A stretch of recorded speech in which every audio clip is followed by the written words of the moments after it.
Okay. Hello, hello, everybody. All right. It's time to get back into the thick of it. Going all the way back. Hello, hello, one gamer. Hey, Ikben. Oh my god. It's been so hard to play FF off stream, but not touch MSQ at all. like nothing. I've been so let me in, But I end up just playing roulettes and basic stuff, leveling up like my gunbreaker and other stuff. I'm practically gonna hit 90 on my gunbreaker before I even get through the MSQ. I just see that happening. June days, good afternoon to you as well. Red Pecan, hey yo. Hey Lionheart, good to see ya. The stream will be good story-wise. I'm really excited. We basically just stepped into what was the zone we just got to? Oh my god.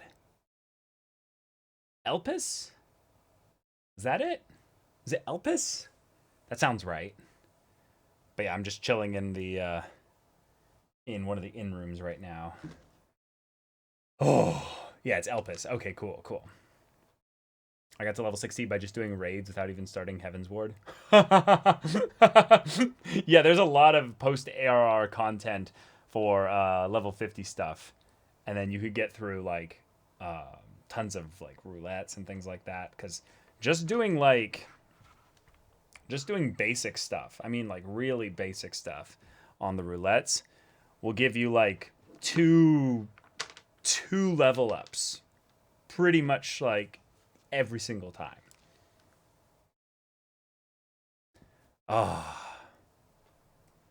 Yeah, let me pop into the game here. Okay. Yeah, so here's my gunbreaker, and I got this new chest piece recently just doing roulettes, But look how good it looks. Oh, so freaking cool. Got a weapon too, looks pretty dope.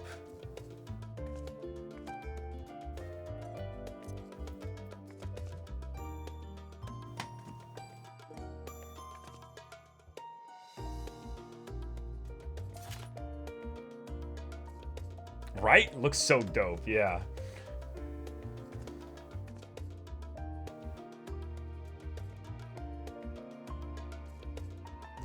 Okay, one gamer, that's awesome. I'm happy for you.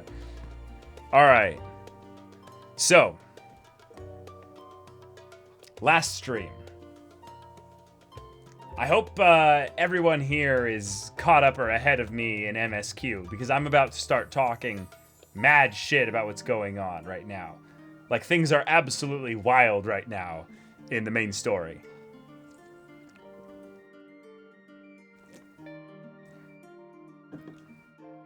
Absolutely wild. All right, let's see.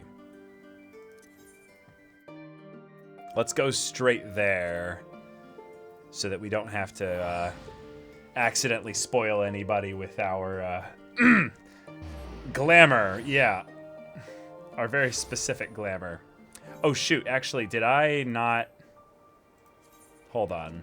I might have actually... Let me go over to Summoner. Okay, no. Summoner is still the same. Okay. Cool. So we'll try to be Summoner in all of the cutscenes so that we have this look specifically. Yeah, this is good. This is good. Okay. All right, this is the Gemstone Trader. Right. So if we get the fates, the shared fates through here, then we'll be pretty much set. Okay, cool.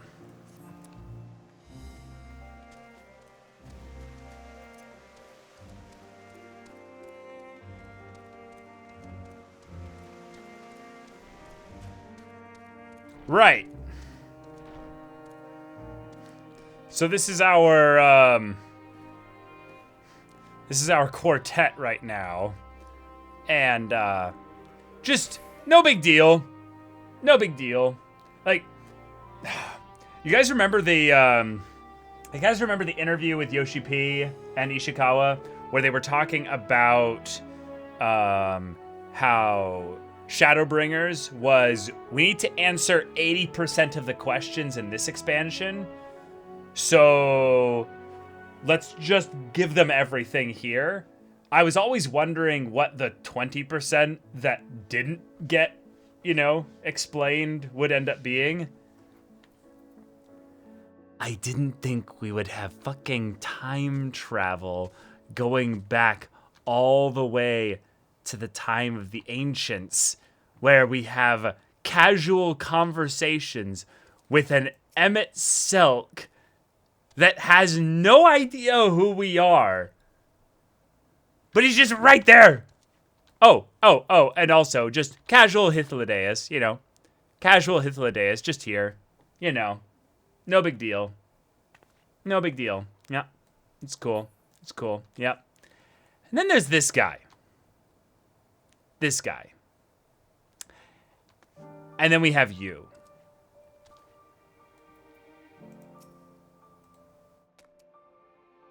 This time, we all get to go for a walk. Isn't it exciting? I know, Butters. Shit's about to get wild.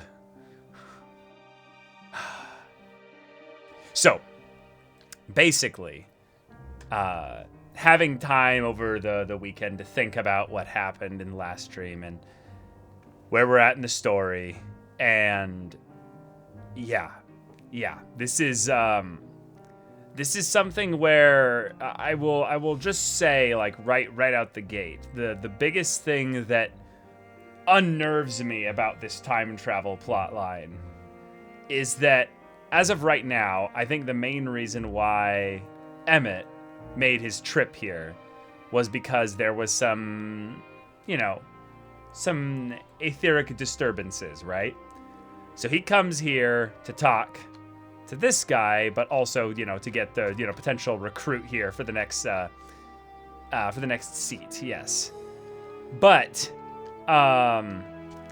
there's been no hard sign that anything of the final days has been coming here. But, yeah. Basically, the relationship between these two here, I am going to be watching it very closely. I mean, very, very closely. Yeah. Okay. But let's continue. Composure regained. Hermes is ready to return to his duties. If everyone is ready, there are a few creations I need to check on.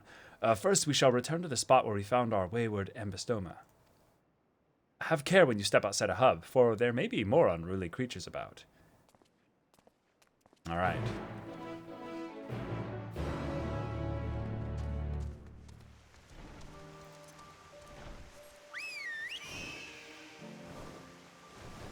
Oh my god.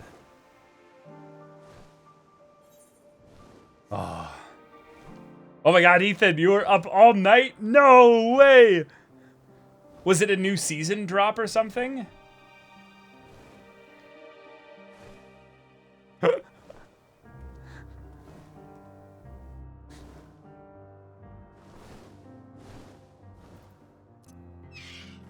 Season 4 just dropped, but I'm only on season 2. Oh, okay, gotcha.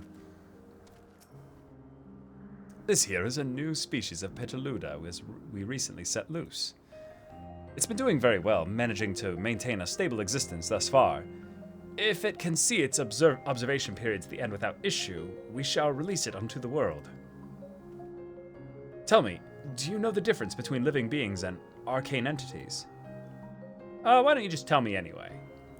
It is the presence of a soul. Ah, yes. Yet the soul isn't something you can choose to have at will. No, it manifests only in those beings whose forms adhere to the laws of creation, that can endure on their own. Beings that do not fulfill this requirement, such as those spontaneously born of magic or natural phenomena, do not have souls.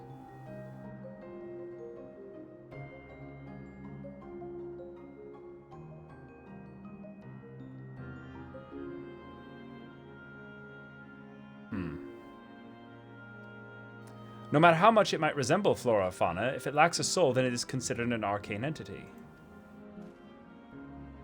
So you see, it is not for mankind to decide what is living. That domain lies beyond our manipulation, and it is hubris to assume otherwise. Okay. But come, let us head to the nearby beacon. I've received a report that arcane entities have gathered there. Okay, okay.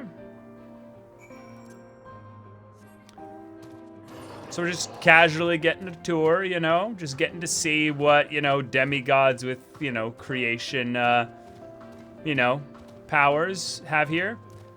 And, you know, we just have the portent of their creation magics ran amok. Which is like a vague as hell way of saying shit might have gone down at a place where they were creating stuff. You know. Possibly.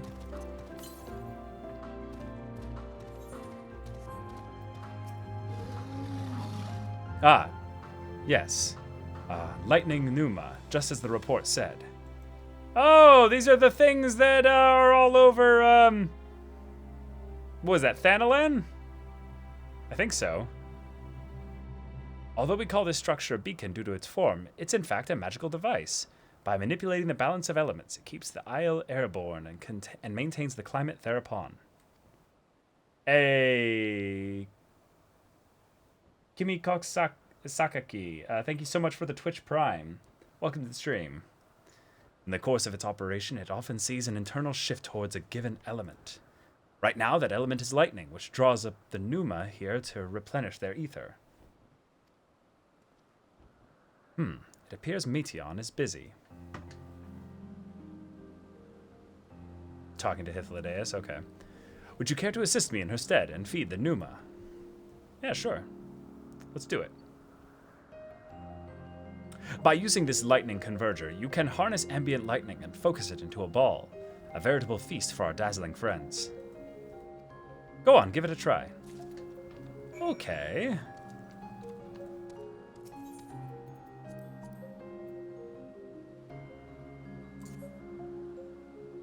Butters, stand back. No, Butters, no! Damn it! Butters, no!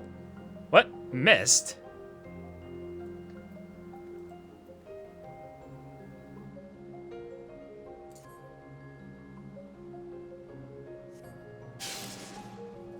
Ah.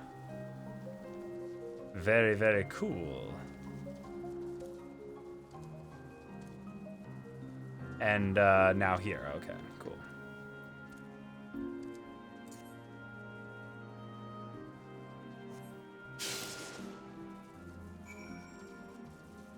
Nice. Elpis is just SCP? Wait, what does SCP stand for?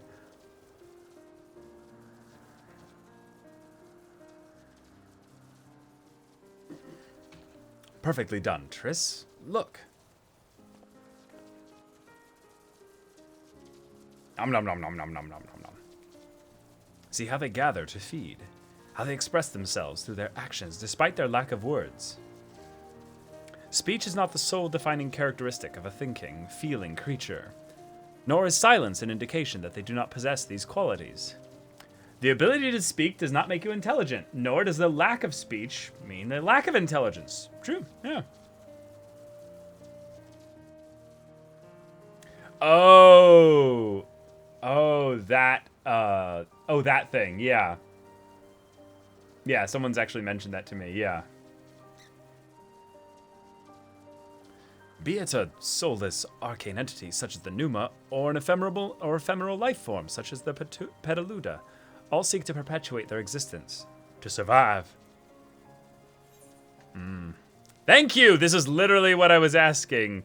Like just looking at Meteon. Like, so then what is Meteon?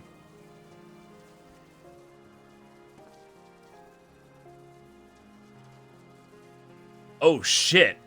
Hermes doesn't know. A good question. I can answer it from a theoretical standpoint, but it ultimately falls to the Bureau of the Architect to pass judgment.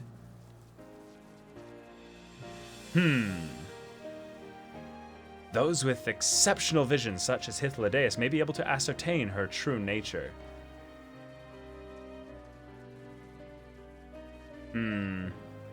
But to me, it doesn't matter. She is herself, and that is all I need to know.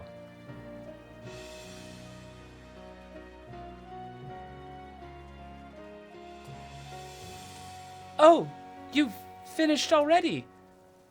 I'm sorry. I was in the way. Not to worry, my dear. They miss nothing of note, and we still have plenty of work for them to observe. Next, we will head east to the Morning Dew. I need to speak with some observers there.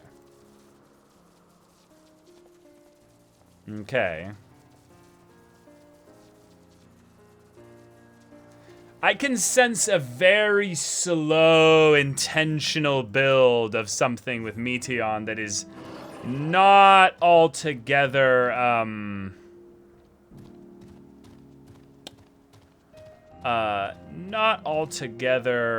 probably a good thing.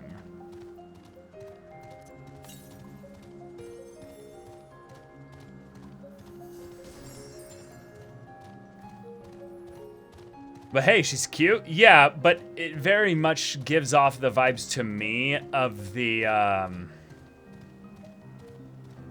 idea of where these beings, the ancients, are kind of like gods in a lot of ways. Like, kind of more like, no, they actually just are. There it is. And sometimes gods make things that go outside of their control. Things that they put not enough limiters on what it is or what it can be. And given that basically Hermes just said, he's like, I don't even know basically what she is. He's like, I can answer from a theoretical standpoint. But it's to me like Hermes is basically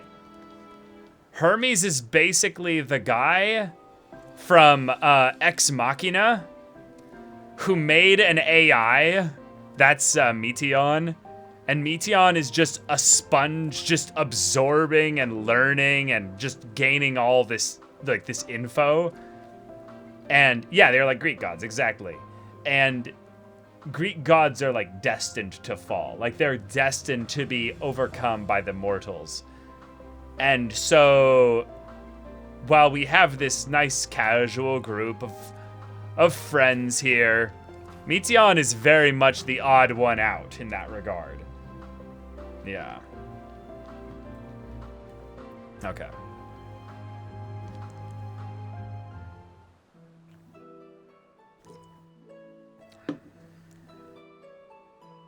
A Gubu. Amazing, is it not? The Ampelos, one of our newest subjects. Oh, we know this by a different name. Gubu. Run, boy, run. They're trying to catch you. How are we coming along? Run, boy, run. Okay. Let's see.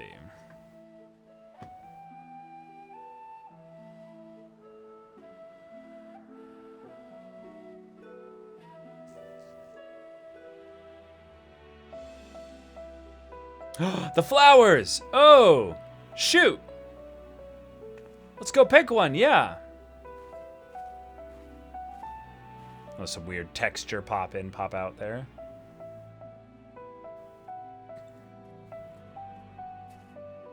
This place is Elpis. Those flowers. Elpis. Okay. Entelekis. Like me. Ah, gotcha. The same aspect of the... Oh, wait a minute. Oh, interesting. How much like you, Meteion?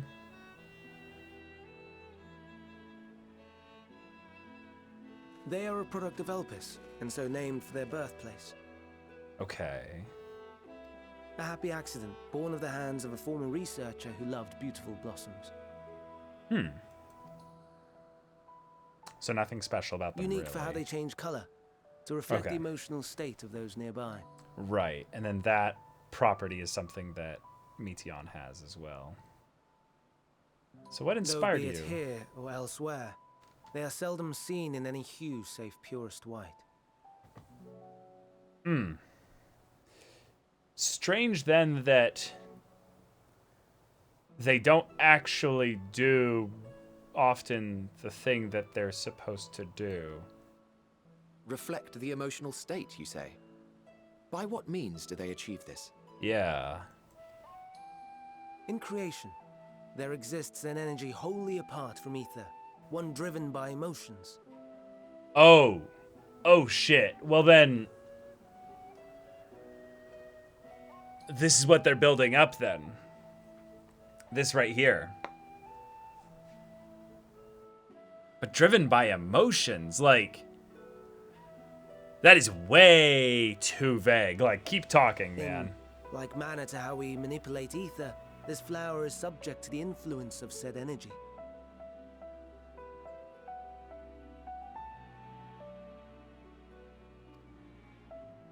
Yeah, exactly, Lady Lottie, yeah. Well, it has no will of its own. It is sensitive to the prevailing emotion in the vicinity, and reacts by altering its color and vibrancy. Nidhana, yeah. But see, this is the thing. If they remain pure white, that means that it's not that they do it for every emotion. It has to be a very strong, overwhelming, singular emotion.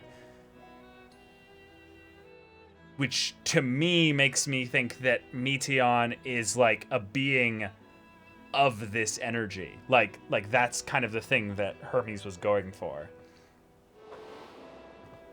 Yes, we remember Nidhana. It is one of the Akasha. unseen energies defined by Harnish alchemical theory. Though a gross oversimplification, some describe it as an essence influenced by feelings.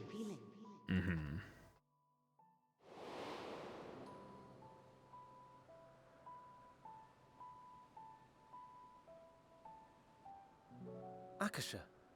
Though I'm not familiar with the term, your description suggests it is the self-same energy. Yeah.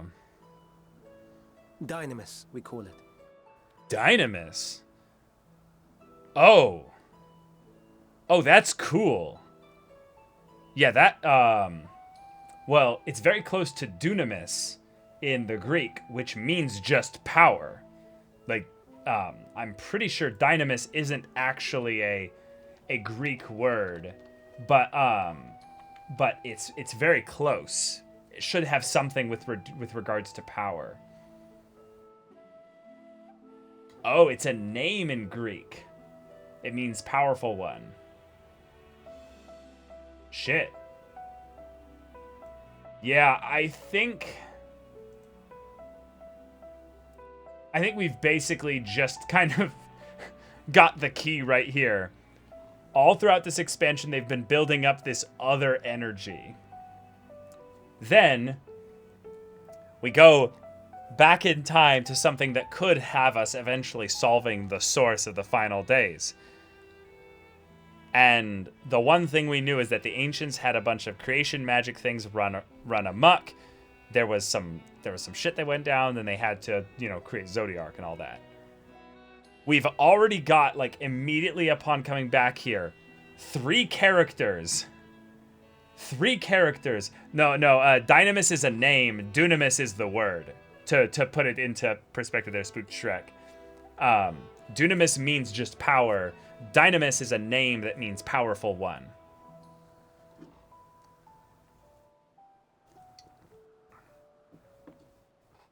It's essentially like the idea of one being capitalized and one not, because it's a word versus a name. But then, almost immediately upon coming back here, we have a new character in Hermes, which is... Yeah, I have some thoughts about Hermes. But then, Hythlodaeus and Emmet Selk, which means just pure, glorious, best kind of fan service ever. and then Meteon. And Meteon just... Yeah. Yeah. And those entities like the Elpis flower that have the ability to interact with this energy, converting emotions into tangible phenomena.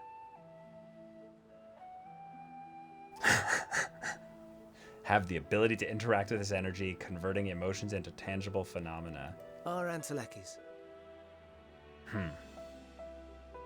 That's me! That's me! An Enteleki! Thank you for explaining it, Meteon. You're so cute. That you are, my dear. And no ordinary one at that. But the first, possessed of free will. Hermes is like, I'm gonna create a new god. That's basically what I'm making here. A little godchild. Isn't, like...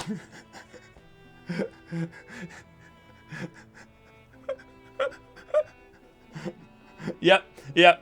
Hermes is basically made... Well, I mean, literally artificial intelligence. But I think he's made something that has, like, the conductive power... It's great making things have free will. No. See, this is the difference. An animal has a form of free will. An animal has a form of free will. Absolutely. But there's also things that give it basically a form of instinct. Stuff that has to be all the way down to like the DNA level. Where, you know, an animal, you know, is born. Oh, okay, yeah. I understood that. Yeah, I guess a little bit. But yeah, it's just, I'm a little bit terrified here. And I'm wondering if I'm... Nope, my character Wait. gets it as well. A form of energy other than ether? Dynamis? Wait, how do you not know about this, Emmett? I've never heard of such a thing. What?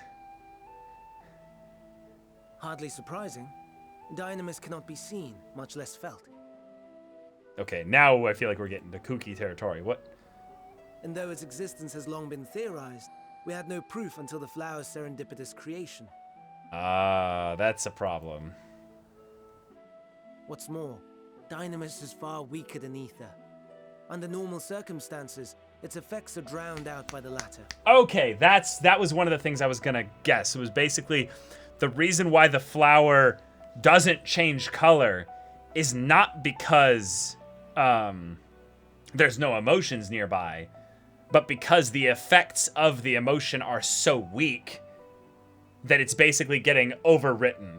So ether is suffused throughout this area, so the flower just remains white because it's like, ether, we chill. There's nothing else here. Emotions? Yeah, no, we can't feel that. Keep in mind that they believe you to be the same thing as Meteon, a familiar, so it's probably a common thing for them.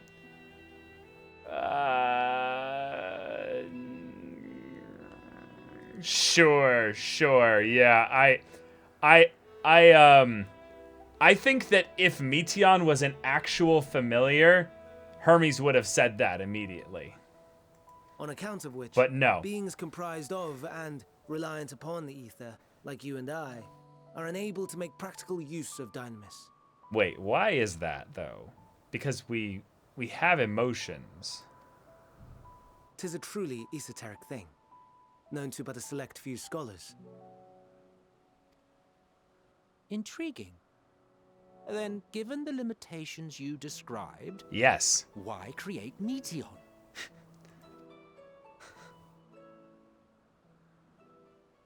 Uh-oh, the music's stopping.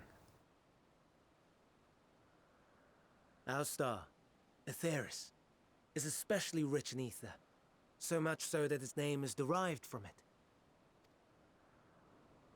However, when we consider all energy in existence here and in the vast space beyond, Dynamis may account for as much as 68.3%. Very exact. More abundant form by far. Were we able to control it, we could open the door to limitless possibilities. Well, here's our bad guy. 'Tis not unlike a gently flowing stream unable to break through the dam of ether barring its path. But if we could imbue the stream with the vigor of a raging river...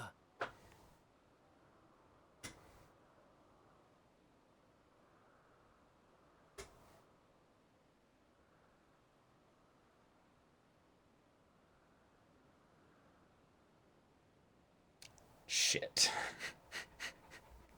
Shit. So...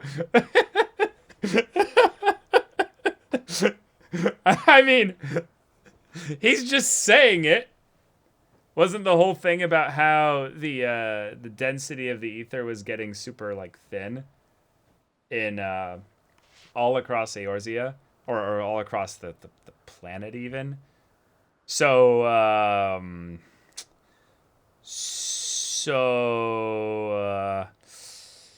yeah, all these negative emotions creating leak points for all the ether of space, essentially. The ether of the void, if you will, to break through and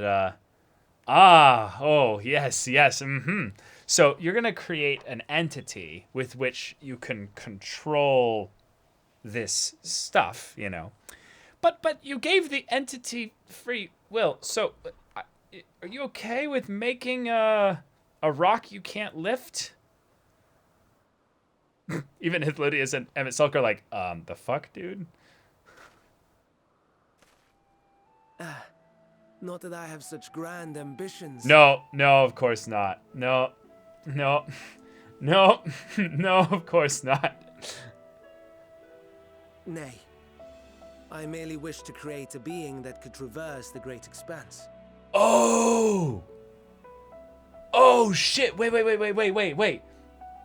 We're the seed of Azem, right? Which is the Traveler, right? Hey, Master Ann, thank you so much for the 9 months. So...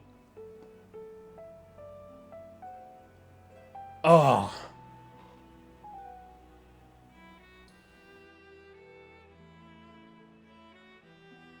Meteon is not necessarily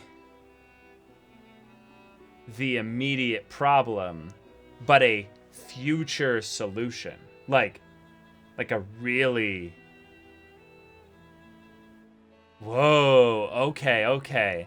Meteon is the story beyond Endwalker, then. Okay, calling it right here. Meteon is going to go a little bit astray, cause a bunch of problems here, and then we're going to need to save Meteon. That's why we're getting like so emotionally like set up to be attached to Meteon, because something's going to go wrong with her. Either she's going to die horribly or something's going to rip her away from Hermes, and like we are going to have to try and save her. And Meteon's powers will be basically the ability to like go beyond our star. That's my guess. The relative scarcity of ether beyond the bounds of this star was a concern. And so, I looked to another source of energy by necessity.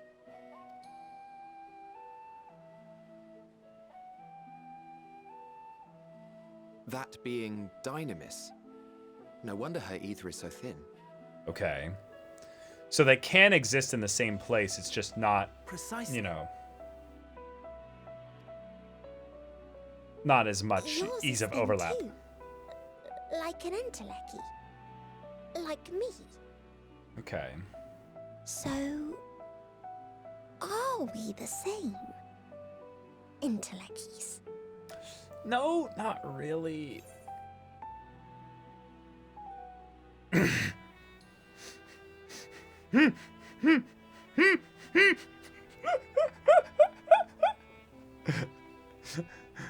If I'm thin, it's because Emmett Selk didn't do a proper job. That's amazing. Well, I have been known to transcend my limits with nothing but determination.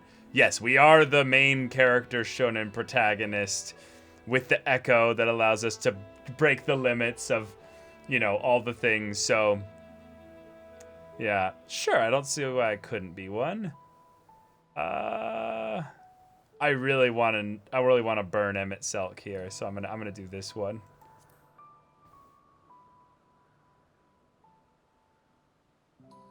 Well, aren't we ungrateful? Perhaps I should revert you to the pathetic, faded thing you were. Oh, don't do that. A deficit of ether alone does not an Entelechy make. Yes. It would, however, make it easier for you to interact with Dynamis. Okay. And limited though its influence may be, this quality could prove the difference between victory and defeat. You do well not to underestimate it. Okay.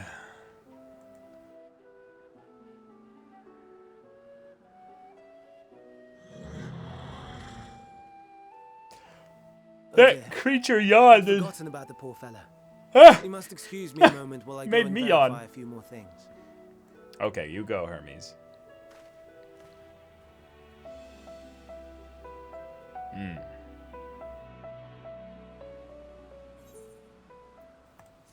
Dun, dun, dun, dun, dun, dun, dun, dun, dun.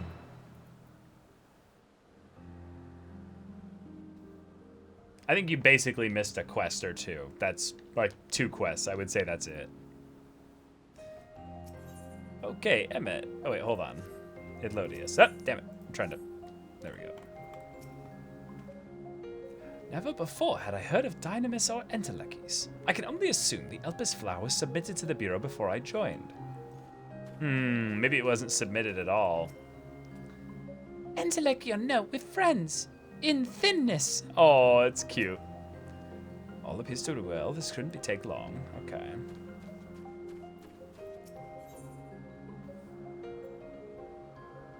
Oh, Ikvinland, thank you so much for the gifted sub. Appreciate it. Not that I or anyone else would be able to make use of it, even if we knew. But it irks me to discover that there is an entirely different form of energy, and no one told me. That personal annoyance aside, Hermes' knowledge is undeniably impressive. Given that there are none among the 14 who specialize in the Celestial, he would be a welcome addition. Assuming he can be persuaded to join, that is, I still can't understand his hesitation. Yeah, why did you join the convocation? Oh, you wish to know why Emmett Selk was chosen for the convocation? I shall be glad to share the tale. It began when... not another word. Lest you've forgotten, we're here to learn about Hermes, not me. My misspent youth is not your concern. I love the little kick Ithlodius made there. That was amazing.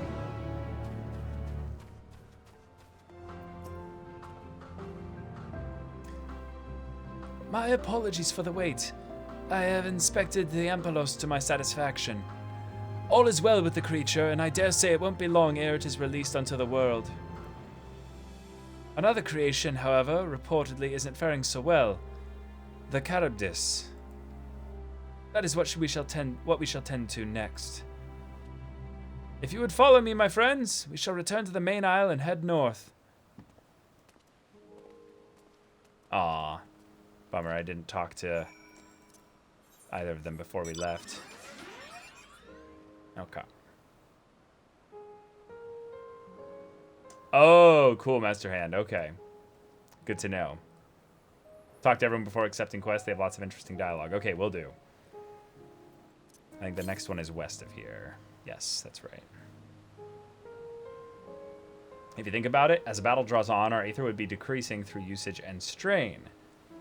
Thus, if our ether decreases but our motions remained heightened through determination and desire for victory, we'd be more easily able to use Dynamis, which can take the form of a limit break. Oh, that's curious. What the hell is this thing? Whoa, whoa. Okay. Oh, forgive me. I thought another member of the convocation had come.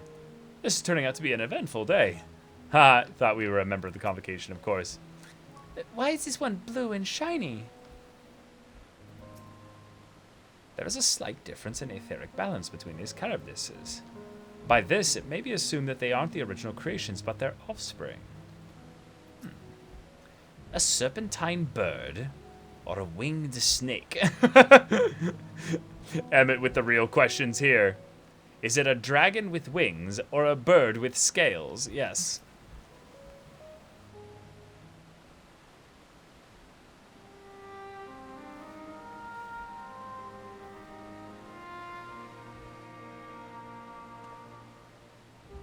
I understand there is a problem with one of the Charybdis. Yes, that's right. As you know, the Charybdis is based on a sea creature. Owing to adjustments to enhance its affinity to wind, it is capable of flight. The specimens created from the concept could all fly without issue, but a problem arose in subsequent generations. The third generation creature was born with an etheric balance leaning strongly towards water, its aquatic origin reasserting itself, it would seem. The result being its affinity to wind is diminished, and it cannot fly, no matter what we try. We can't get it to rise even the slightest bit.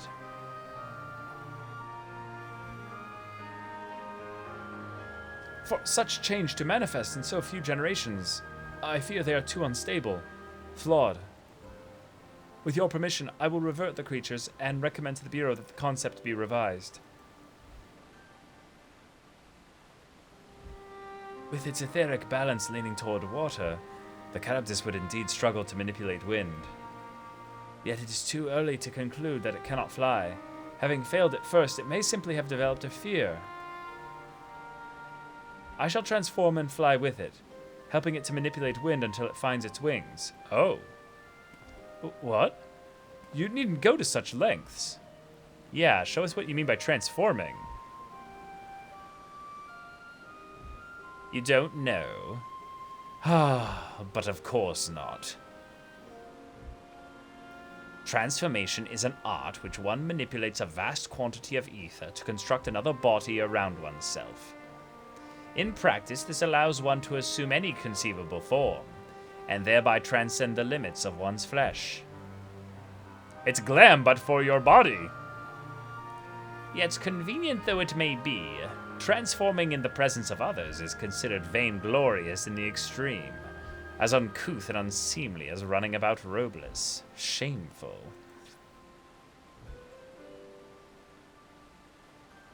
Am I to understand you make habit of this? Nothing of the sort. It's just that, when transformed, I can wield the wind and fly. It may seem excessive, but what is our shame next to the lives of these creatures? They deserve a chance, and we owe it to them to do all in our power. Be that as it may.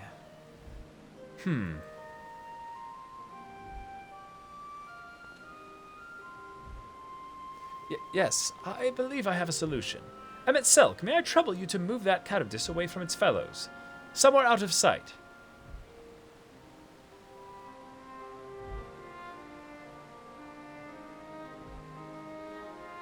Meanwhile, I'd like the rest of you to help me prepare here. What mischief are you scheming now? No mischief, I assure you. I would but spare you the need to report to your colleagues that Hermes has committed an indiscretion. So have a little faith and run along. Telling Emmett to run along now. Go on, go on. I trust you don't mind.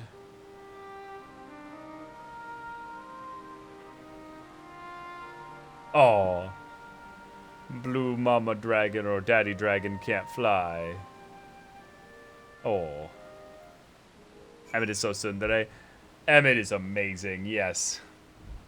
Emmett got naked for us in the Hades fight. I mean!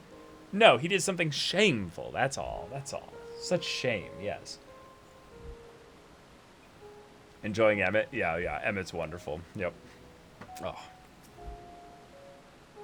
Hithlodius is a man of ideas.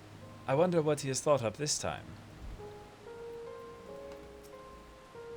We must help the Charybdis to fly, or else they will all die. Yes, kinda. Emmet Silk is out of sight. Good. Let's speak of the plan.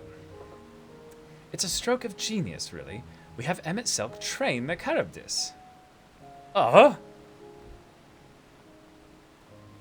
Aside from being able to fly untransformed, he can readily see ether currents. And with his adept spellcraft, he can employ suitable wind magics to guide the creature along. While he is indeed capable of all you described, it is not his duty. I am loath to trouble him with it. Don't be. As I mentioned, it would be for his own sake. With that settled, let's begin at once. Triss, I want you to go to Emmet Silk. Tell him that you have a favor to ask. He will be disinclined to cooperate at first, but you mustn't be discouraged. With our friend, the trick is to be unflaggingly persistent. I see. Off you go now, and good luck. I have a favor to ask. Ah, yes, I know exactly what I'm going to ask. Hades.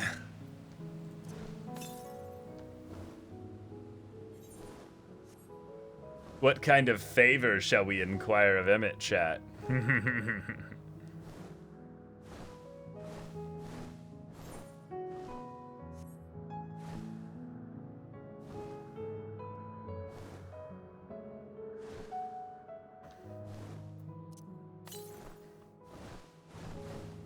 Well, I know I can say anything, but, yes, okay. Ik vind leave stripped for me, as if the curtains match the drapes. I like all of these thus far. Any others? Because I don't think anyone's asked the one that, that makes me want to change what I want to ask him.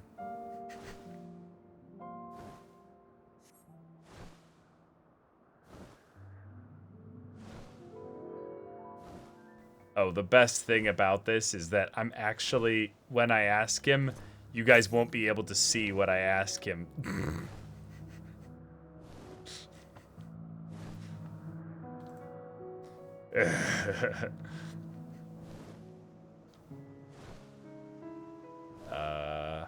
Wait.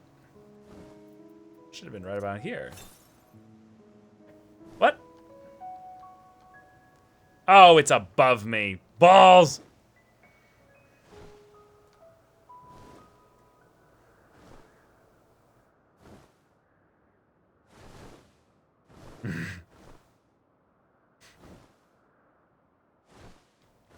Troll Aether Current. Seriously, Troll Aether Current. It's all the way up there.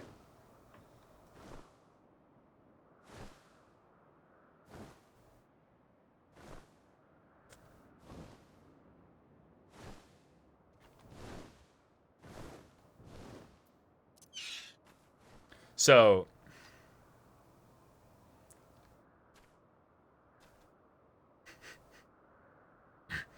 okay, let's do this. Say,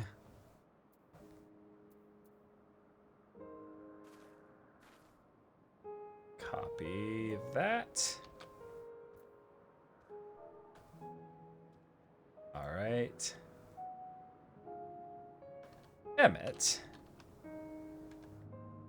I have a favor to ask.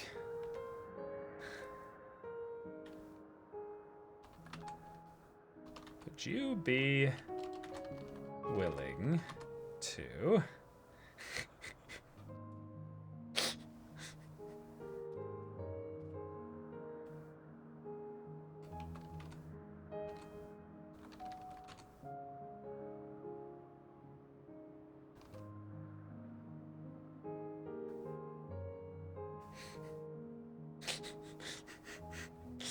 Now, what's the best way to phrase this? Would you be willing?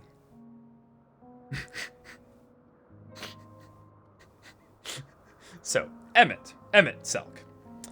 Ah, no. We have to make this very official.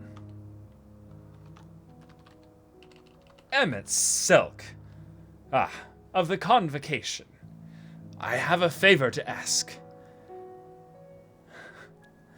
Would you be willing to let me dragon you?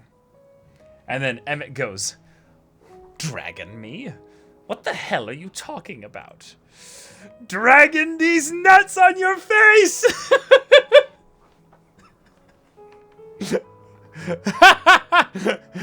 Emmett says, oh no you don't. I'm not lifting a finger. Get back. Hithlodius already tried this joke on me before. I'm not letting it happen again. I don't know what Hithlodius is up to. And I will not be made to know. I refuse. Yep.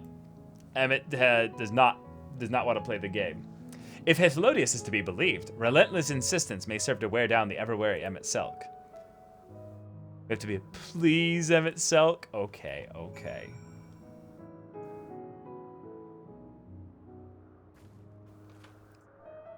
Please, Emmett Selk, let me stuff you like a Christmas turkey. It worked! It worked!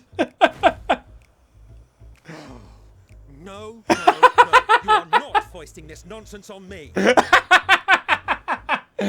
He's like, nope, back.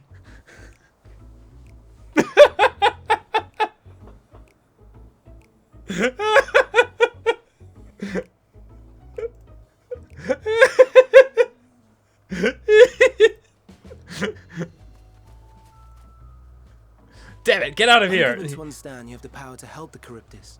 You should be quite willing to do so. Wow. And so I appeal to your better nature, most benevolent Emmett Selk. Please teach her to fly. Or else Hermes will transform. Right now. So cute. Now, there's no need to go quite that far. Altruism is its own reward, as I'm sure he would agree. Oh my god. Emmett is so like... Oh, would he now? And who contrived to put me in this position, pray tell? He's doing the point! He's doing the point! Nothing Emmett so angrily serious. points. I merely suggested a possible course of action. God, this is so wholesome. This is such a like... Ah, yes, me and the demigods just hanging out, making creatures, you know.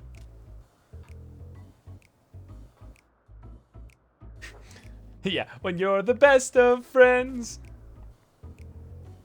Sharing all that you discover. Please, Emmett Selk. Please. Oh.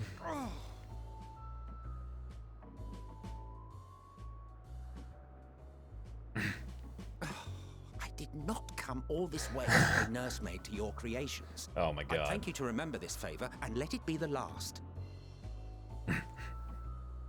Yes, that would be an amazing meme. Aww.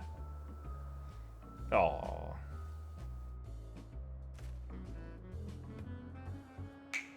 Of course. Whoa! Whoa! I will aid it once it is taken to the air. It falls to you to shepherd it skyward.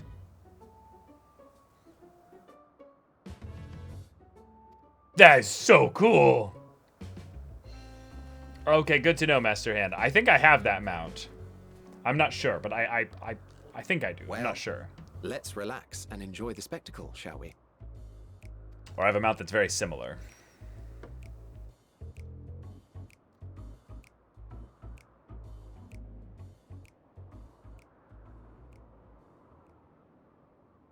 Bottom bum. Oh. You were wondering why Emmett Selk joined the convocation. Ah, here we go. Here we go. Truth be told, he wasn't the first choice for the office. I was. On the strength of my ability to see ether. But then you got another seat, right? But I declined the offer. For though my vision is exceptional, I am pedestrian in all other aspects. Worse even. Quite Okay. a abysmal when it comes to manipulating ether, for example. Couldn't transform even if I had a mind to do so. Oh, gotcha. Okay. That's why, and Emmett knows that. What good yeah. is the ability to perceive a problem if one cannot act to address it? Emmett Selk has no such shortcomings. He excels in vision and manipulation both, the latter to an extraordinary degree. Yes, he is. If there is a mage more powerful, I do not know of them. Oh. Look at that. They're best friends. Like. Thus did I recommend him for the office in my stead. And I wasn't the only one. Far from it.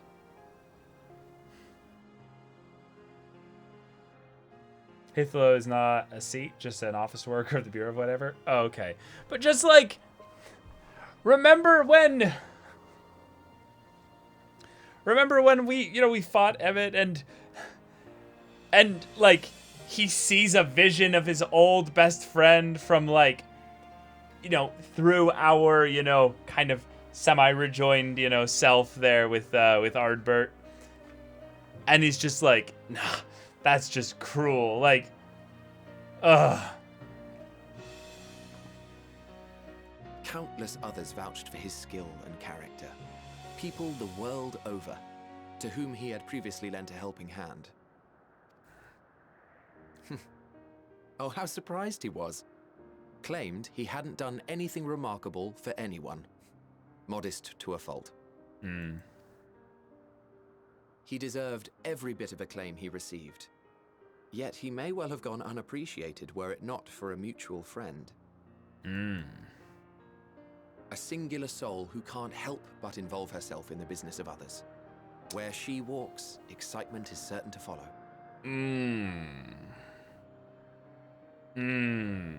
I wonder Her who that antics could irritate be. Emmett Selk to no end. But much of his grumbling stems from genuine concern. When our friend calls, he never fails to answer and lend his talents. And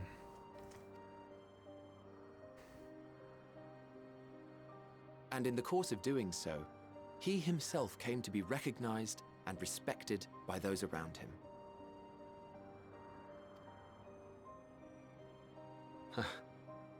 They are truly remarkable individuals, and I'm proud to call them friends. To help them realize their dreams. This will be my greatest contribution to our world. And when they have fulfilled their respective purposes, so too shall I have fulfilled mine. And together we may return to the star. Yeah, this is so sweet. Look at me, spilling my innermost secrets. I can't seem to help it with you. I can only assume it is due to the color of your soul. I just don't understand how you can be so alike and yet so different. Yeah. Well done, my pet. Well done. Oh. It can fly. Oh. Ah, yes. I dare say the Charybdis will be fine hereon.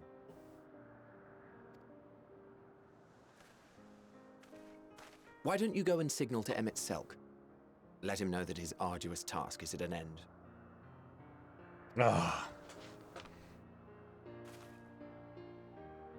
Okay.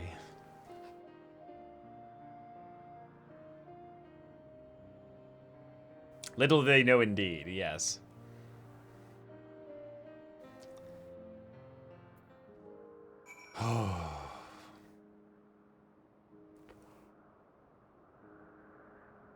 Okay.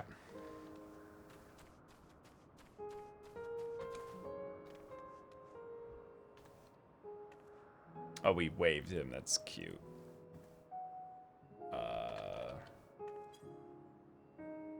Can't click on him. Emerging from his reverie, Emmett Selk notices you and begins to descend with the Charybdis. Okay.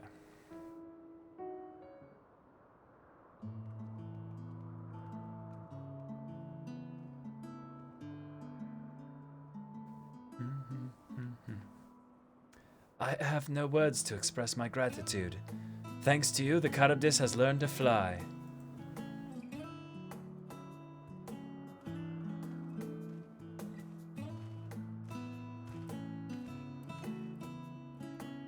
And Triss and I could relax and have a pleasant chat. I'm sure you did. The creature needed some small assistance at first, but soon it was flying more or less on its own. I doubt you will need to repeat the lesson. See, Emmett, can see ether currents, so he just went and was like, here you go. I just clicked them all for you really quick. He took the dragon on a path around the zone, gave him all the ether currents, so now the dragon can fly. Basic dragon didn't grind his ether currents while questing. That was truly impressive.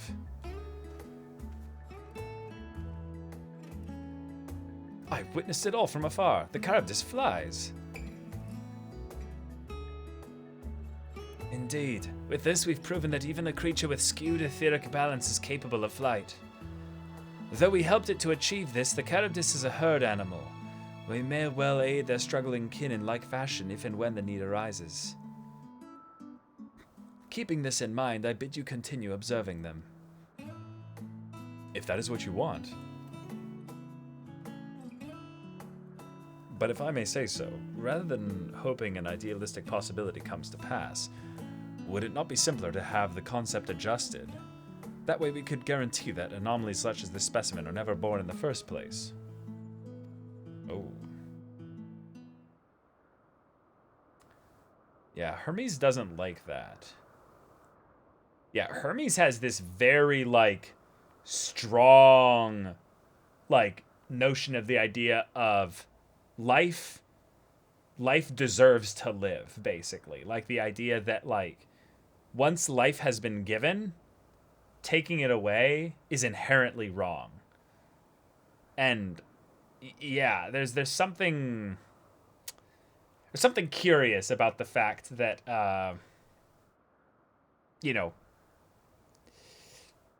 yeah.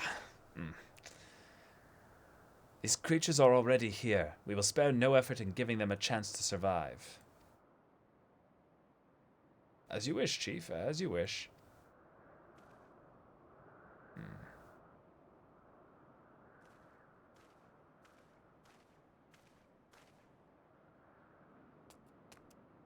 That slight tilt. Yeah, and Meteion can feel Hermes' emotions from that. Hermes.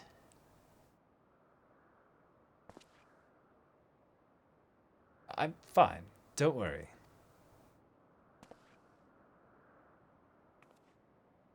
Well, that concludes all my present tasks. Let us return to Anagnorisis for now. Such a weird name to say. He's only Ashen that shows real affection to these creations. That makes him more likable. Yeah. I mean, we haven't met really many Ascians, really. So it's more like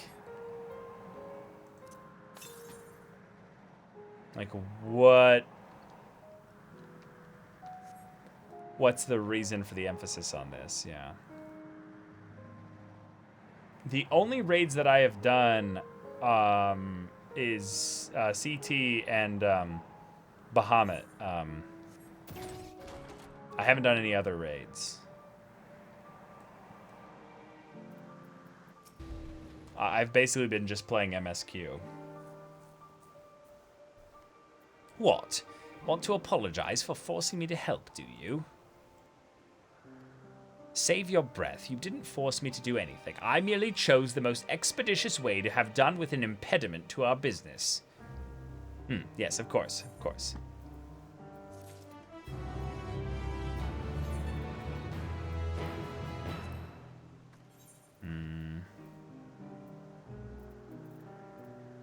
I don't think I need legs for anything else right now, so...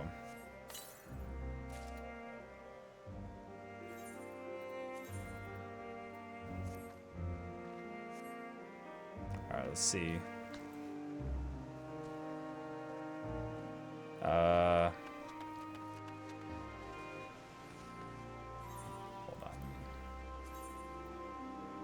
Okay, so these aren't going to pop out from our setup now. Okay. Oh, hold on. You guys say I should talk with everyone before? I'm tired. Leave me be. I thoroughly enjoyed myself at the end most of all. All the creations are happy. That makes me happy too. Okay.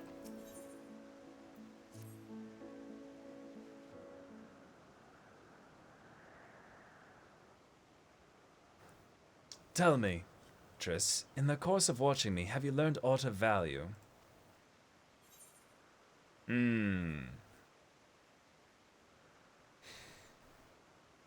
Dynamis, yeah. Dynamis seems promising. Yeah. Yeah.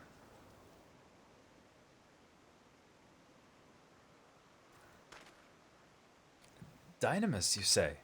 Curious that such an obscure phenomenon should be of interest to you.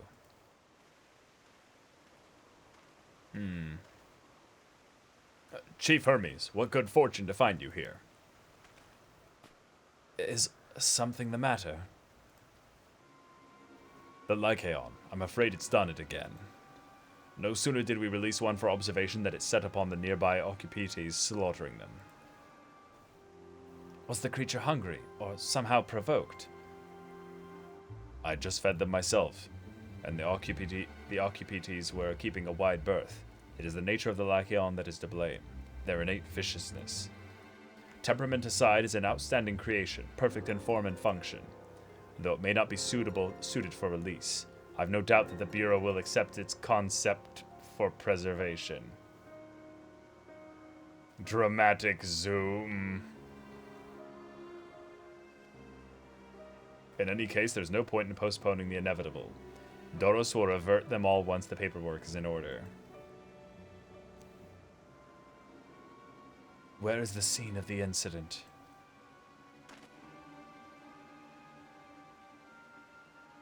Just off the path to the 12 Wonders. As you make your way, you should see it on the left. I don't know if Doros is still there, though, however. Hermes, wait!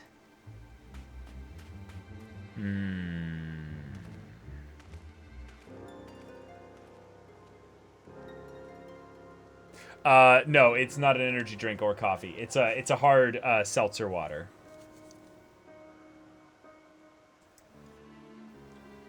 If this is part of his work, then I would observe. We follow.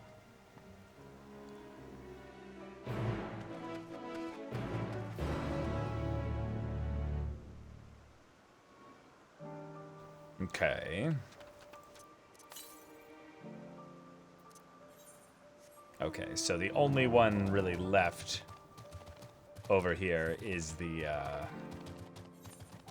one over on the other aisle. Okay.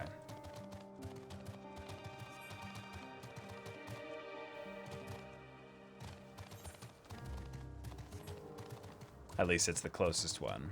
Let's try another chance here. Oh. Maybe we've got one over here.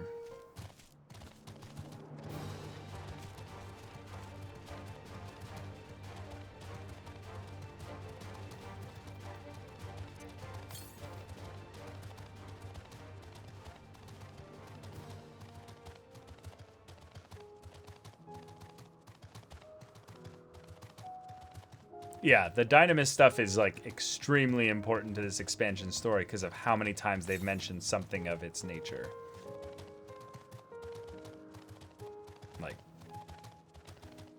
Like it's the kind of stuff that when you're writing a story, you drip feed the exposition so that you don't have to dump it all at once. There it is, okay. And the reason why you generally do that in the story is that something about the thing that you're expositing is inherently important to the overarching conflict.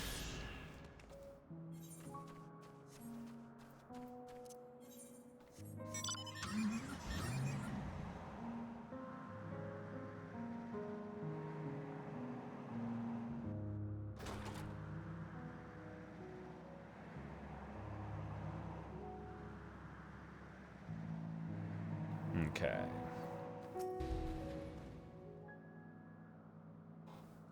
The Occupite is no easy prey. With its hooves and horns, it was designed to be formidable even on land. Yet they didn't stand a chance against the Lycaon. A fearsome beast, this Lycaon. But where is it now? Jeez, these things are dead. Huge. It's heavy. Hermes is pain. Yeah. The lacerations and burns are unmistakable. A Lycaon was indeed responsible.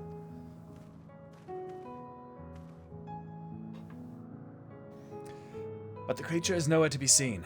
Doros must have taken it away. The man makes his base at the 12 Wonders. I shall go and seek him out there. Emmett Selk and I will search the area for good measure, just to make sure the Lycaon did not escape.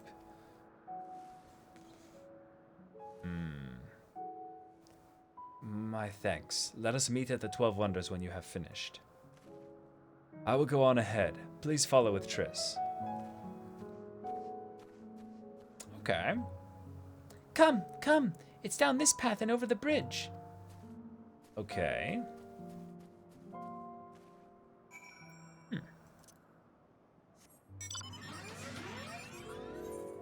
Cool. Let's go get a new Aetherite. Hey, welcome back, Master Hand.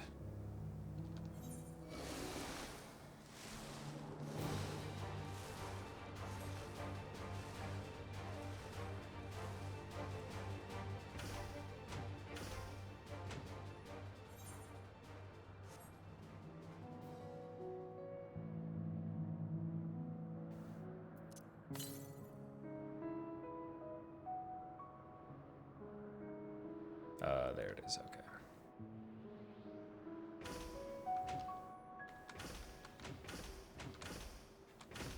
Come on.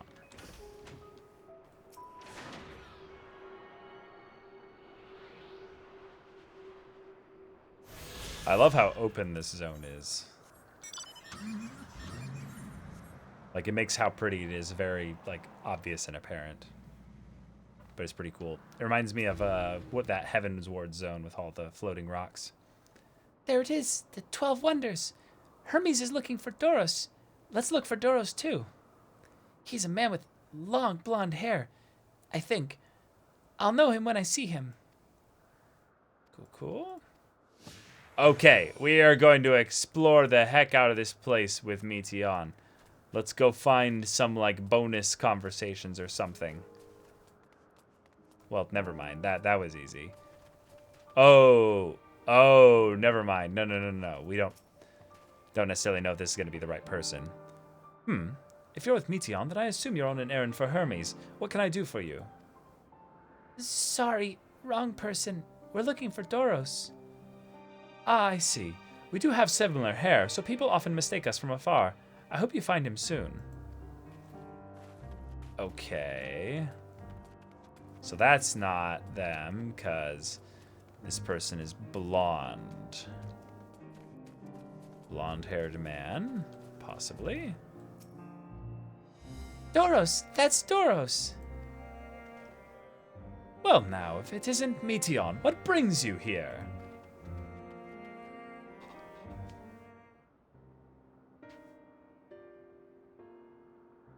Oh, which one? There's two of those zones? Oh, the pretty one.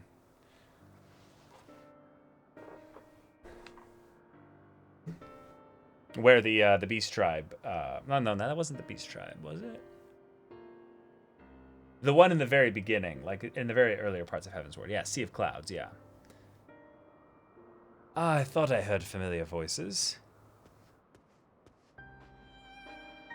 I didn't realize you two had decided to help me search for Doros. Thank you.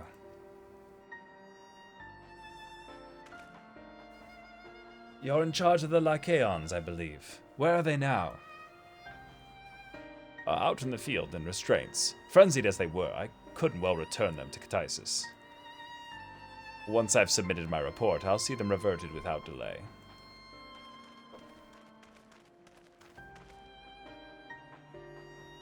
It's as he says, the beasts are indeed quite ferocious. You're one of the 14. What brings you here? Nothing you need concern yourself with, as you were. We've heard the news that Elykeon slaughtered Occupites. As the observer in charge, you are of the opinion that they are not fit to be released. I am. Their abnormal aggression and exceptional strength makes for a highly problematic combination. It matters not where they are released. Lycaons would threaten other species and upset the natural order. Could it be that the specimens observed are an outlier? Highly unlikely. We've created a good many of them, all exhibited the same tendencies. Even when we used Kairos to begin with a fresh slate, their behavior was unchanged. I love the name Kairos. Ah, such a cool name. Kairos? Oh. A memory reconfiguration system. The chief himself created it. It allows us to erase or alter memories, that we may observe creations in different environmental conditions without needing to remake them from scratch. I was about to say, there's a reason why I like the name Kairos, and it's to do with the meaning. But what? Quite impressive, and potentially dangerous. Depending on the intensity of the etheric emissions, Pashtaroth may wish to have words with you. Rest assured, I've kept all values written within prescribed limits, and to prevent misuse, its applications are limited to those authorized by the Chief Overseer. Do not misunderstand. To manipulate a subject's memories is an intrusive act I deeply abhor, but it is still preferable to execution.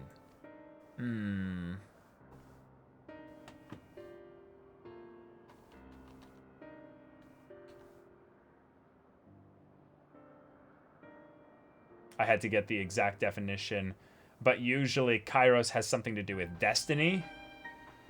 But the actual meaning is a propitious moment for decision or action. Basically, the opportune moment is what it means. Come now, Chief, let's not be so melodramatic. What was born of ether is simply being reduced to its original state. I know the distinctions concern you, but we mustn't lose sight of the bigger picture, making rational choices for the sake of a more prosperous star. Oh my god. You can just feel the setup they're giving Hermes. Like, Hermes is a character right now that values life. Like, so much so. And yet, so he,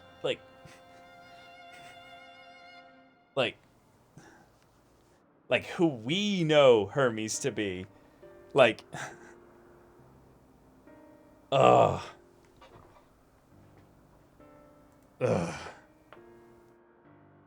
If a creation cannot be properly studied even with the aid of Kairos, we remake it.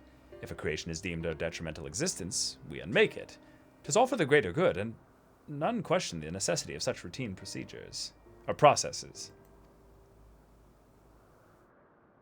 I understand these things, I do. I would never think to unleash a clear and undeniable threat unto the world. No. You have the best intentions, Hermes. Everyone believes they have the best intentions. Oh, man. Yet insignificant through their individual lives may be next to all creation, it is all the Lycaons have. Something is going to break this man. Something is going to break Hermes and just absolutely... Except Xenos, he knows he has the worst intentions. Good one. Yeah, exactly. Nah, he's fine. Yeah. No issues. No. Before we seal their fates, we owe it to these beings to exhaust all options. to ensure that nothing has been overlooked.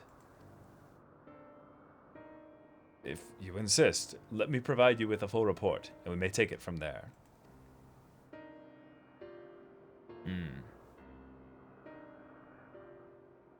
Would it be possible for us to attend the discussion? That Selk may better carry out his duties.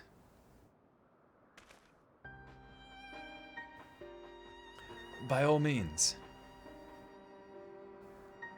Pray, show them to the meeting room.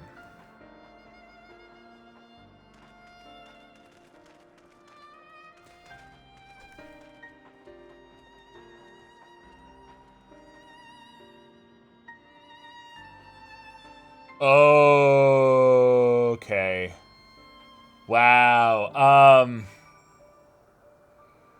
I really like that what we're setting up here, because Hermes has already kind of misled us, I think, once here. But Meteon is basically the lie detector for Hermes. If we want to know what Hermes is feeling, we just look at Meteon. Meteon just wears it completely over her face. Hermes is not okay with the way in which things that are clearly dangerous are just thrown into the trash bin to be, turned back into ether to be spent on something else. And he probably is aware that, statistically speaking, if a project gets reverted, it's very unlikely that they spend effort trying to make that project better. Rather, they probably try and just spend that effort on something else entirely. So then he's retaining the memory, basically, of all these existences, all these beings, essentially, that he's overseen the extinction of. Then we get the revelation that there's a device that's been, created, some kind of being, if you will, Kairos, that can remove memories, which to me, personally, sounds like the kind of thing of where Hermes is like, I'm tired of having to remember all these things that I've let die. Remove my memories of that. Remove my memories of that. Remove my memories of that. Telling y'all. We need to watch out for Hermes. We have a duty to the star, I know. This I know. But it doesn't mean we don't also have a responsibility to the lives we bring into existence here. Yeah. To man, other beings are just things to be used and controlled, like magic.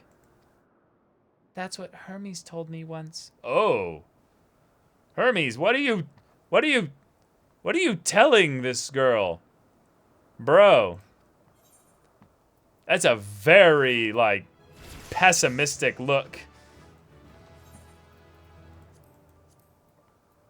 Hermes basically pulls a McGucket. Oh my god. That's an amazing reference.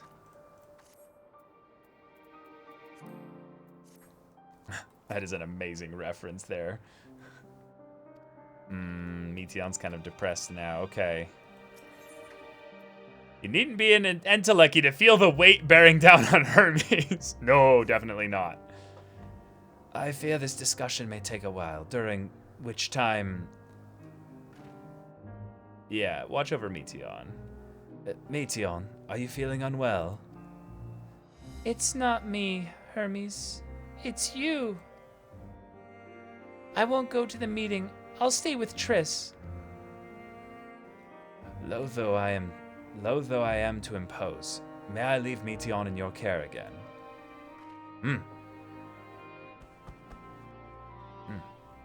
I'm in your debt, if you'll excuse me.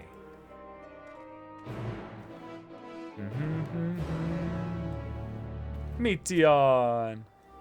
Can you help me with something, Triss? The meeting will make Hermes sad. I want to cheer him up. With a flower. Oh, yes! Good idea.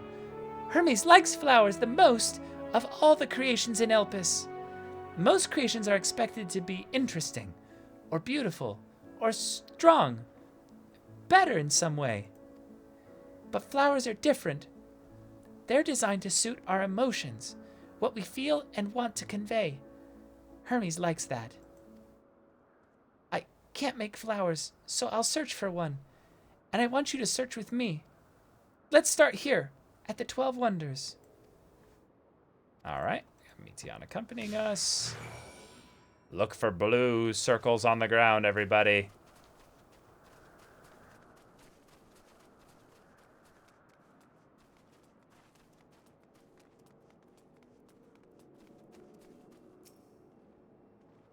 I want to find blue circles on the ground. Vibrant purple flowers bigger than your hands adorn the tree. Ooh, so big and bright. I love them. But they might be too bright. You have to think of the recipient. That's what Hermes said. Oh.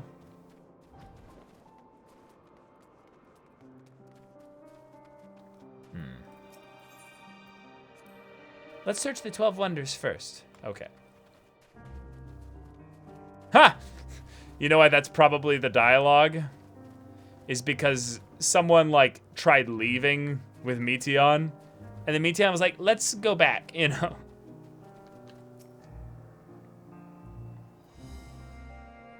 Yeah, they are free of the burden of purpose to an extent, yeah. A tall, slender tree rises before you. You crane your neck to look for flowers. No flowers. If there were apples, we could have covered them with syrup. Oh. Let's head outside next. Don't worry, we won't wander far. Okay, let's go.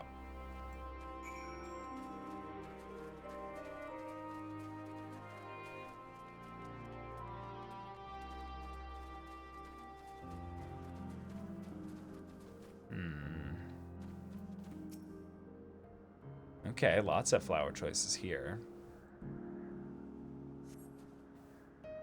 An array of beautiful flowers grow in the bed, their mix of colors forming a pattern. These would be better for Hermes, but they're hedged in. That means we shouldn't touch them. They're either under observation or poisonous. Oh, that's a really cool little thing there. I didn't notice the hedges, really. They have different, like, geometric shapes. Any other place should be fine, though. Let's keep looking. Okay. We jump in them and take damage. Ow.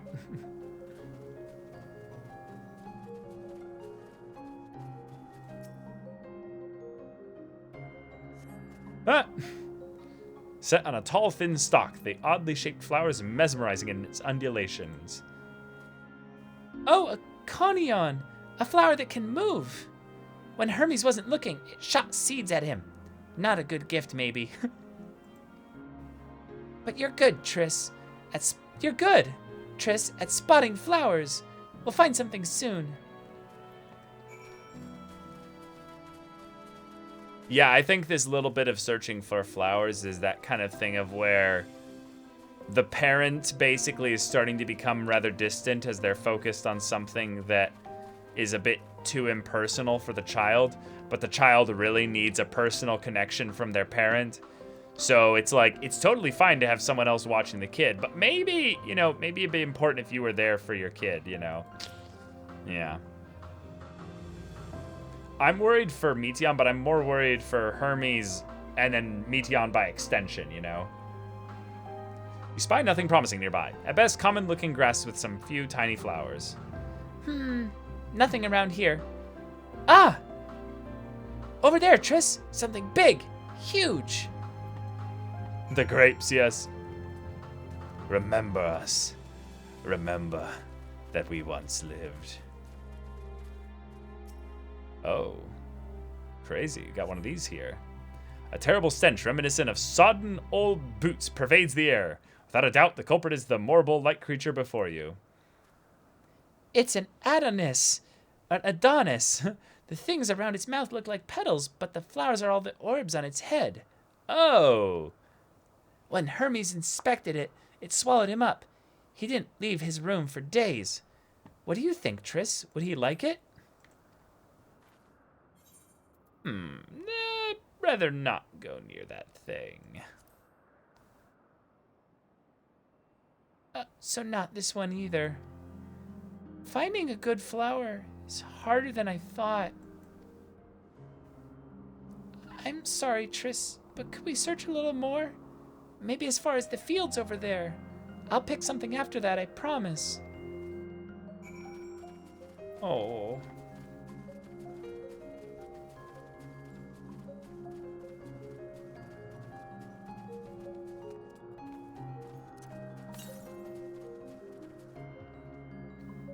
Nani? What's going on over here? Nani? Holy shit!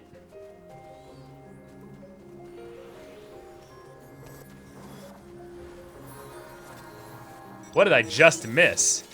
Oh my god.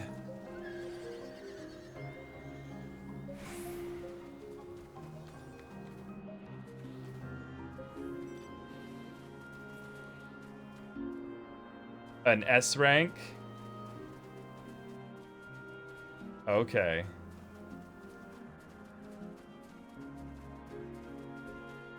Now that's an A? Okay.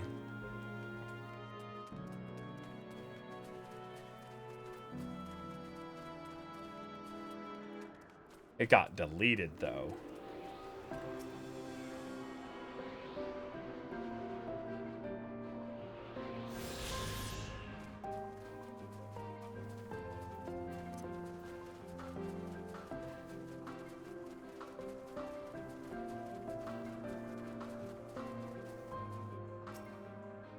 All right, let's see what we can find.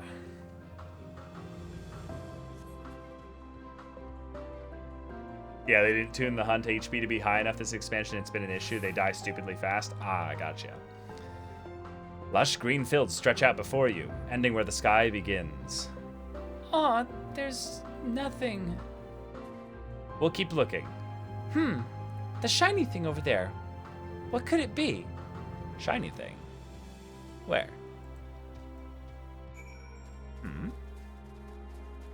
Object. Shiny object. Oh, it's the Elpis flowers.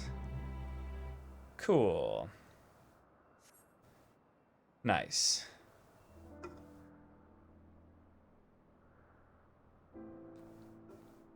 Oh, Elpis flowers. They're here too.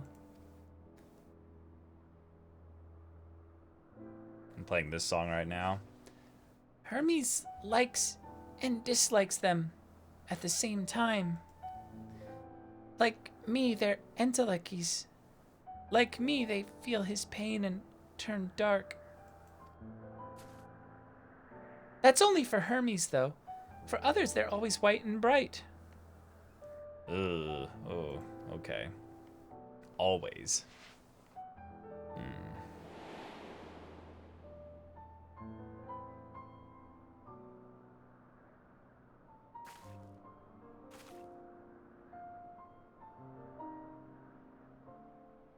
Truly? The flower was dark in your home? Mm-hmm. Then, do you have it too? A dark emotion?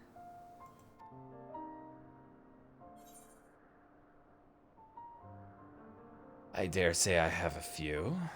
I felt great fury and frustration under the pain and sorrow of loss. I've been plagued by doubt and anxiety.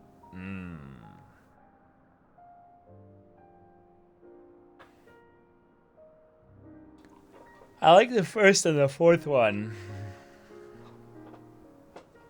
Yeah, let's say I dare say I have a few. Yeah. Yeah. You don't have to say it. I can feel it's something you want to hide. But won't you lend it to me? The darkness inside you? Oh. Is this girl an emotional, like, deposit bank for Hermes?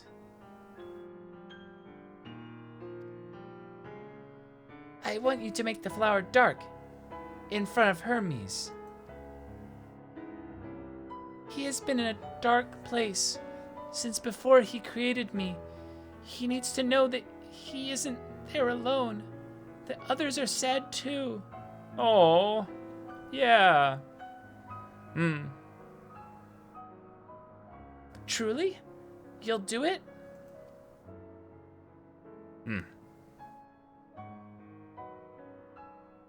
Thank you, Triss. Thank you. It means more to me than I can say. I can't wait to see how Hermes reacts. Let's go back and fetch him. Okay. Yeah, the first one made sense in a lot of ways. Yeah, there were a lot of ways in which the first one was like the perfect one to just casual warrior screaming, doing their thing over there.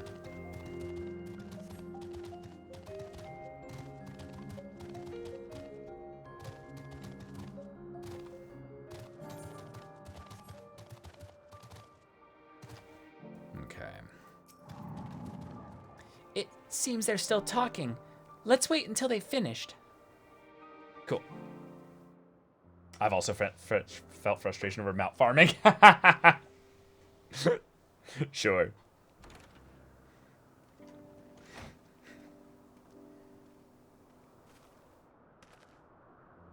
Hermes! Oh.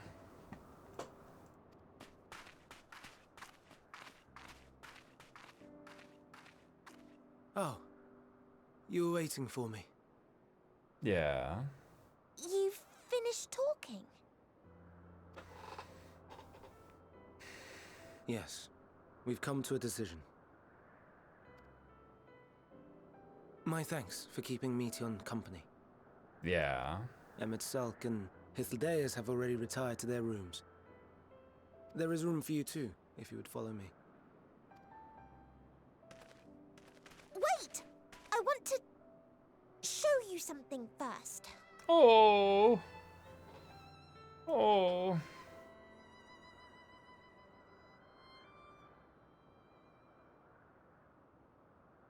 Hmm.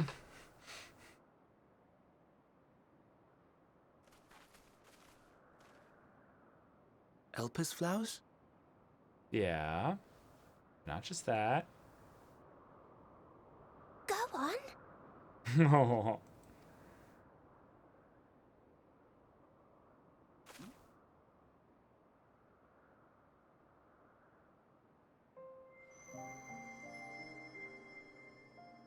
Cool.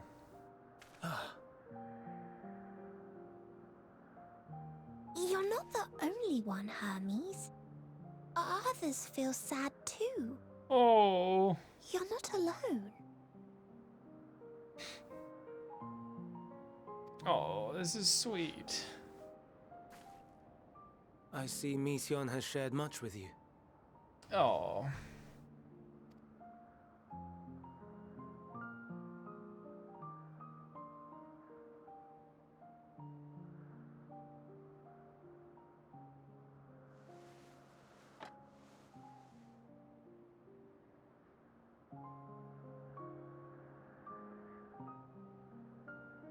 May we talk a moment? Okay, masks are coming off. Yeah, let's talk.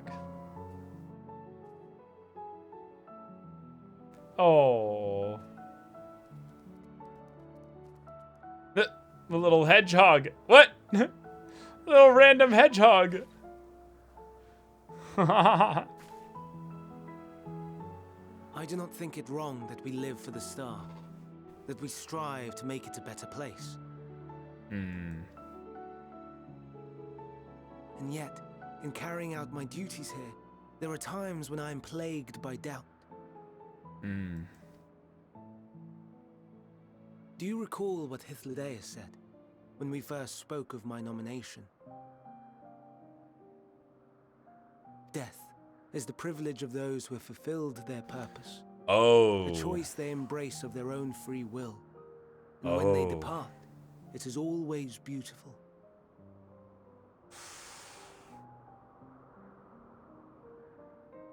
Oh. Yeah. Perhaps it is. But only for man. Ah, only for those that have free will. Creations that he deems useless are discarded with nary a second thought. Some scarcely born into the world, afforded a handful of breaths before life and potential are abruptly extinguished. Oh. Whew. We make an effort to spare them the pain, but they sense what awaits. Rage and anguish and cower and fear. And it is not beautiful. Whoa. Shit. Yet no one cares. No one. So fixated are we upon the duty that we do not pause to question the method. Oof. Pain and suffering, confusion and despair, writ plain in the eyes of those poor creatures. Yeah, exactly, Sue Wonderful. Or So Wonderful, yeah. Yet no one sees. We turn a blind eye and carry on in blissful ignorance. Nor to miss. And always, always the blossoms shine pure and white. A contradiction so blatant I could scream, want to scream. How can you all accept this aberration?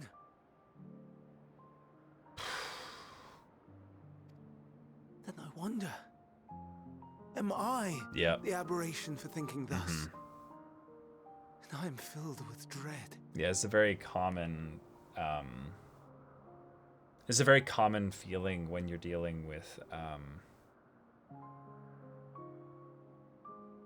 I want to be sensitive here, but I'll use like a bit of my own story. There was a time when I had to basically come to the realization of like a bunch of stuff had happened when I was a teenager that made me very angry and made me very very upset about the state of the way not just the world worked, but my world worked, the people around me.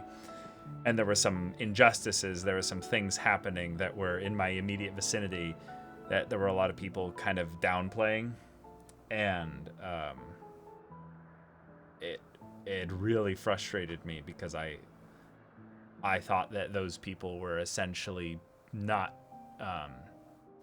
caring about the pain that they were inflicting upon others by this whole thing. And so Hermes' whole plight here, I very much understand it. But the thing that can happen, and this is very, very like damaging when this happens, is that when the people around them go like, no, it's okay. It's all fine. You don't have to worry about it. No, don't fret. They can end up basically giving you the thing of where the perception that you have of the world must be so skewed because you're not able to, they're not able to see what you're experiencing. Therefore, you then begin to wonder, wait, am I the crazy one? Am I the one that's, off because I'm thinking about things this way? Yeah, and it's really, really damaging because it doesn't just isolate you, but the isolation distances you from the people that could tell you that, no, they do see it this way. They're using their own methods basically to, overcome it by a form of coping or a form of, holding on to something else that's stronger. So they're basically caught between the tension of the two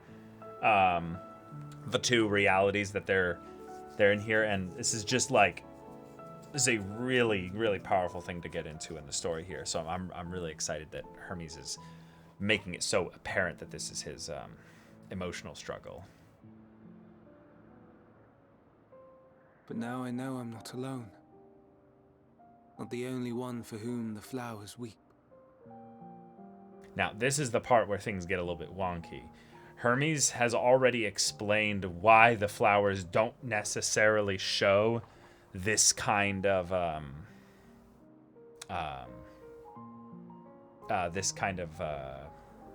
emotion here, and that show this kind of color based on the emotion and stuff, is that it's something where Dynamis could be basically getting restricted by all the ether in the area, and then that the idea that most people in this area are primarily, keen to attuned to ether rather than Dynamis, means that, you might not actually be. Yeah. Yeah. Hydrate reminder. Thank you. Thank you. Actually, I can tap into my big water jug now. Yeah, I totally know what you're feeling there, Sheedan. Yeah, this is one of those explorations of like what it's like to be so powerfully captivated by an emotion that you don't feel like anyone else shares. So when you try to express it, you end up either getting rejected or the environment that you're in doesn't support your expression of that emotion. So you begin to feel like you're the crazy one.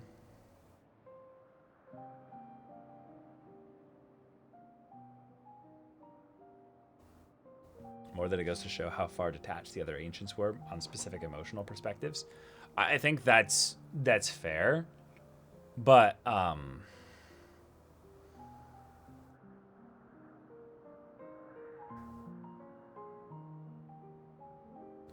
yeah, I think that's potentially reading in a little bit more than I would go into it there. But yeah. Hey, Perv, good to see ya. Doing well. Playing a good game. Owen asked what you thought as you kneeled beside the Alpis. Or if you only did it at Meteon's insistence. Yeah, sure. Nevertheless, I thank you. Yeah. To know that you too have experienced suffering is a comfort. What's yours? Share it, man. Oh, I could tell you all about suffering. Glad I could be of service. Let's have no more brooding, eh? Oh my god, what is... I get that this is more playful and fun, but it's like, we don't really know Hermes now. Like, glad I could be of service a bit. I want to do the bottom one. I always want to do the bottom one. Lest you misunderstand, I derive no pleasure from your pain. No, I'm not saying you do. I'm saying I have a lot. It's just I have a lot I could tell the you. fact that you are still here in spite of your suffering gives me heart. Oh. Still here. Yeah, there's some underpinnings there.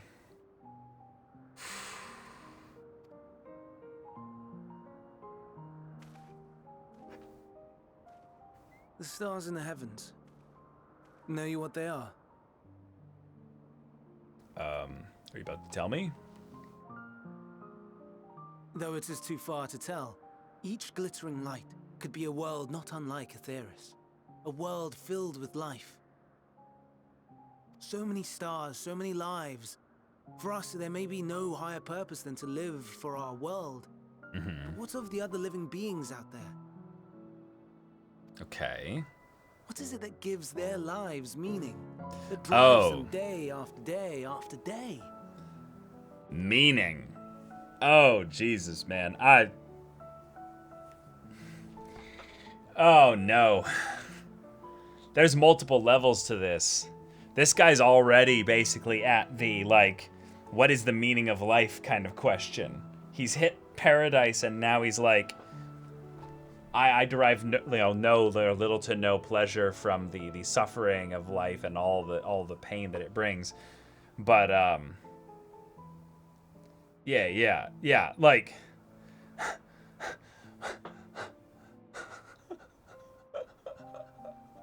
Isn't it fascinating how the more we change, the more we stay the same? The idea that this is the ancients, but they're also the super advanced, peoples and what have you. And they're literally playing God on this planet here. Yeah.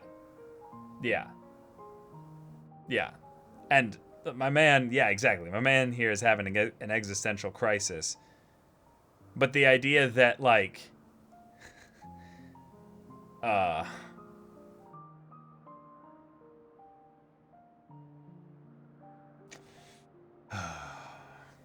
Okay.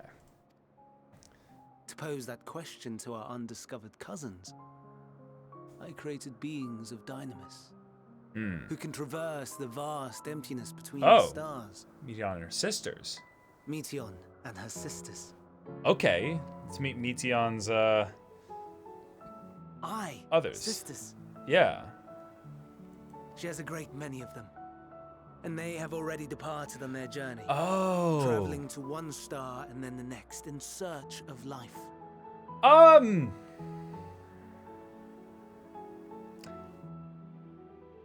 Question.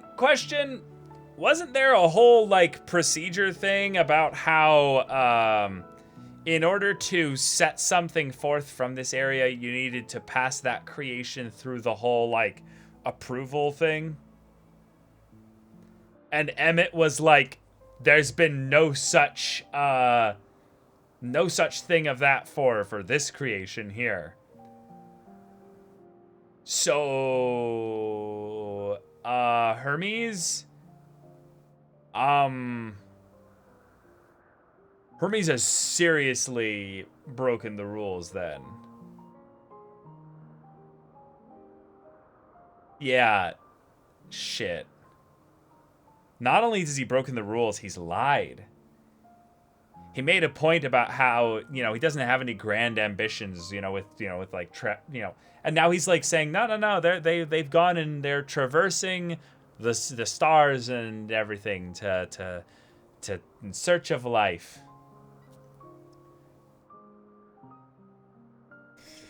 Like, Hermes, you need a support structure. You need to reach out to people. You need to... Oh, man.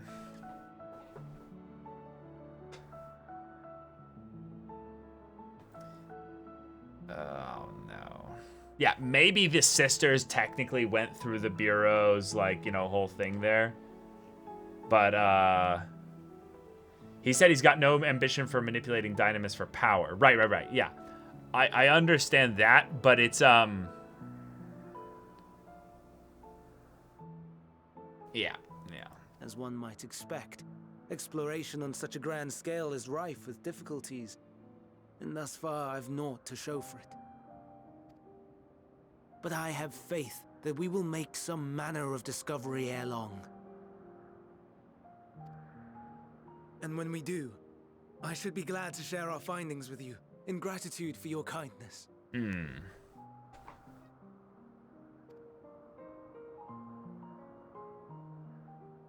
It's getting rather late. We had best find our beds.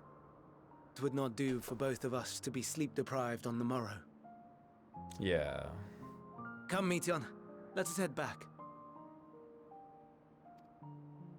All right.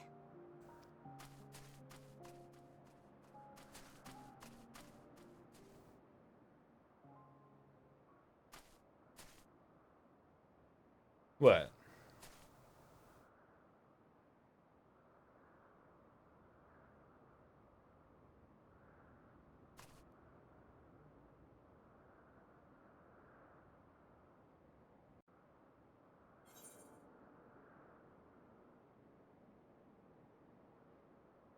What?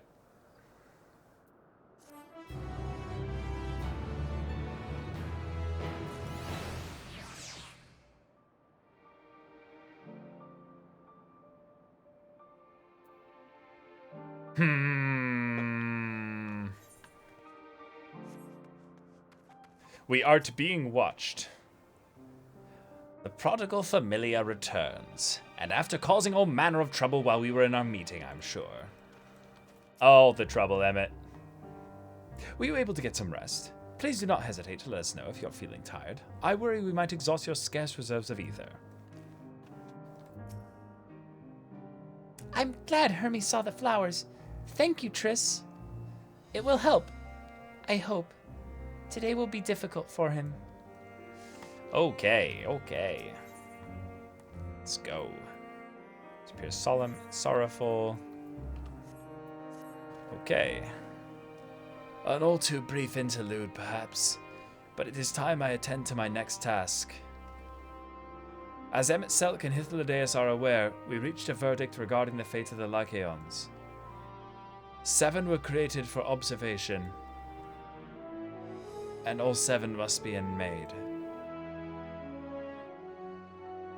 Doros has followed the correct protocol, and as Chief Overseer I can find no fault in his judgment. The Lycaons would disrupt the natural order, ravaging and consuming other species until they themselves starve and perish. They cannot be released into the wild, and they cannot be allowed to remain here in Elpis.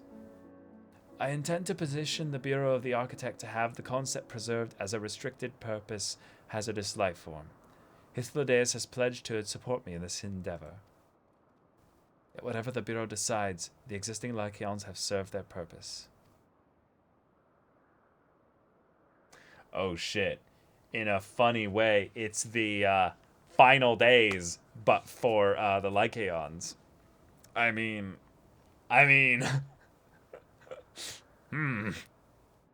Yeah, just extrapolate this concept. Just extrapolate this concept. You know, just think a little bigger. You know, just a little bigger. We are, you know, judge, jury, executioner of these beings. I mean, things, you know. Yeah. Doros has already isolated the creatures and is preparing to carry out the necessary measures. I will join him forthwith. It is my duty to witness the conclusion to this study. Oh boy. If you are resolved, then we have but to accompany you. Of course. Let us be off then. We return to the main aisle.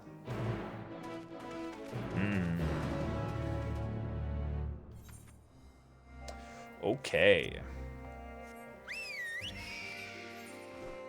Alright, let's see if this is an Aether Current quest real quick. It is. My, what a familiar essence you have. Like that of a familiar. If you're familiar with the concept. Wow. Oh, just my little joke. Trist, was it? I am Hippotho. What the? Oh, it's a flying cat! What? What? Stop!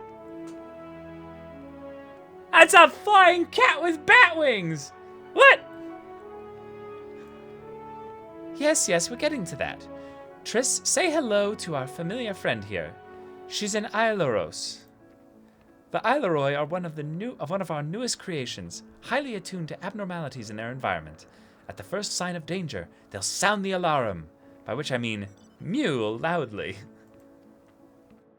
Though we do our best to observe all our creations, Elpis is simply too large to maintain a constant vigil over each and every temperamental species. It sounds like a problem. A more efficient means of detecting conflict between creatures was in order. Thus have I taken this Ailuros under my wing, to further develop her capabilities in this area, and she does enjoy our little walks. This evening we are testing her ability to pinpoint sites of conflict. Would you like to observe? Simply tell her that her task is begun, and she'll do her utmost to locate disruptive creatures. Please do subdue any unruly subjects once you've found them. We can't have beasts running amok. Nope. Can't have that. Nope. Definitely can't. Meow. Follow the others and try not to fall behind. Okay.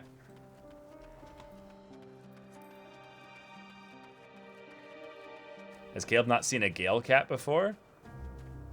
I guess I don't remember them. If I did. They're from Heaven's Ward? Yeah, I don't remember.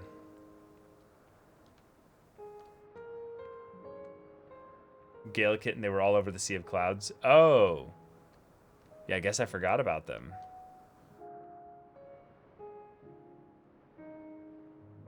I see what you're doing here, you little shit. Trying to get me to fight that thing.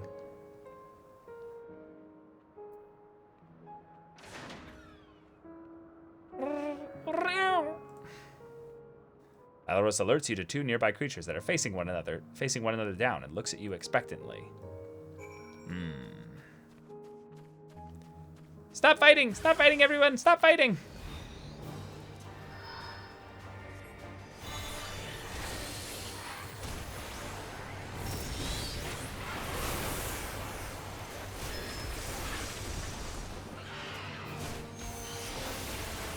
Well, I guess subdue means fucking kill them, so...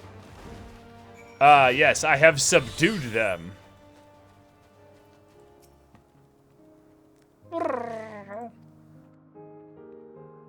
Yep.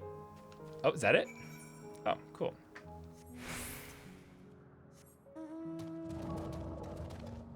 Okay. To be fair, guys, remember, I've probably dipped into, like, 10% of the content outside the MSQ. Like, really, like, very little.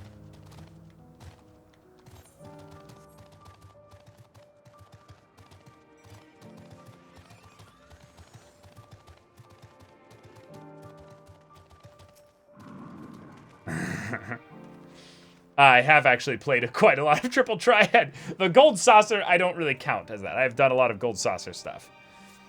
She seems quite content. But in the name of science, what were the results? Dead. I fucking killed them all. As I expected. Well done, little one. Magnificent creatures, the both of you. It's a shame we cannot give you a pair of tiny wings and a bell, too. But it's against protocol, I'm afraid. The Alaroi are enchanted with theirs at birth, so they are able to acclimate properly. Of course they are. I'm certain you have your own unique potential to rise to. However, in fact, why not join us for another phase of testing? Is it giving me an aetherite thing? Nope, then bye.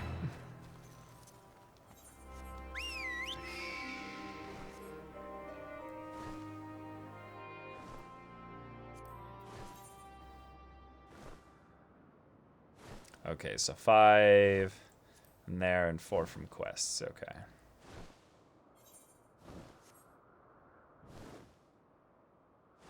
Okay, so none of the raids aside from the Crystal Tower. I have done coils. I've done coils.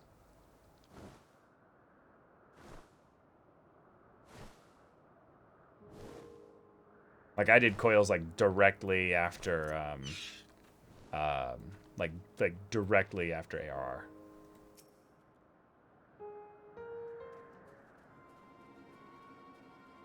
Oh. Doros, are you hurt? What happened here? They caught me off guard. I had them bound with ethereal shackles, but they became frenzied, even more so than usual, and broke free. I was able to stop 4. The other 3 escaped. These are those mounts. I forgot what they're called. But yeah. I see them. 2 have taken to the air above the 12 Wonders. Oh, were those the things that Meteon saw? The last is up ahead, lurking in the fields. You and Triss handle that one. The pair in the sky you can leave to me.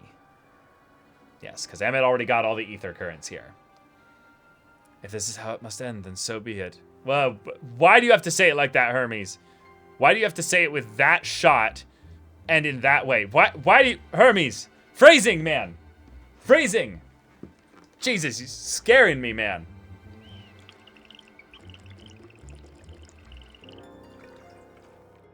Yeah, it reminds me of Fenrir. Yeah, it's a reskin Fenrir, that's right.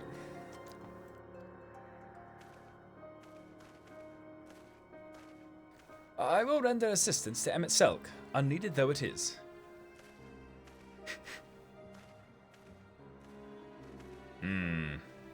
Meteon, you are to stay here with Doros.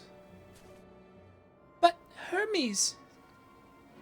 The Lycaons must be reverted. I would spare you their pain. And mine. Oh boy. This is my burden, not yours. But if you are intent on helping, then please, follow my lead.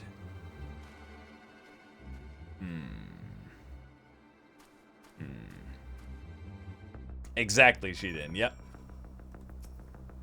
Stay with Hermes, Triss. He will need someone when the time comes. Jeez, the music, the dialogue, everything is set up for, like, just absolute travesty and tragedy. Like... Yeah, stress music, seriously.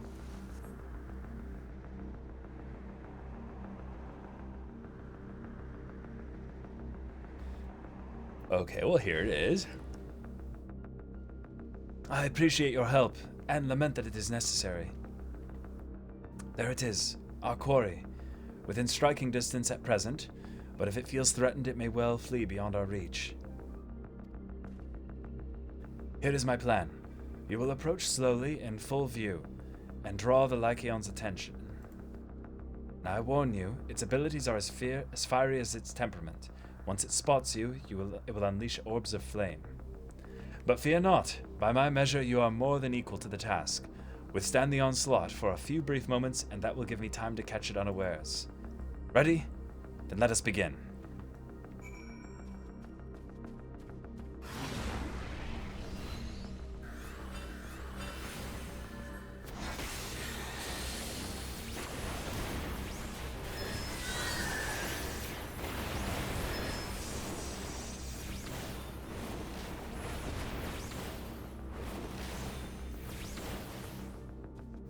Okay.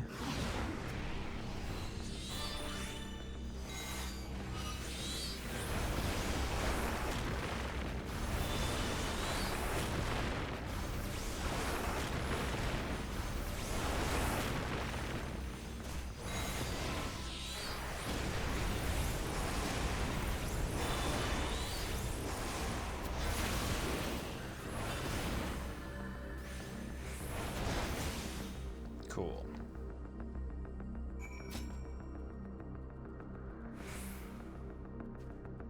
Oh, just stand here. Okay, cool.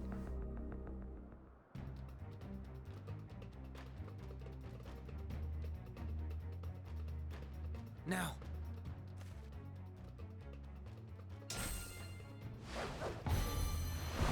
Oh, cool staff.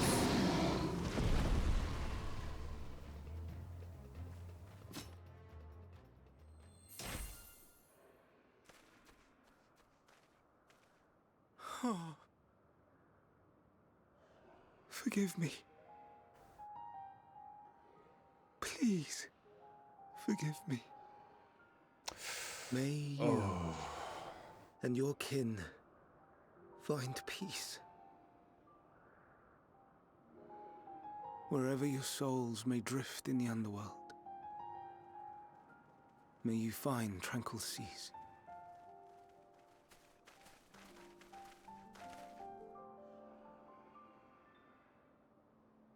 Be not forgotten, in concept endure, to reclaim form and one day live again. Serve not the star, or any purpose save your own. Oh. Live again, Whew. if that be your desire.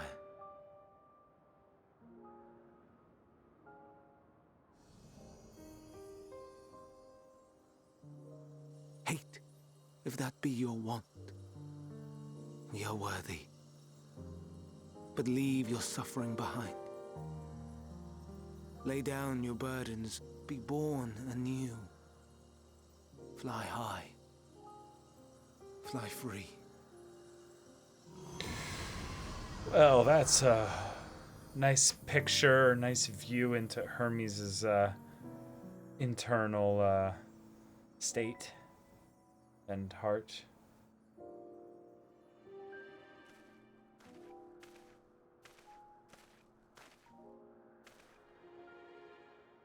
Join the convocation, Hermes. Not the time, man. Not the time. You do not belong here. Leave to replace another. To be replaced. It changes nothing.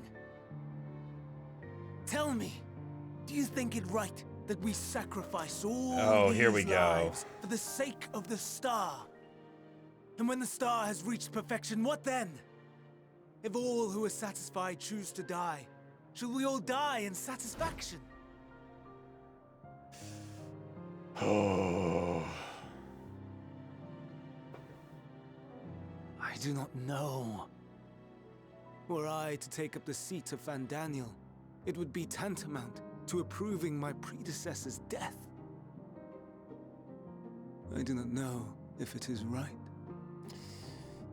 And I'm torn by such thoughts.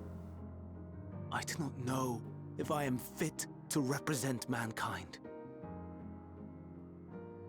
Hermes! Please don't be angry. It hurts so.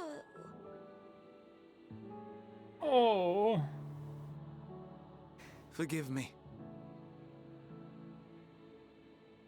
If you would still consider me in spite of everything, I beg some time to gather my thoughts. Okay. Meanwhile, Hythlodaeus, I fear I must trouble you to attend to the others. Oh. 'Tis no trouble at all. Take as long as you require.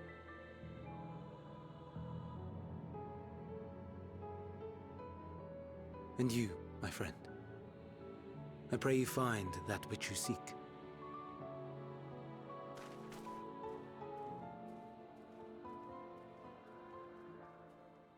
I expect we have some few matters to discuss. Shall we return to the 12 Wonders for a time? Aye. Yeah, the fact, though, that they kind of just... Oh, okay. Hermes had his thing. Okay, let's move on. Like, yeah, they were a bit blasé about all that.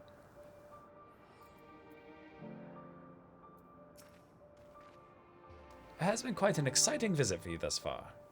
Oh, you weren't injured, were you? Good, good. Yeah, didn't even acknowledge it, yeah. The other Lycaons have been taken care of. The incident is resolved, and life in Elpis continues as normal, or ends, as the case may be. Rationally speaking, I understand Hermes' argument. Okay. No matter how well deserved the rest, there is a pang of sadness when a colleague leaves us. Yet never has a departure caused me such grief as Hermes appears to feel. What must it be like to experience such torment?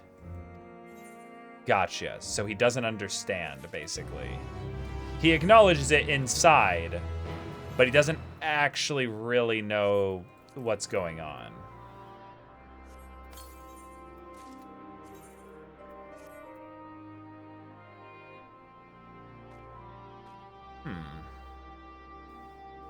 Interesting.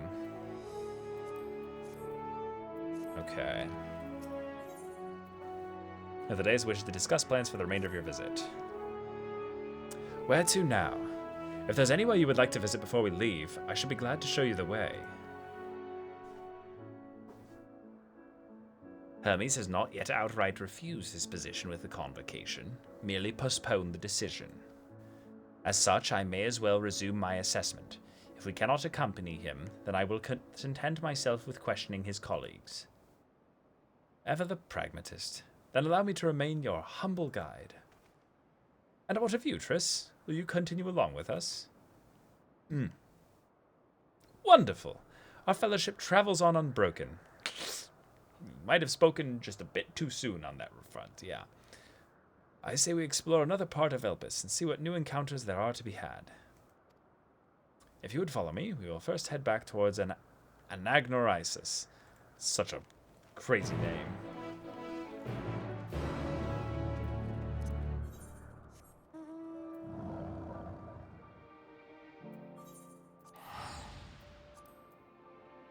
We'll pick up the other Aether Current quest when we go over here.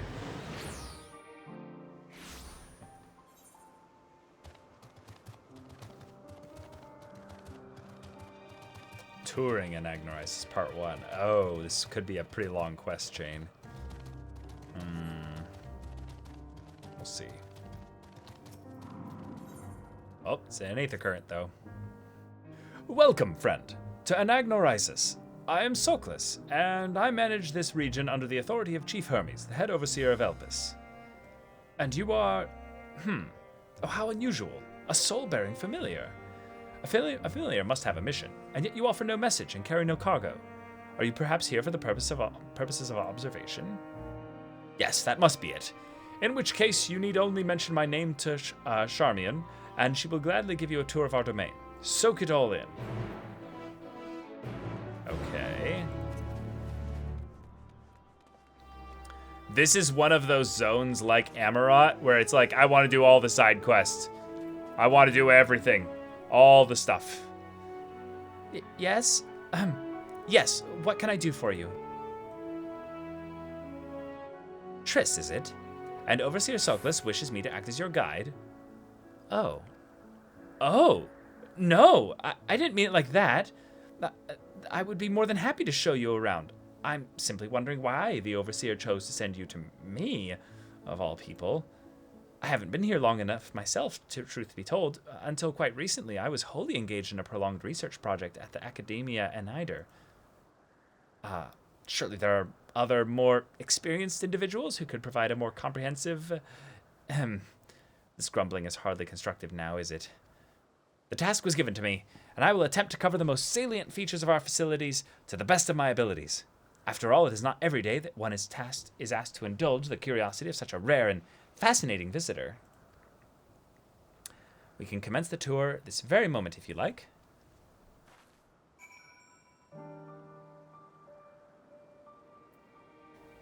Okay. And let us begin. You know, rather than have me lecture you as we walk along, I think observing firsthand what we do here in Agnorisis would prove more beneficial. I will point you in the right direction, and you can question my colleagues to your heart's content. Once you've completed a circuit, we can return and speak to Overseer Sockless. It's accompanying us. Okay. Gotcha.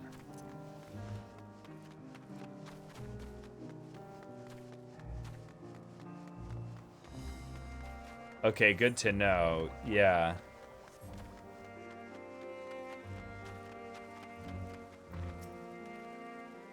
Charmian. Oh, and who is your friend? Azam's familiar? Why, you appear so astute and deliberate in your thinking. I should very much like to make an extended study of your composition and consciousness. Oh, do forgive my forwardness. It is my duty to chart the behavior of familiars, and I find it ever so diverting. Arcane servants are rarely permitted to roam the world at will, you see, but our research here is given special dispensation, once the subjects are properly registered as concepts, of course. See? Yeah. There are times when familiars are tasked with tending cattle or must otherwise coexist with other living beings. Such projects are brought to me, and I'm responsible for observing and evaluating their potential compatibilities. Oh, but of course, if Azam might grant us permission, then you could abide here for a few years while I analyze... On that note, we really must be moving along. Step lively, Triss. Yes, of course.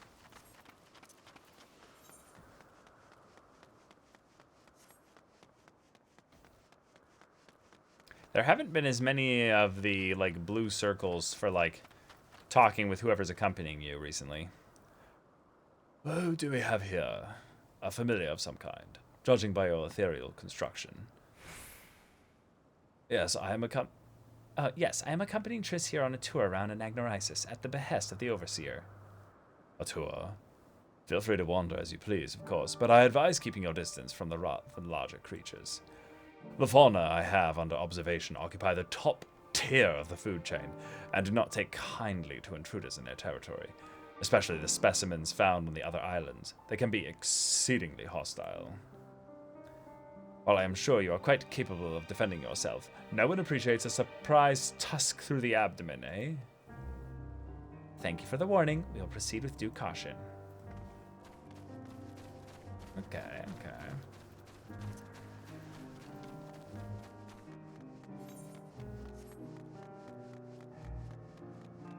Yep. Exactly so wonderful. Yep. Hello, Charmian. Was there something? The Overseer asked that I give this familiar a tour of the grounds, and I thought the best way to do that was to show her what we do here firsthand. I see. Well, as my work is rather difficult to demonstrate, I hope a brief explanation will suffice. Our creations are many and varied, but I mainly preside over the plant life. When it comes to watching certain grasses grow, one must be prepared to observe over the course of several years. And in the case of trees, sometimes decades. God, that sounds awful. Tedious, perhaps, yet necessary. Plants are capable of altering an entire habitat, and their presence as a food source has an enormous influence on the local wildlife. Was that the sort of thing you wished to know? Yes, that was perfect. Thank you. I think we've covered the main areas of interest. All that's left now is to speak with Overseer Soclus. Okay.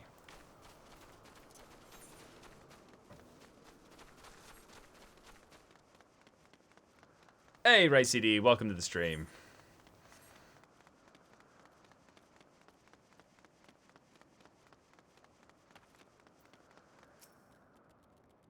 Okay, we get a cutscene out of this one.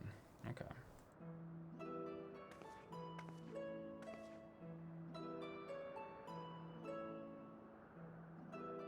I see you've completed your tour. Almost. We spoke with those in charge of the various facets of Anagnorisis, but I thought it would be fitting to end this visit where it began, with you, Overseer Soclus. I see. And what is your impression of the work we do here? Requires equal levels of passion and patience.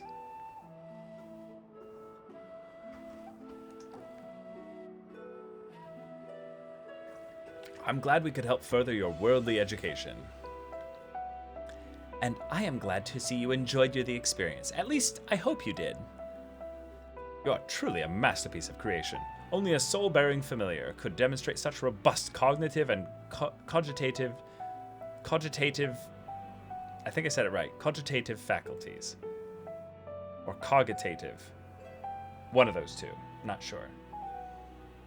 Were you perhaps designed to inspire others? I feel something special has been woven into your aura. You have an intriguing presence, to say the least. Please stay a while and share more of your thoughts with us. Yes, I second this invitation. In all the long years I have resided here, never have I encountered such a unique entity, and one of Azim's no less. Give me that ether current. Yeah, baby. Oh no, you don't give me another one. Bye. So we should need 3 more quest ones and 4 more ones out in the world. 3, yep. 5 more out in the world, okay. Let's see if they're gonna eventually take us to the other areas.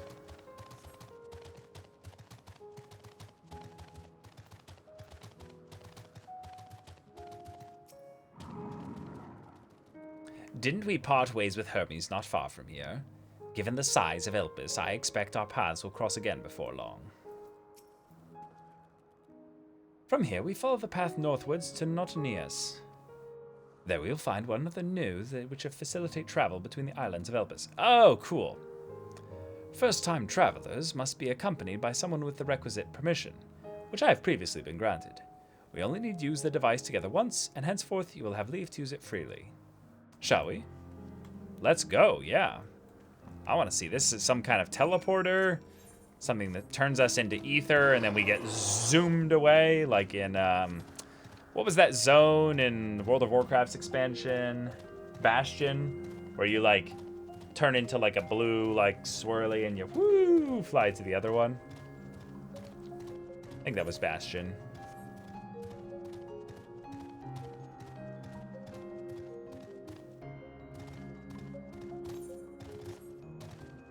Right, Prax, yeah.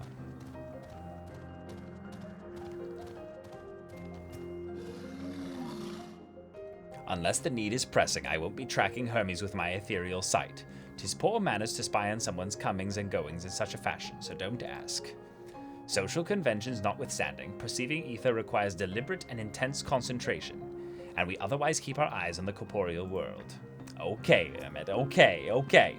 Was gonna ask you to scry on him while he's naked or anything, you know. Come on. Here we are, Nonotanius. The news will take us to Calamelios Zephyrus, the western island. That's it right there, looming large above us. Whoa. Step this way and we can soon admire the view from above. Hey, Ricey D. This game actually just did have a free trial up until recently, but the game has gotten so inundated with players that they temporarily froze the free trial. So there is one right now. But I present to yeah. you Calamelios Zephyros. Calamelios, okay. Here you will find a number of testing facilities, as well as the observation hub of Poiton Oikos. Right then. Let's begin by... Huh? What? Oh! Well, Oh, what are these an things? Arrayus. How delightful. Wait, what does it have in its hands? Oh, a little rock gem. Oh my god, that thing is adorable. Whoa! And what, pray tell, is that? Yeah, what? What? Ah! Ah, that's a new species of shark. We approved the concept but a few days ago. The absolute chungus. What is this? Sharks are among the most popular sea creatures. Rare is the day when someone does not submit a new concept. Oh my god. Shark. At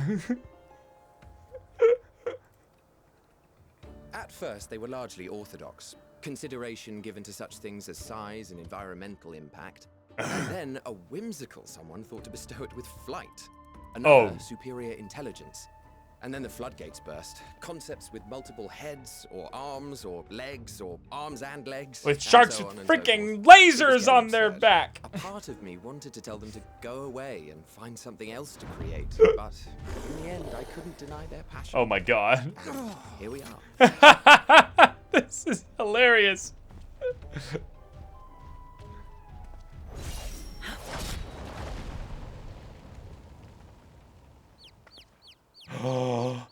Oh, is it she? Is it she? It is! It is, That was isn't it? too close. Are you unharmed? Wow! Yeah! Hello there. It's nice to meet you for the very first time. Yes. Well now, if it isn't a pair of familiar faces. Hi. Banar, that we should meet you here. Oh, that's how you pronounce that? Vana? I've been saying like Vanat or Vanat like this whole time.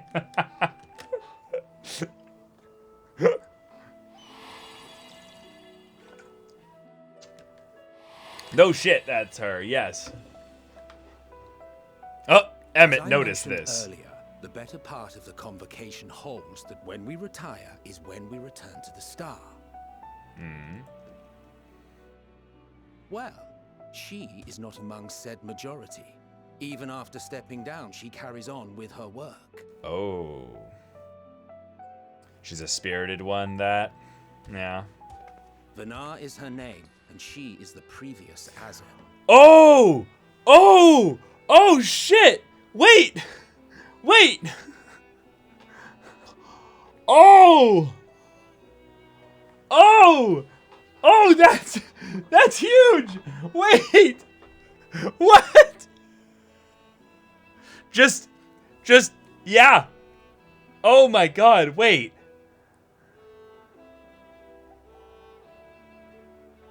So is that why we were chosen then? Is that why we were chosen by Hydaelyn? Whoa. Oh, we're getting some good. We're gonna be eating good tonight. You look well.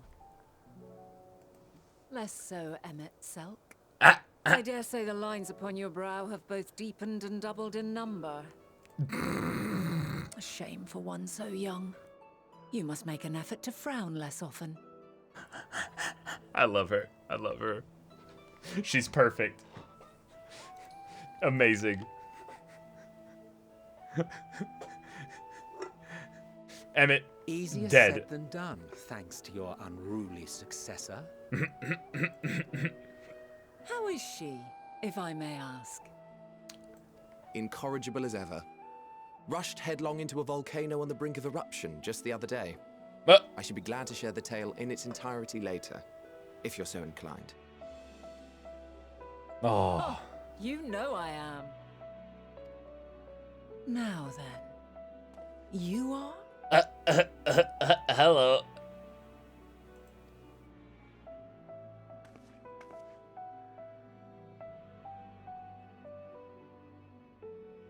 Oh no. Oh no. Yes, it is I. Person.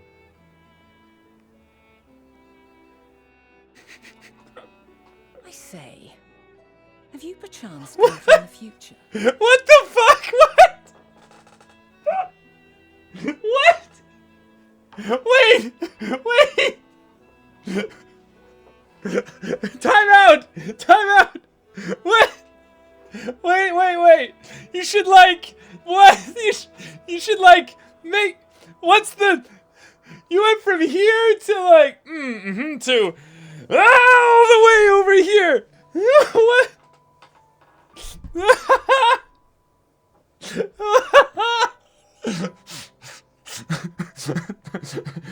grab our time watch. Abort mission. Abort. Get out. Yeah, mission failed. I do not believe we have ever met, yet I sense my magic upon you. Oh, that makes sense. Oh, okay.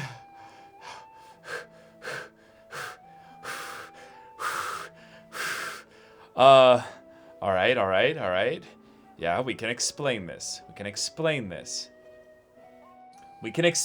No. See, no. See, I know. No, Vanat, I've got it. You just don't remember me, Vanat. Remember the Kairos? Can remove memories? See, Vanat, no. Vanat, no. Sorry, I'm gonna have to gaslight you here, but no. You're wrong. No, you just had your memory removed, and you don't remember putting magic on me. It's totally just a thing. Guys, go with it, you know? Therefore, if I wove the enchantment, I could only have done so at a later point in time. No. What manner of magic is this, if I may ask? She's gonna be like, a kind of magic I don't know how to do yet. A traveler's ward, of course. It prevents the corruption of one's ether.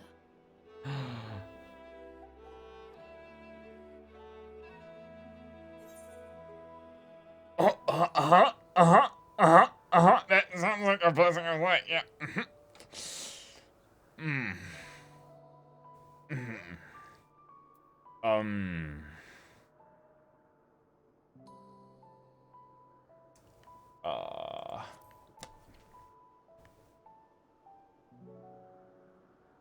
What is a primal? Yeah. Primals, you say? Oh no. But I'm not familiar with such beings. But if they enthrall by warping the balance of ether, No. then yes, the magic would afford you a measure of protection. We're fucked. I gather from your question that you are not ignorant to its presence. Hold on. From the future? That's absurd. Thank you, Emmett. Emmett has always been on my side. Emmett, bless you. The way they both turned to me at the same time. What is it? Are you unable to speak of the matter? Yes, I am a mute protagonist. I cannot speak on any such matters. The game is just you guys feeling my thoughts. I'm actually a really powerful telepath, and I'm miming everything. No, I cannot speak on any matter. Nope.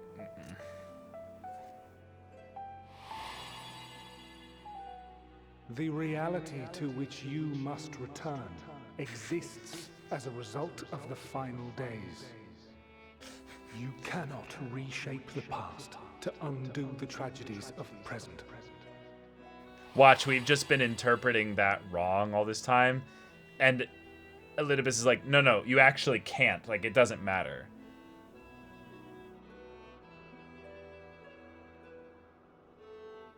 So, your actions here will not change your history. But they may yet affect the course of ours.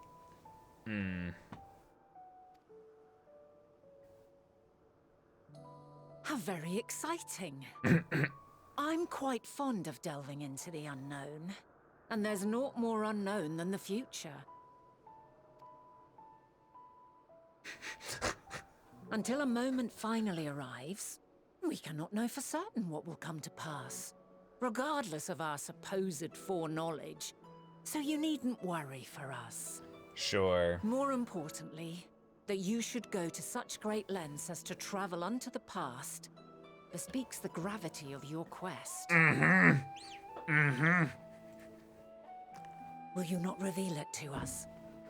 Mayhap we can be of aid to your cause.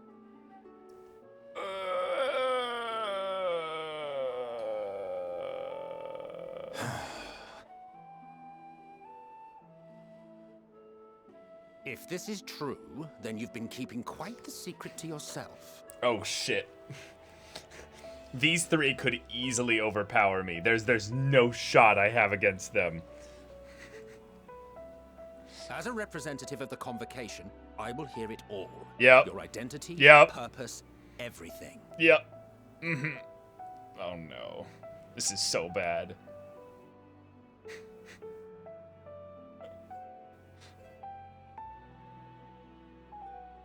Why don't we move to a place more conducive to calm conversation? Thank you. Give me a breather to think about what I'm gonna say here. I've been working here for some days now at an old friend's behest. Old friend. Who else would I know? Elidibus? If it is agreeable, we may make use of my accommodation at Poiton Oikos. No.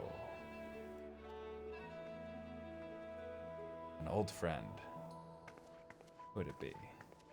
Yeah, Elidibus is younger. Yeah, We were exactly. meant to meet. I am certain of it.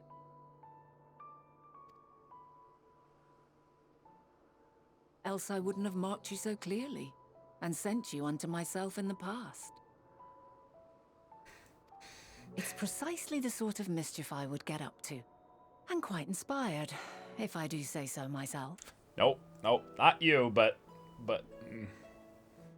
Laha bread would be hilarious.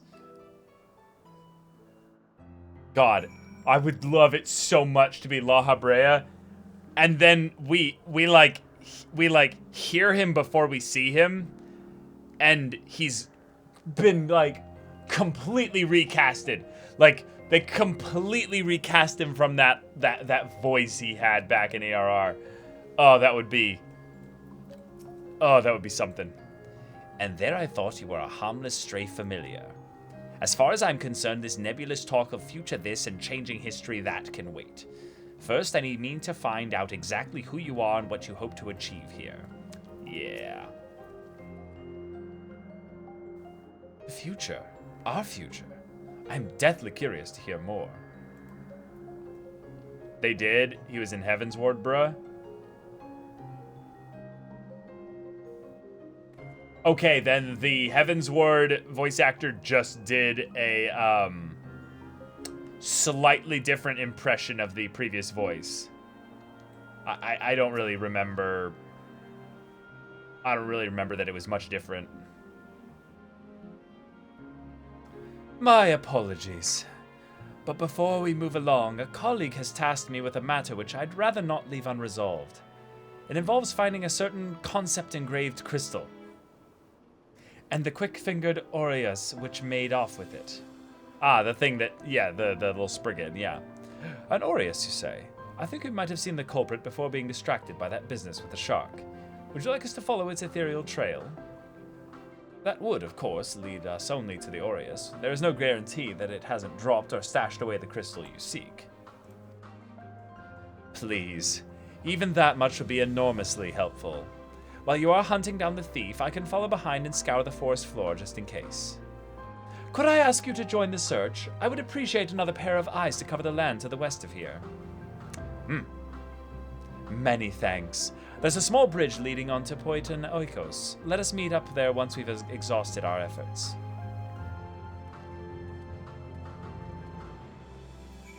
Oh shit, guys, this is crazy! We've been discovered.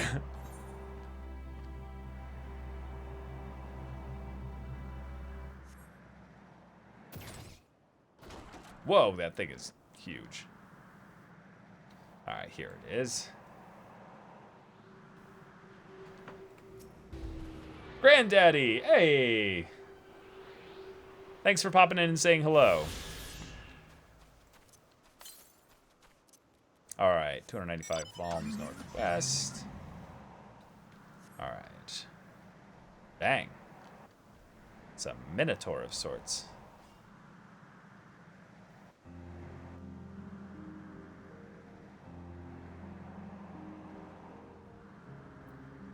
Okay.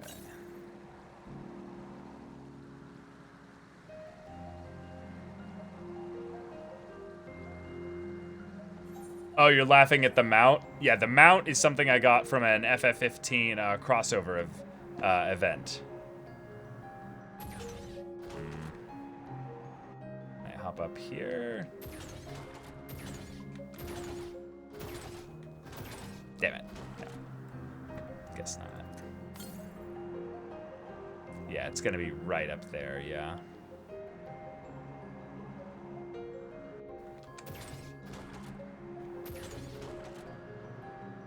There you are.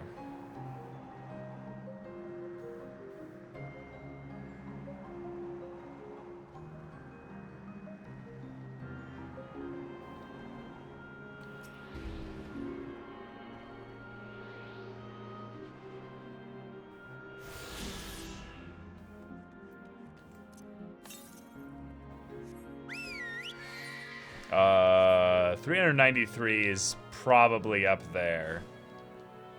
Yeah, that's too far to be on this island.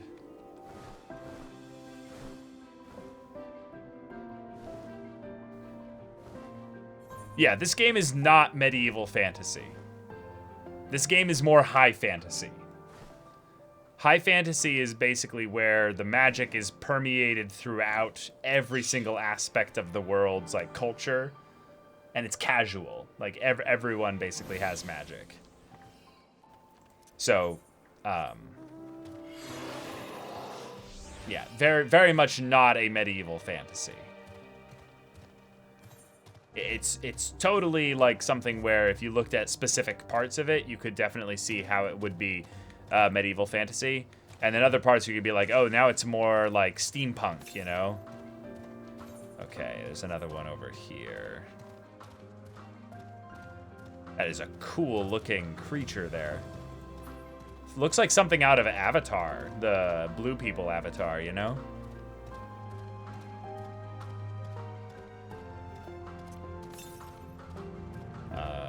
North. Ah, here we go.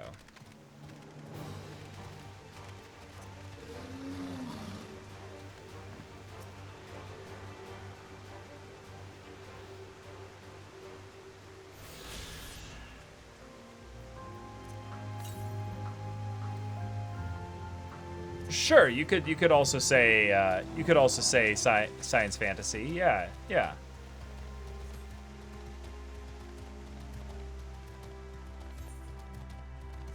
Like I think that's more of like a term for like selling books and stuff, or like selling, you know, media, rather than something with regards to the actual like setting.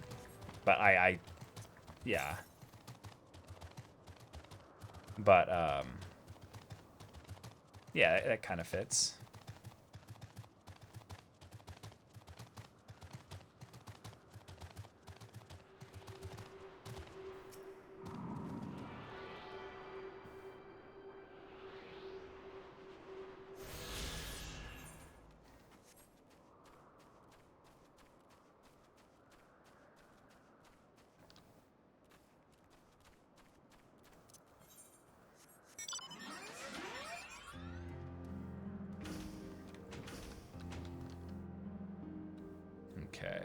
concept crystal. It's probably going to be up there on the tree, or like near the tree. Actually, hold on. I didn't thoroughly check this part here. Oh, here we go.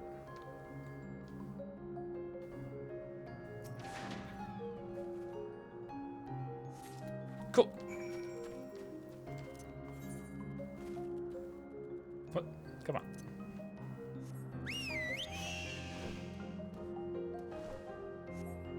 Okay.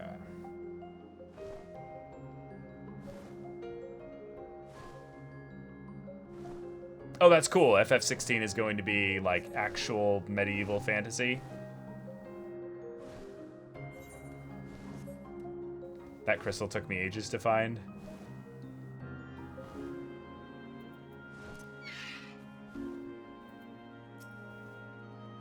The problem you present is vexing enough without adding the old Azem into the equation. And she wonders why these lines upon my brow grow deeper, when she herself wields the hammer and chisel. The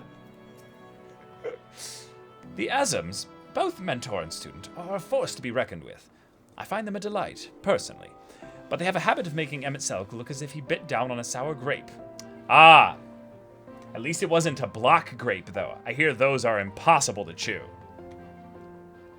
So much so that they had to be reverted. Like, you guys hear that? There was a species of grape in this game, but the ancients had to revert it. I guess it outlived its usefulness, you know. It's sad, but you know, yeah, rip grapes. Our last searcher returns. I am afraid the Aureus no longer had the crystal, nor was able to find it as I followed in its wake. I don't suppose you fare any better? Yes, I got it. The crystal. Well done. Wonderful. Now I can focus on your tale without that missing concept nagging at my mind. Have you always had a knack for finding things? Maybe. I've often been asked to do so. Yes. Yes. Let's break the fourth wall a little bit more. Oh, you too? Some of us seem destined to always be searching, for ourselves and for others. Long ago, when I held the seat of Azem, I was forever trekking back and forth across the star in search of answers to people's problems. Naturally, the need for such journeys has lessened considerably since I entrusted the position to my whimsical successor. Yet I am still eager to come running should an old acquaintance or new interest require my personal attention. That is what brings me to Elpis, in fact. Many times has my presence been requested, my opinion sought concerning the habitat of this or that creation.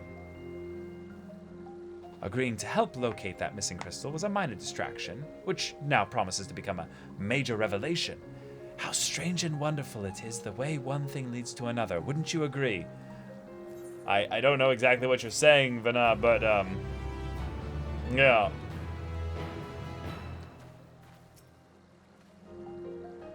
Same thing.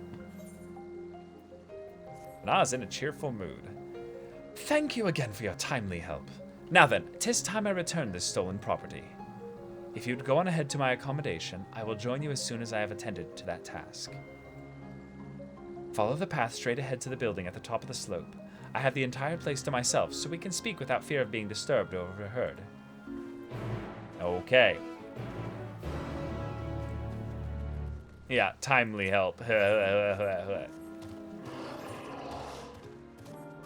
Good one. Hey, Triple Toto! Welcome to the stream. What brings you here?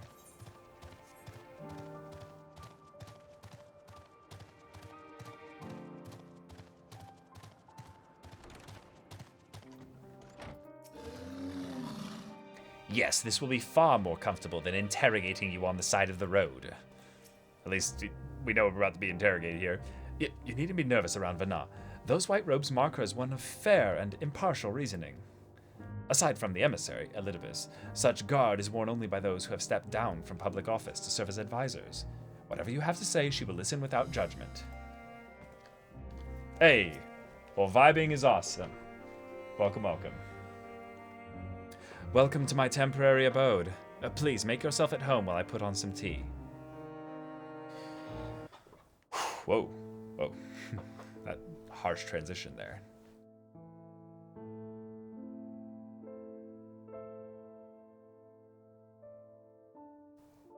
What is it with this expansion and hot liquid? Ah, a wonderful aroma. I feel more relaxed already. All right, let's have a talk with all these important people. Would that With I had sweet answers playing in the but background. I travel light out of habit.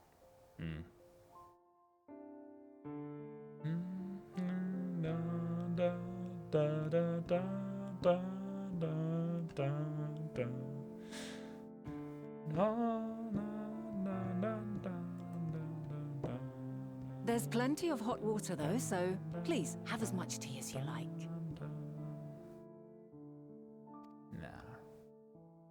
Now then, will you tell us your tale?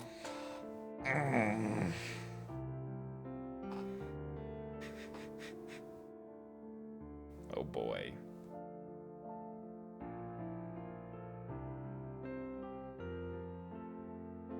Are you going to give them answers? Oh. A calamity called the final days has befallen the world. Okay. Okay. That's pretty vague. I like it. I like it. The world has been sundered, broken into shards. Oh, okay.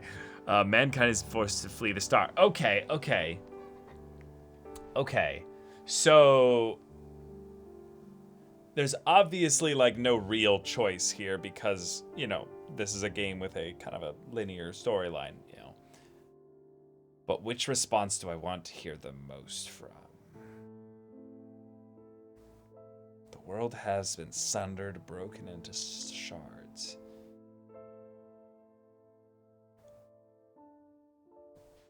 I feel like mankind is being forced to flee the star has some unique comparisons to the idea of Hermes wanting to basically seek out, you know, stuff beyond, but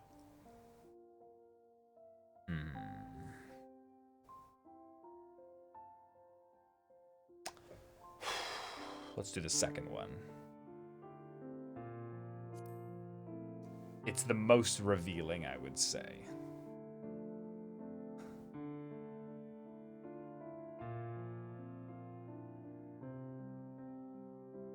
Why don't you start from the beginning? Oh, shit. Well, okay. Well, we're not holding back.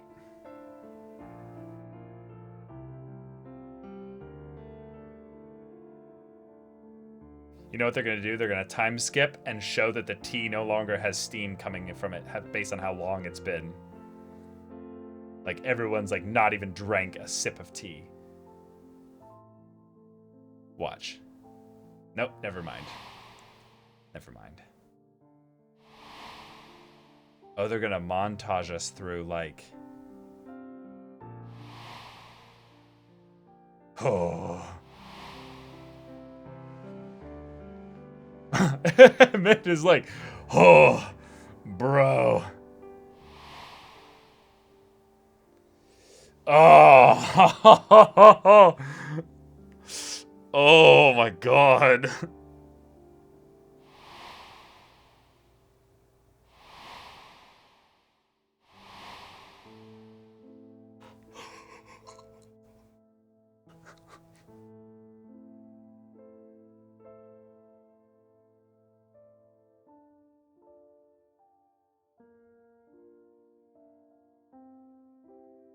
Preposterous. Utterly preposterous. Right. Yep. That's the kind of response that... While not the words I would have chosen, I too have my doubts. Much of it borders on the incredulous. Yeah. What of you, Vanar?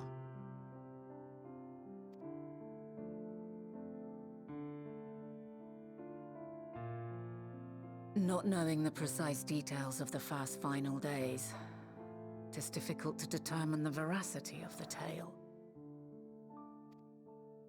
Supposing it is all true, I must ask myself why I would do what I did. Yeah. Yeah. Why would I feel I had no recourse but to oppose the 14 and create this Heidelin? Mm-hmm. Circumstances change, of course, but it would not have been an easy decision regardless. Yeah, Emmett be like, I am not like that. How dare you? Yeah. No, there must have been a reason. One compelling enough to force me to take such drastic measures. No, yeah, no shit, yeah. Then there is the Elpis flower, which I said would serve as a guide. Mm-hmm. That it's of import to your mission is plain, but your presence here leads me to believe that this place also holds significance. Mm-hmm. But what could it be? What are we meant to accomplish? Oh shit, Rice CD, bro, like these characters are so huge in the current time of things. They're like crazy, except for maybe Hythlodaeus, the one with the magenta hair. It's very hard to explain. It is not so straightforward as any of them being villains. It's a whole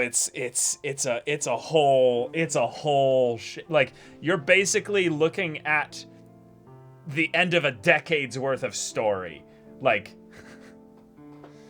Might it not be simply thus? In the future, whence she came, the final days could not be averted. Mm-hmm. Mankind has no choice but to flee the star. By alerting us to that eventuality, perhaps you wish to pave the way for other futures. No.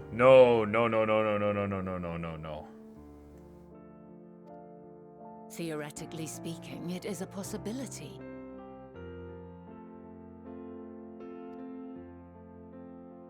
Yet if that were my primary objective, I see no reason to guide our friend to Elpis specifically. Yeah. I think it's because this is the origin point of the final days. The capital and Amarot, or even my own home would be more logical destinations. Yeah.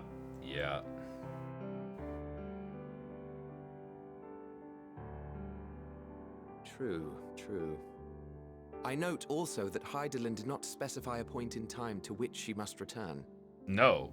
Also, remember, Elidibus sent me back here. By this, it may be inferred that it was not critical that we should meet. Yeah. Alternately, she had reason to believe that our paths would converge, coincidental though it may seem.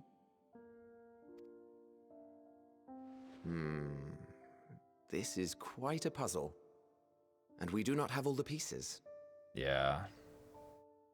Hardly any. But we do have one immutable fact. Ogbok, yes. Hithlo would definitely be the pothead roommate. I could totally see that.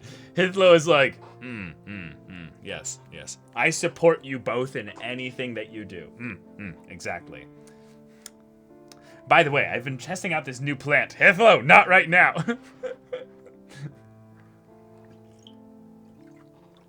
Yeah, Emmett is like furiously like brain is activated. If the final days are indeed as described, they will bring death to all that I hold dear. Yet despite being afforded long years of preparation, the only provisions I could make were for flight. Nay, my first and foremost endeavor would be to find a way to forestall the coming doom. Yeah, but... Given that even the 14 failed, mayhap you deemed it impossible. Uh-huh. Nothing is impossible. This I have always believed. Okay. And if Heidelin is indeed me, she would believe the same. This is heavy. Here we go. Are you seriously entertaining the notion that you are a messianic figure in some far-fetched tale? Go off, Emmett. Go off. Let's hear it all. The tea is cold, as you said. Called it. Well, Yep. I will not.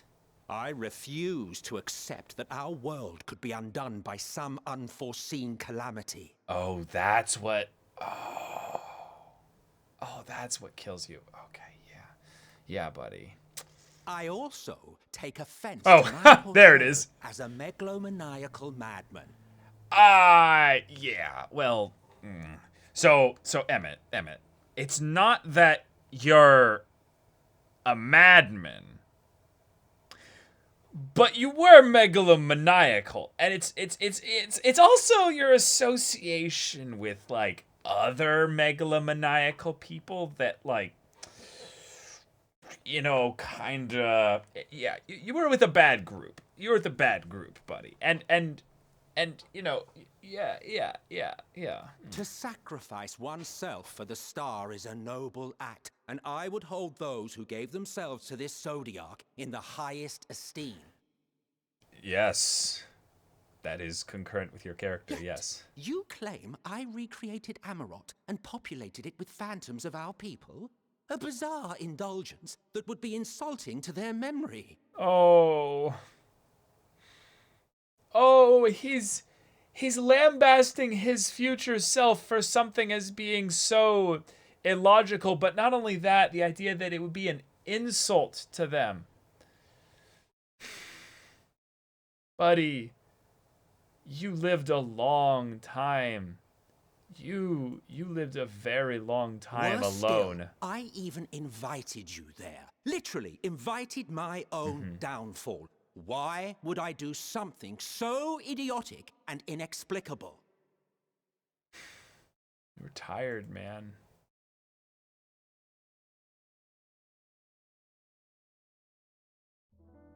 Now, I will allow that the hypothetical task of restoring our world would be daunting in the extreme. The thought of having to bear such a burden for 1,000 lives horrifies me. Yeah. But I would never forsake my duty. I would never forsake my brethren. Holy shit, the voice acting. He's like trying to keep it all together. Oh.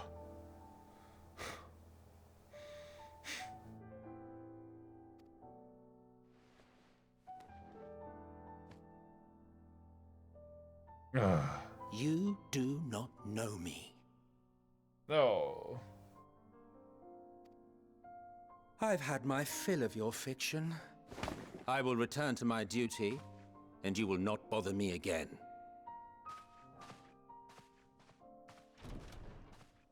Emmett Selk, wait! Yeah, we do bother him again. Just, you know, a long time from now. You've seen much of Elpis already.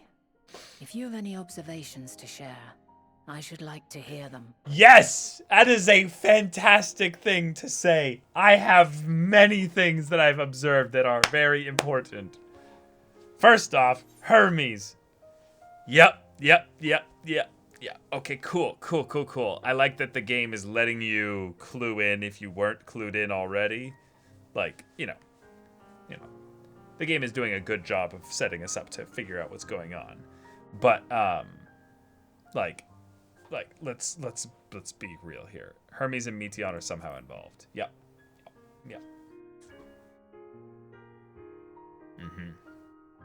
Hermes and his creation Meteon, you say?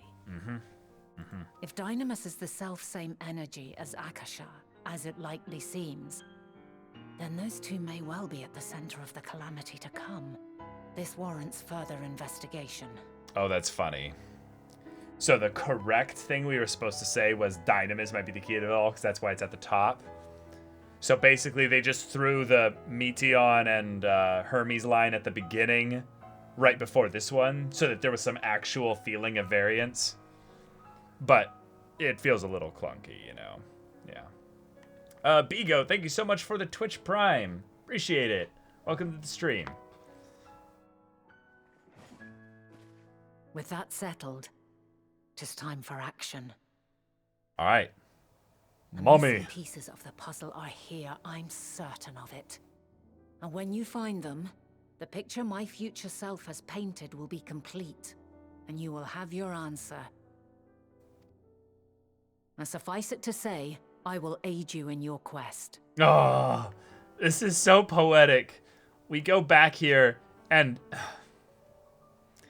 she's like, absolutely. This sounds like me. Yes, absolutely. I'm going to aid you. I'm going to help you. Oh. Sometimes I feel the true answer is all of them combined. Well, that's what it should be if you're going to do a linear story. Like, have the writing essentially focus like that. Oh.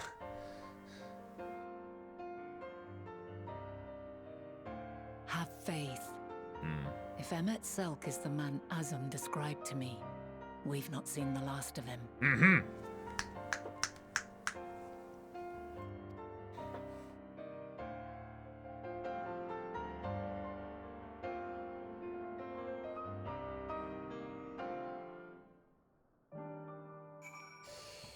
Oh. I know, Carby. This is crazy. This is actually just crazy. All right. Shall we begin our investigations then? I am acquainted with Hermes, of course, but only as a visitor received by the chief overseer of Elpis. Of the man himself, I know only that which is common knowledge. Thus I suggest we fall back on the tried and true method of conversing with the locals. The observers who live here can surely tell us more of Hermes and Meteon, and I have a good idea of where we might begin. Yeah, Carby is literally quaking. He's like, oh my god. Oh my god. This shit's whack, yo.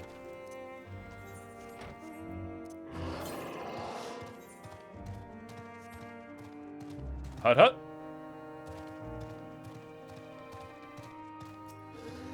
Okay. See you the woman standing in front of yonder building? Her name is Ismene. She's the one who made arrangements for my stay in Elpis, and from what I recall, she has held her position here for quite some time. Chances are she can provide us with some insights. Go and ask her questions. I will help with drawing out answers if need be, but I leave the choice of topic up to you. Okay, that's cool. Oh, over here.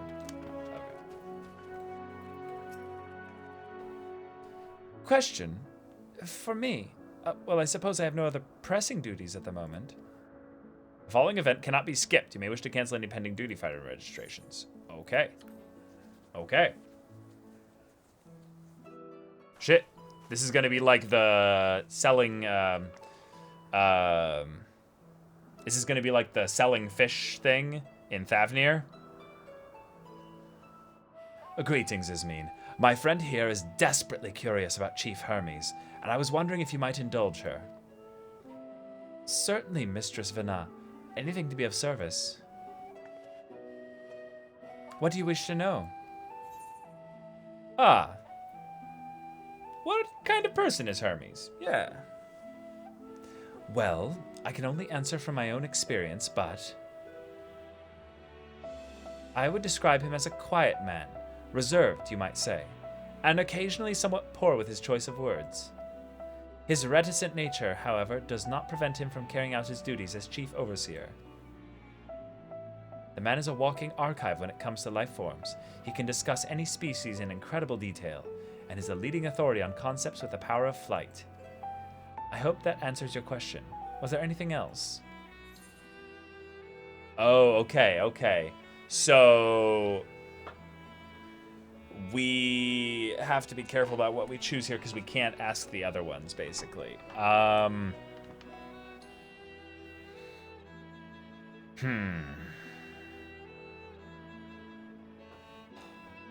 feel like knowing how long Meteon has been here is not really important.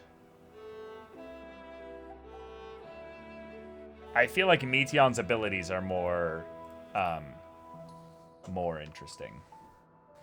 It's no secret that she is a highly unusual familiar. Of late, the chief often makes his rounds with her, like a mother hen raising her chick. I understand that she is able to read emotions and communicate directly with one's mind. Exactly how she was created with that talent, however, is a mystery to me. Shit. My apologies. I wish I could explain her nature in more depth, but I've not had occasion to discuss it with Chief Hermes.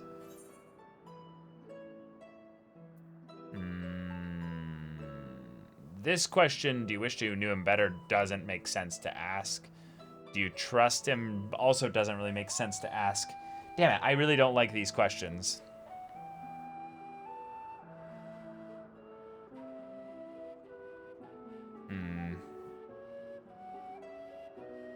Because if you ask, do you trust him, then it's like, of course I trust him. He's the chief overseer. I have to.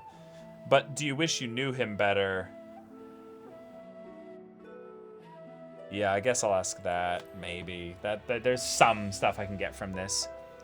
The chief may not be the most gregarious individual, but he engages with us as is necessary for everyone to perform their duties. I wouldn't want to intrude upon his privacy for the sake of curiosity. Though if you wish to learn more about Meteon, you could try speaking with Timaeus, another expert in the creation of flying concepts. He should be conducting his observations on the banks of the streams, somewhere to the east. Oh, and, unless you take a particular joy in rambling discourse, I suggest you keep your questions concise. Oh, we shall keep that in mind. Thank you for your patience and your insight. Think nothing of it. If there is aught else you need during your stay, please do not hesitate to ask. Come, Triss. I think we've taken enough of Ismin's time. Okay.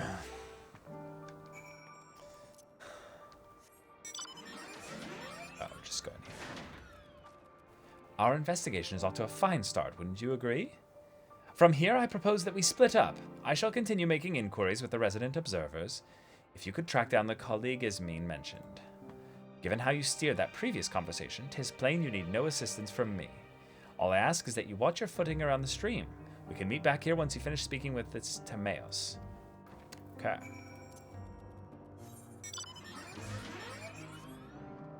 Okay.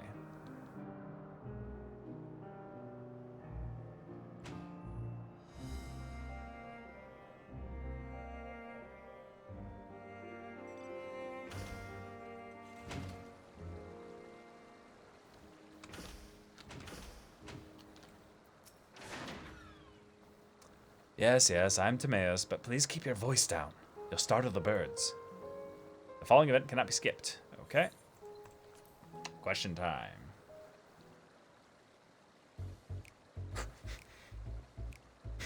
I love this music so much. It just brings me into such a lighthearted mood. So, what is it you wish to speak about? Ah. What do you think of Chief Hermes' flying creations? Chief Hermes' work. A worthy subject indeed. Those beings which soar through the clouds, majestic and graceful, are ever a favorite of creators. Even now, with so many varieties in existence, the flood of newly imagined concepts continues unabated. What sets the chief's creations apart, however, is how they benefit from his boundless knowledge of the celestial realm. Birds that climb so high that they disappear from view, others which traverse the boundless sky in moments, and all without riding the currents. Intergalactic travel, y'all! I know of none save he who can conceive of such marvels. Even we, who prize elegance of form above all else, are dumbfounded by his genius. Meteon 2 is a marvel, then? My opinion on that matter would be superficial at best. Despite my admiration for Meteon as a concept, I have never delved too deeply into the inner workings of her nature. I know that she has a gift for communicating via emotions, but otherwise her abilities are a mystery to me. If Chief Hermes should choose to submit Meteon's concept to the Bureau of the Architect, then will the design be registered for public scrutiny? Analyzing a colleague's creation before that step is frowned upon, to say the least. Oh. And Hermes would be aware of this, too. Of course, if he came to me, a fellow artisan, looking for advice, that would be an entirely different story.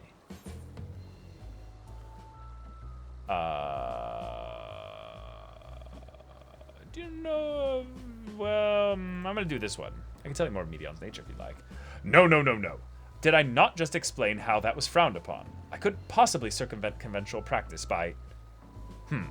Unless you were sharing such information in the hopes of receiving a constructive opinion on the application of advanced creation techniques, then I would be practically obliged to.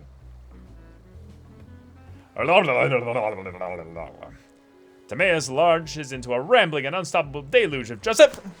Oh my god, what timing was that? Holy shit! He literally launched it into a sound assault on my ears! Jesus! Ah!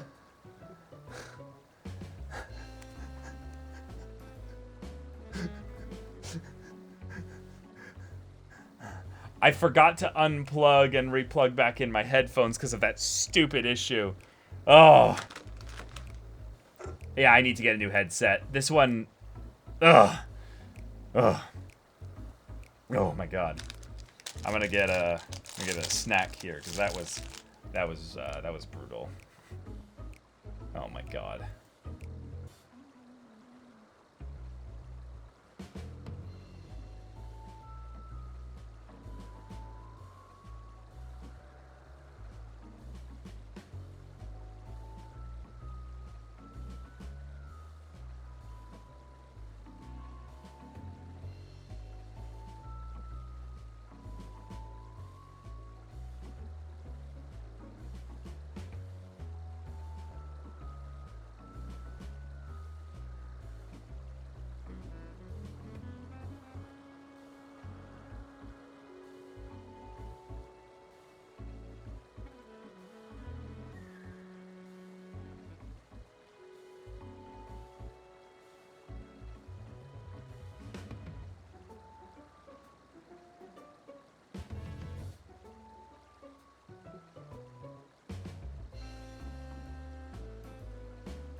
Okay.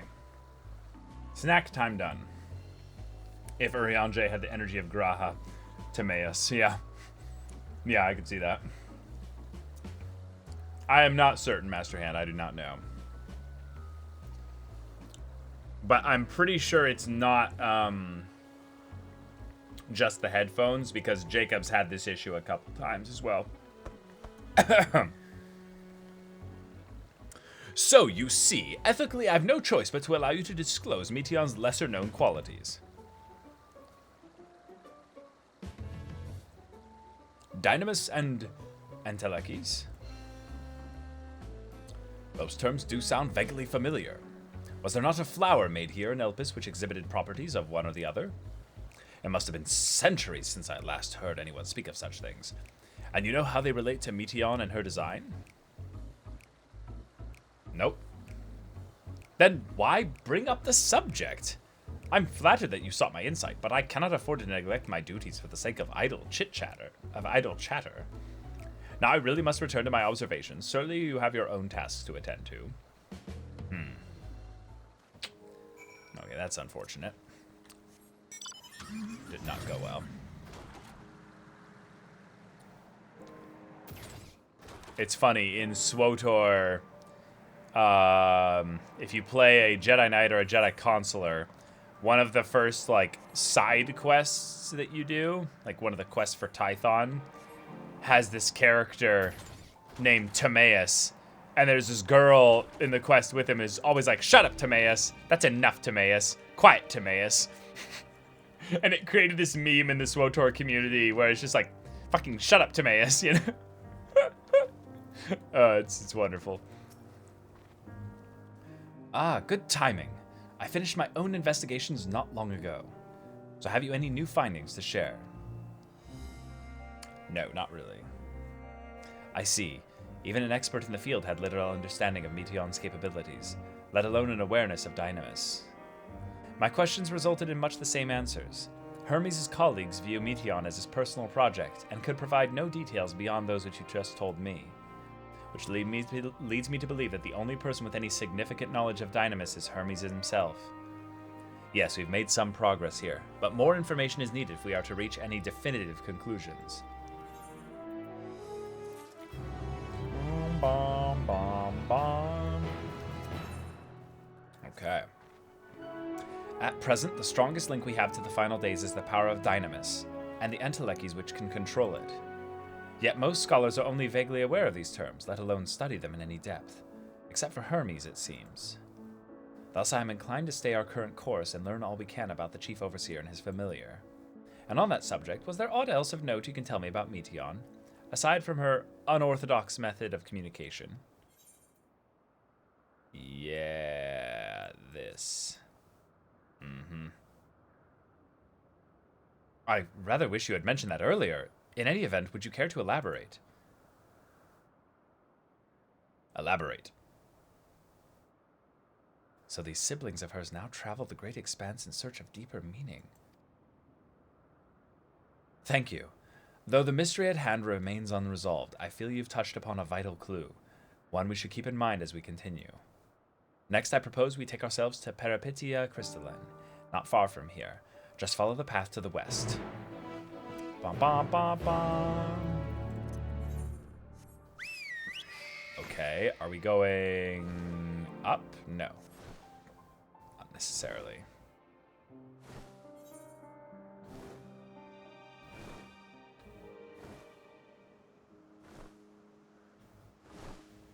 No.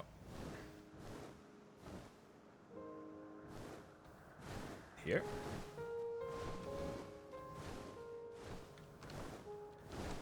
Come on. Shit. Ah.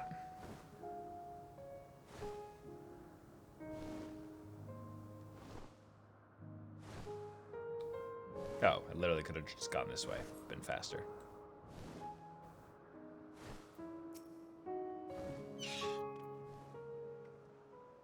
This tower and the one further along are both part of Peripetia Crystalline, the facility where they archive all of Elpis's observational and testing records. Despite how they appear from the outside, the interior is actually a vast area of magically interconnected spaces, which, while fascinating, is not the reason we are here, is it? I shall cut my architectural lessons short and see that those two archivists have to share. Or see what those two archivists have to share. If you could find someone to speak with over at the other tower, I shall join you there anon.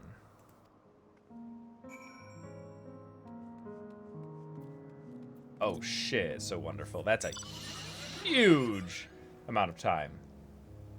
Jeez. That is rough.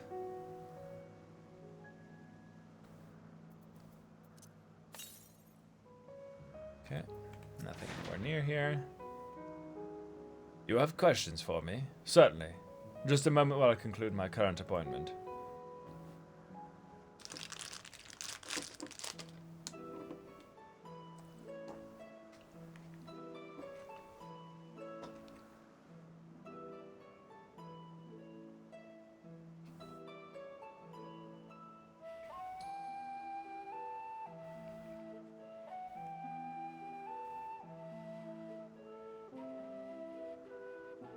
Indeed. So if you could provide a comprehensive log of those behaviors, we should then have sufficient data for our official records.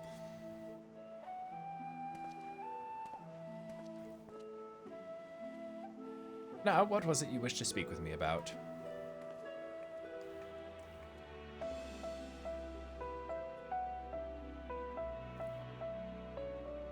The Chief Overseer's personal research project. And by that I assume you mean Meteon.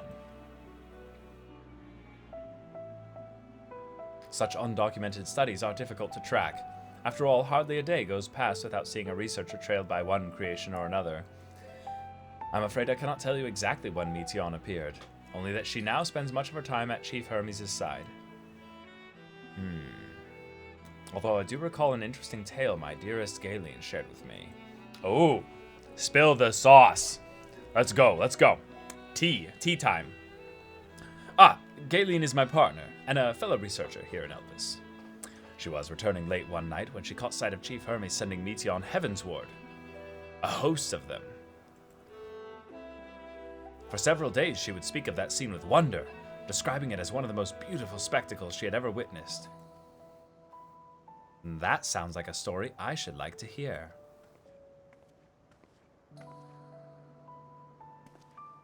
Mistress Vana, I thought you had already returned to the surface. Permit me to thank you again for the invaluable contribution to our concept placement proposal. Pray do not mention it. As you say, my original plan was to leave after that task, but I have since become engrossed with Chief Hermes' research. Would you favor me with a retelling of this sight which so delighted your Galen? Of course, or you could hear it from her lips directly if you prefer. At present, she should be observing a subject in Metabasios Thalassae. She does enjoy her time there, watching the sea creatures hunt and play, gazing upon the salty waters of the world's oceans, recreated in such sublime detail. Pretty high up. I imagine you must find similar joy in indulging your boundless curiosity, Mistress Vana, even though such pursuits must continually and regretfully delay your return to the star.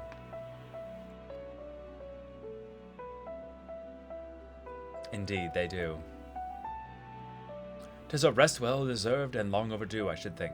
How greatly have we prospered for the wisdom you accumulated during your travels as a Zem. And what would Elpis be without your earlier academic work? The theories you developed served as the basis of many techniques still in use today. Man is a creature of contemplation, but none embodied that nature with as much enduring passion as you. I dare say there's not a soul alive more worthy of a return. I shall rejoice the day you depart on your final journey. I will be honored.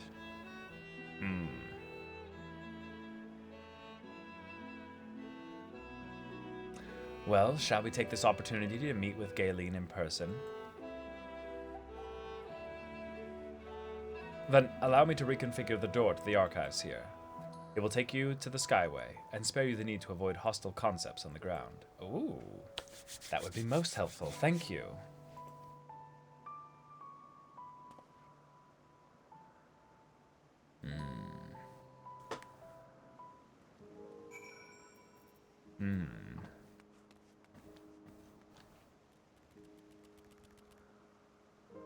Cool.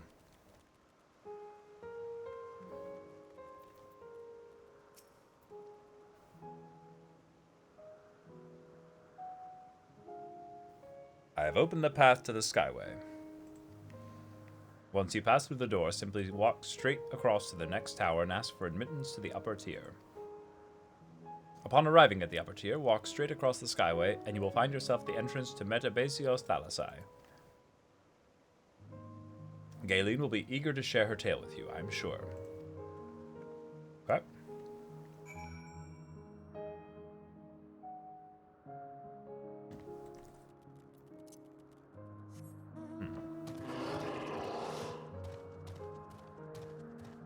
This is so cool.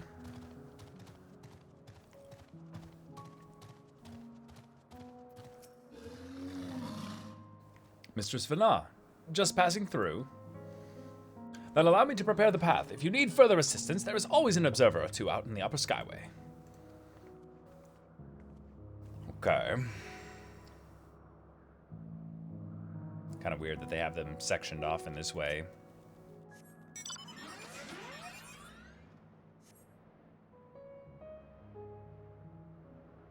Do they just really not want you to be able to jump back down or something? Like,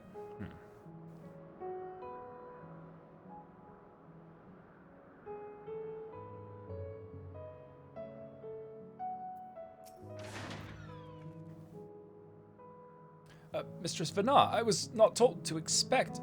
We would have prepared an official welcome.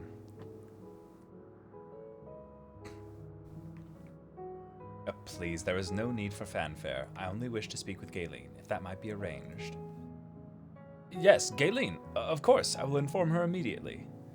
But she may be engaged in a testing phase. you could be in for something of a wait. Should I let her know your business is urgent? That won't be necessary. This lovely view will keep us occupied until she is ready to receive us. Ah, now we get to speak with Mommy. Alright.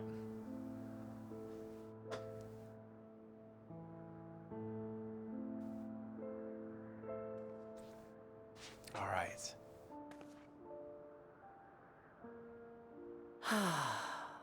A delightful breeze and a breathtaking view. No, you're breathtaking.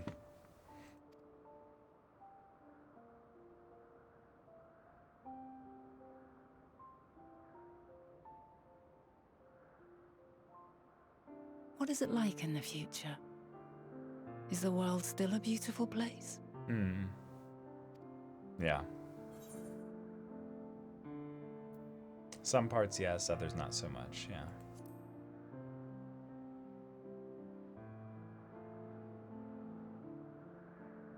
Dark, hidden places, rife with danger. Those have an altogether different, but no less powerful sort of appeal. While we wait, will you not tell me about your adventures? Oh. Well, not the portentous events which led you here, Yeah. but the simple delights all your own. Yeah. By learning about the future world, I may gain insight into future me's plans. Okay. But more than that, I have an interest simply as a fellow traveler. Short of going somewhere oneself, there's naught more stirring than hearing another's account.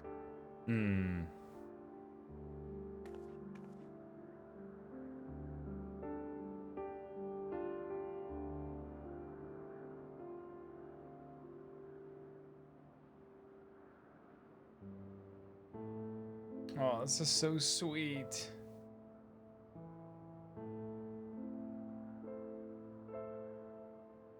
Oh.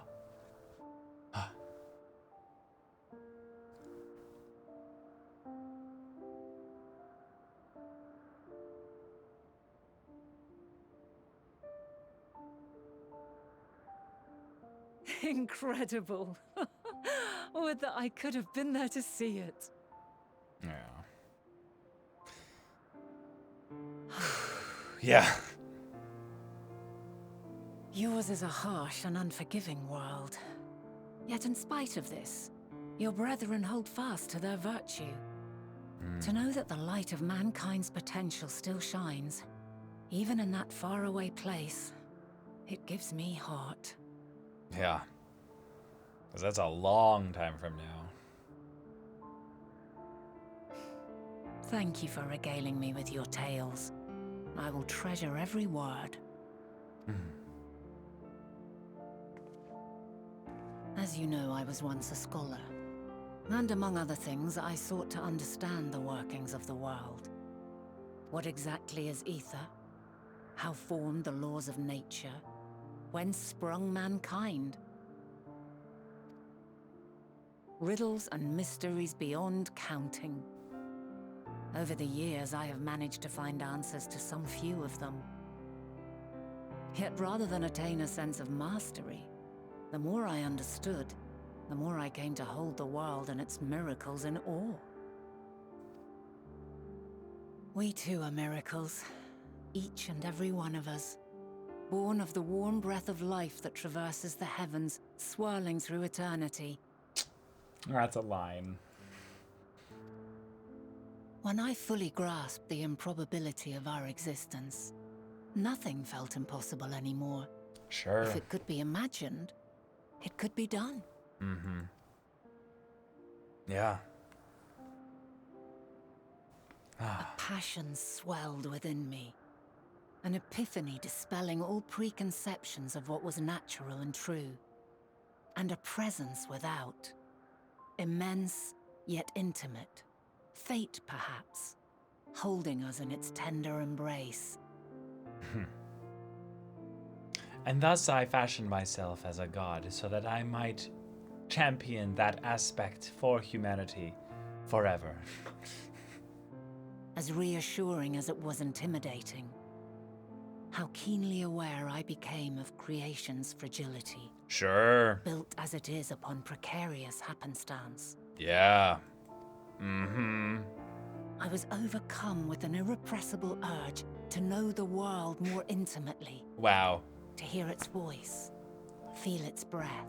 Hear, feel, think.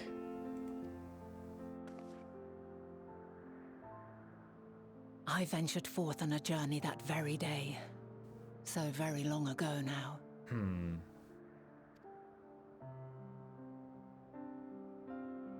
Freed from presumption and prejudice, I saw the world through a newborn's eyes. Everything fresh and new, and so beautiful. This is really interesting. They're diametrically opposing Vana and Hermes towards the idea of life and its beauty. And then, like, Hermes with the idea of death being something that is not beautiful. Like, it's suffering. Are either of them right? Are either of them wrong? They're I mean, we literally, in the structure of this story, we had Hermes and Meteon exit stage right. So basically, like, almost immediately after that, Vana could enter from the other side. Ugh.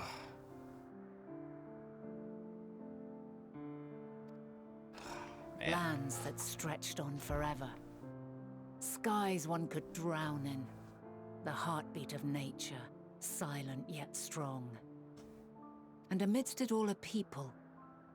Beacons of light and life. Laughter that warmed my heart like naught else before. They are my meaning and my purpose. My love. And there it is. So Vana found purpose and meaning in people.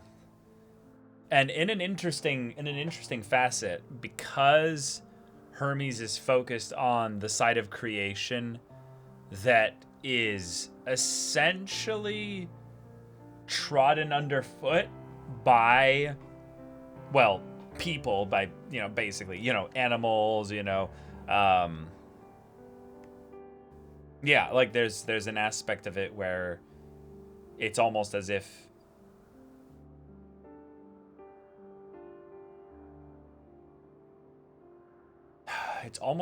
Hermes is basically locked onto the idea that because he sees the cruelty of not just nature, but the idea of beings with power and mastery over nature can choose essentially who lives and dies.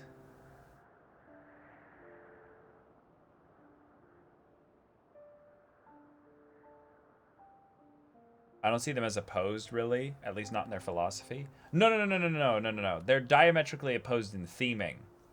One is focused on the thing that the other is focused on the opposite of. Regardless of their response to it, because we still don't actually really know the philosophy of either of them, because they haven't been tested with struggle, really. Like, until, like, a serious conflict comes into the story directly here and now, we don't really know what Vana or Hermes' actual philosophy is on this, because this is all just words. Now, it's a video game, so we should assume that the words they're getting are as true as possible. But given that Hermes is in a situation where he's, very intentionally holding certain things back, except for that part where he was very clear with us, I think there's a freedom, there's an aspect of Vana that is untethered. So therefore, she's achieved flight. She's able to be free amidst seeing this beauty, whereas Hermes is so tethered to all these individual things that it all affects him. It all affects him greatly. It's I remember talking with some people who I very much respected as being empathetic, very, very empathetic people. And one of the things that many of them came to realize was that there was an aspect of survival that was important when dealing with their own internal like state, their emotions and what have you. And it was the idea that it's possible to feel and experience things that are not you. The idea that there's a lot of times where people have feelings, thoughts, emotions, a whole bunch of things that will enter into their, physical, tangible experience. But just because you experience them does not mean that it's innately you. It could be something because of what, the emotions of what someone else nearby you is feeling, and you're empathically feeling it. Or it's something where you didn't sleep well, that night, so your whole physiology is out of whack. And yet on the empathic side of things, there was this aspect of where they were feeling this purpose in being able to help people by emotionally connecting with them, but they had to do their due diligence to make sure that they didn't drown in the emotion of it. Yeah. So I could see that absolutely as being a thing where Hermes has on some level struggled in that area. And so long as they need help, I cannot return to the star. Perhaps my future self is still waiting for it. Oh. The moment she can let go and walk unto the end. Wow. Hydaelyn was the Endwalker all along. Roll Safe credits. in the knowledge that man will find his own way. I mean, if Zodiark's gone, there's basically just been a ticking timer above your head, Hydaelyn.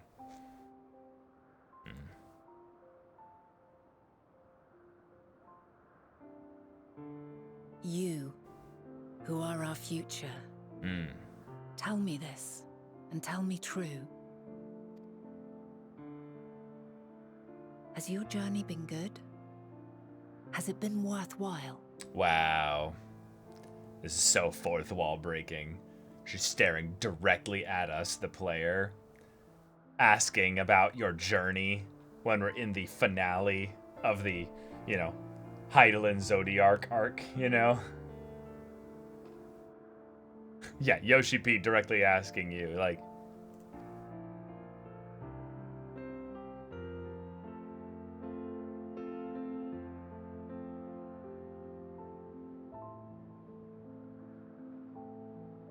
let us choose what to say. Pray forgive my lateness. Wow! Wow! You son of a bitch! That was...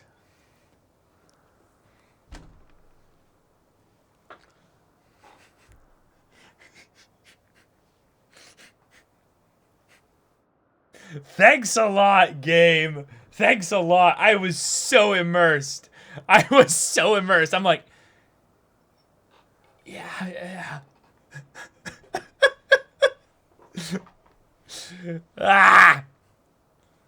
Yeah, fuck you and your emotional moments. Yeah. Okay. My observation subject was rather irritable, and it took a while to settle it down. No need to apologize. Your work takes precedence. Besides, we had a pleasant conversation in the meantime. It was pleasant. You're too kind. Now then, I'm told you wished to ask me some questions. Indeed. I've an interest in one of Hermes' creations. Meteon. You witnessed a host of them take flight, yes? Oh, that! Yes, I did. 'Twas in the dark of the morn. I'd left the Thalassai after nocturnal observation. as I walked along, I spied a bright light climbing high into the southeastern skies. Huh. Then, in an instant, it was gone. Like a shooting star, only rising rather than falling. Okay. But then another shot up. Then another, and another. Intrigued, I made my way to the edge to investigate. To the edge! And who should I spy on an isle to the south but Hermes and Meteon, the Metea, rather. Uh-huh. There were lots of them, and I realized they must be the shooting stars that I'd seen. Oh, is that Lisa's voice? Interesting. A dazzling spectacle indeed. Have you spoken with Hermes about this? Oh, yes. The sight left such an impression on me that I approached him about his mystery project the very next day. Alas, he said that he couldn't reveal anything just yet, that he needed to conduct further tests.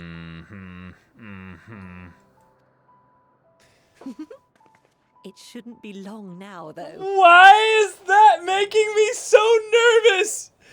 Why is this game doing this with the dialogue where they're just like, it's coming. It's almost here. It shouldn't be long now, though.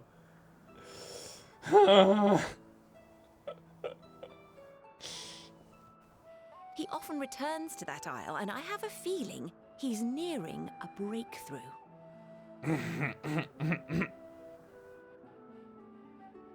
Yep. Understood. Yep. Yes. Splendid.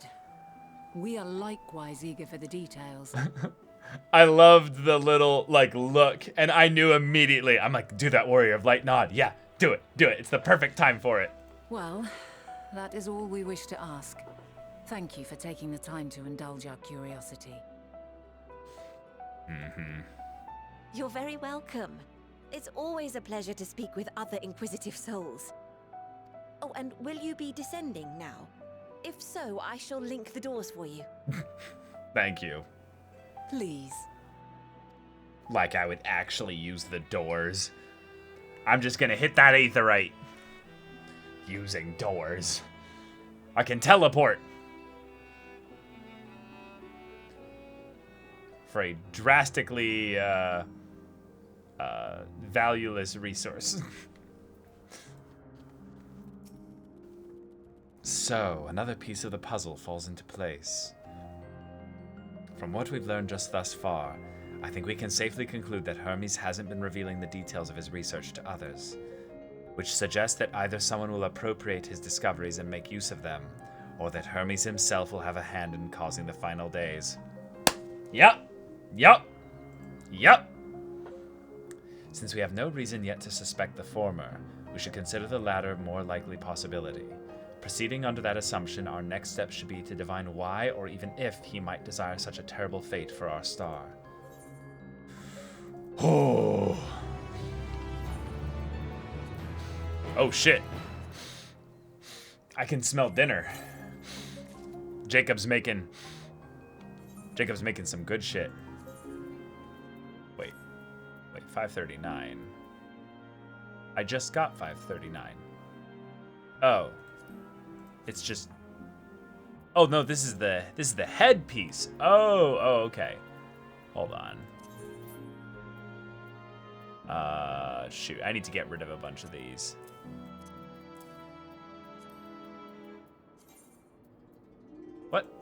What?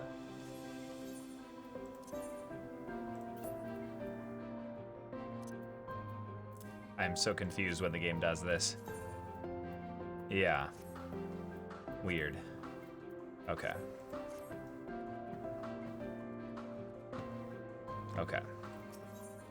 But now has a new course of investigations in mind. I should like to visit the site from which Hermes sent forth the Metea. If we are fortunate, we might find some hints of what drives this research of his. That could have been 100 years ago. That could have been a long time. Galen said she spotted them in the southeast, rising from an isle she could see from the edge. If we stand at that same vantage point, it should not prove too difficult to locate the isle in question. Let's take a look, shall we? All right, sure. I would just go and speak to Hermes right now, but, you know, sure. We can go see if something, something unique is there.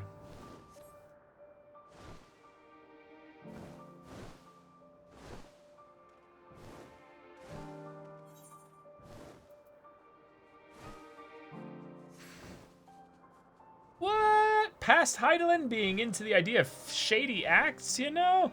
No. No. We could just go speak to him directly, but, I mean, nah. Where did we leave off our gunbreaker at? Oh yeah, our gunbreaker's at level 88.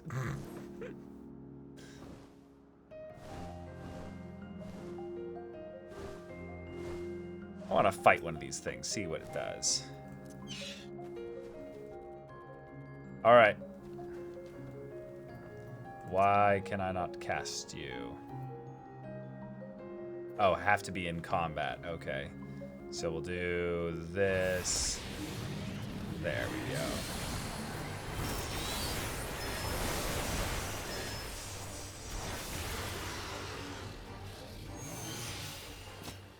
Yeetus deletus.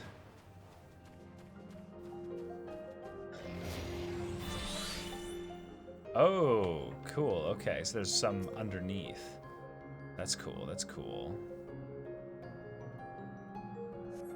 Okay.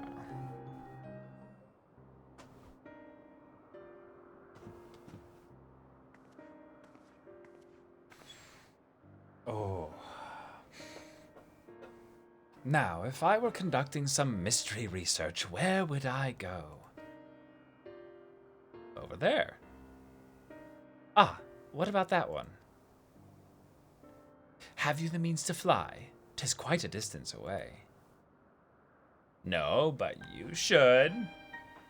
I saw it earlier. I remember. Inconvenient, but hardly an insurmountable problem. Yes! To me, Argos! Yes! Argos! Oh! Oh! Oh! Mom? My friend, would you mind creating a double to carry Triss over here? Triss here, over to that island? Orf!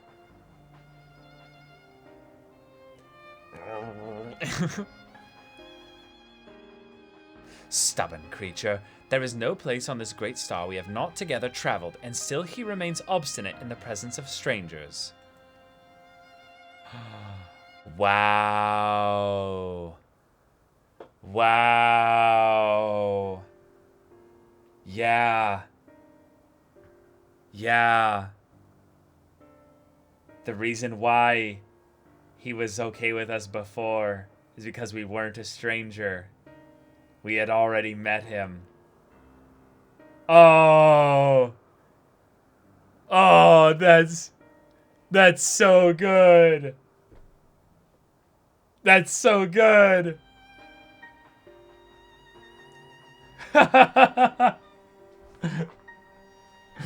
Ah. Argos is rather exacting standards, I'm afraid.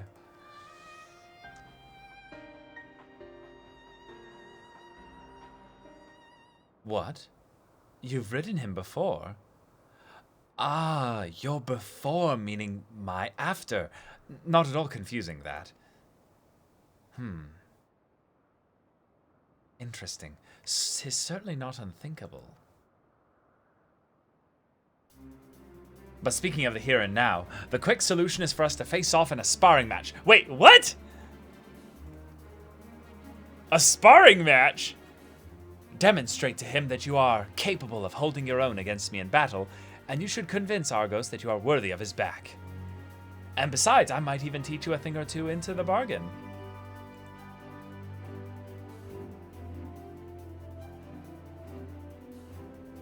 You seem doubtful, but useful lesson or not, it will certainly be a moment to remember, a memory of the distant past to cherish. What say you, traveler out of time? Choose your battlefield. Yeah. Let's do it. What? Rainer, ima na kokode? I admire your confidence. Clear your mind and prepare your weapons. I will await you at the clearing over yonder. Let's just go casually fight, you know, ancient mommy Heidelin, you know. Solo. No big deal. In before actually a dungeon for no reason, or like a trial.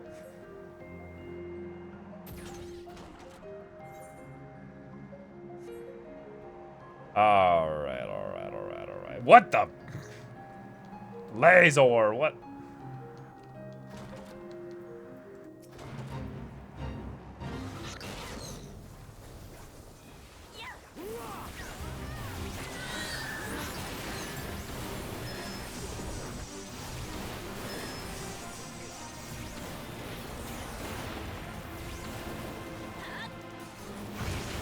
So many spell effects. Oh my god.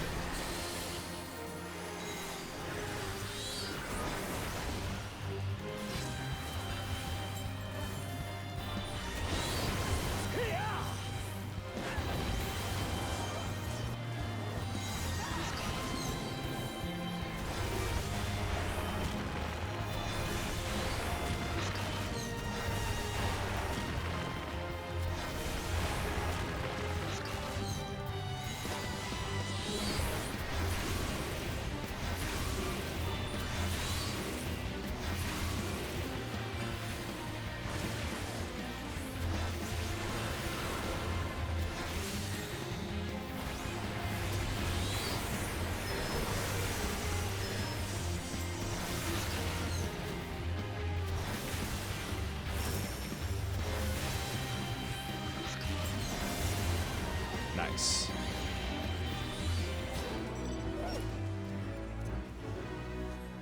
Okay. Okay. Well, yeah, let's face Heidelin. Yeah, no big deal. Should we actually should we fight her as a gunbreaker?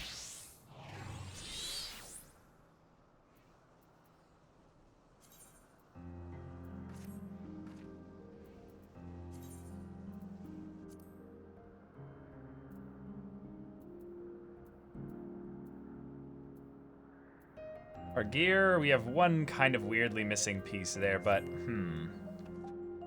I feel like Gunbreaker would actually be better.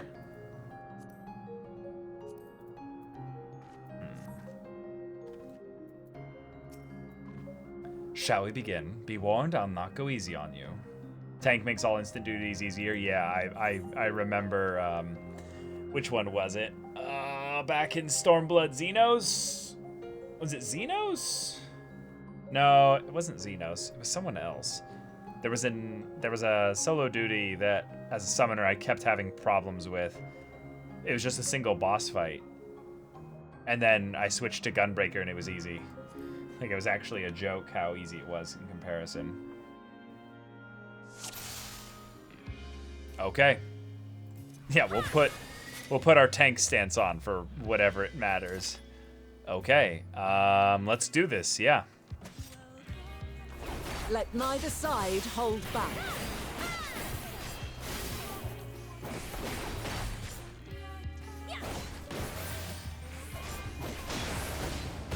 Okay.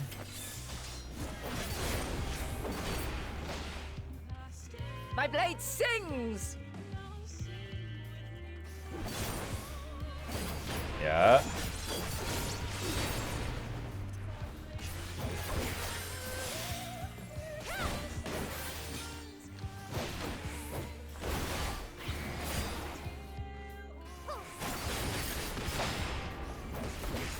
Oh my god.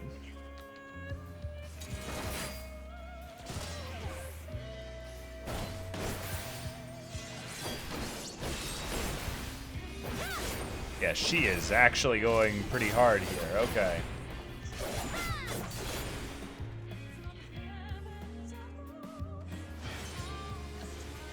Okay.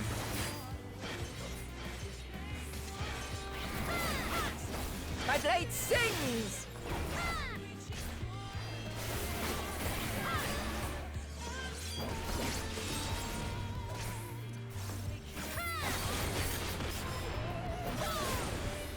Impressive.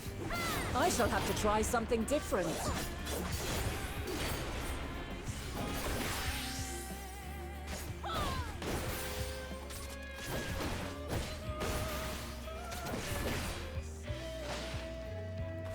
No quarter.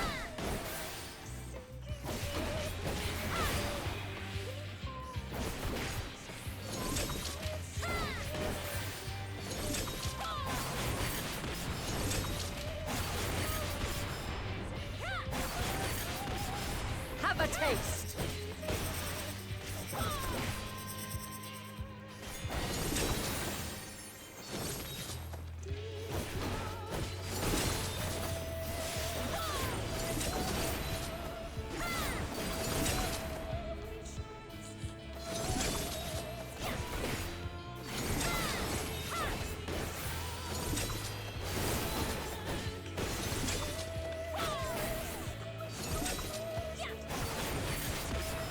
It's pretty easy so far.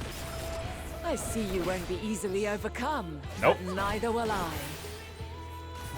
All right, what are you doing now, mommy? What you doing? Did she just job change? I think she just job changed there.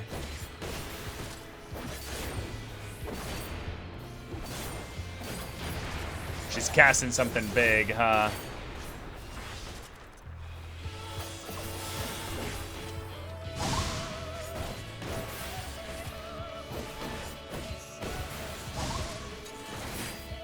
Prepare yourself.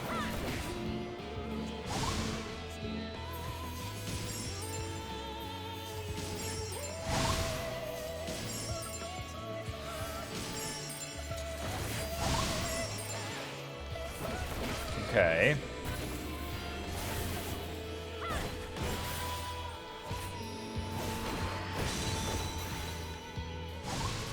Okay, okay.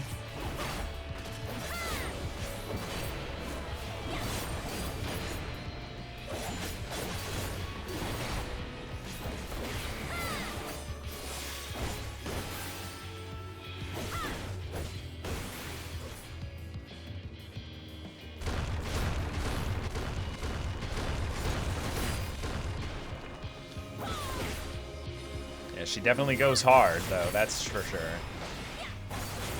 Very well. Let us move to the final trial. What?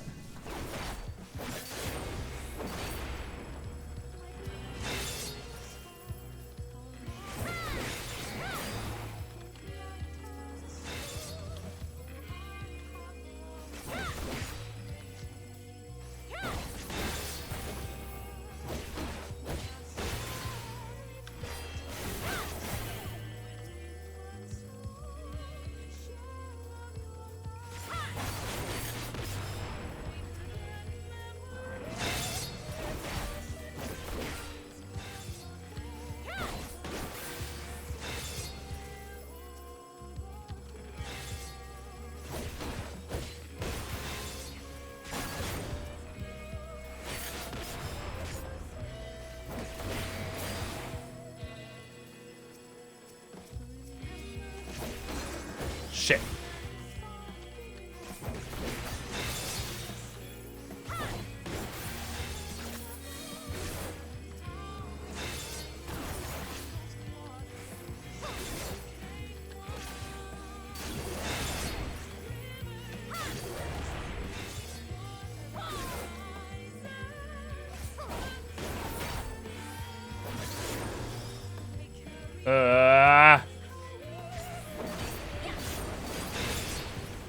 This is hard. I don't do enough damage, I think.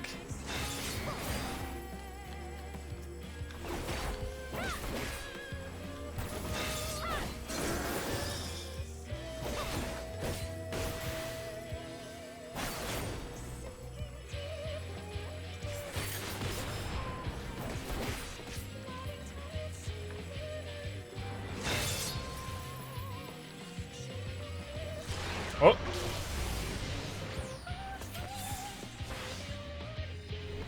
Oh. She's about to go off. Shed your burdens and show me your strength of will. Limit break. What are you doing, mommy? What are you doing? What are you doing? Oh my god.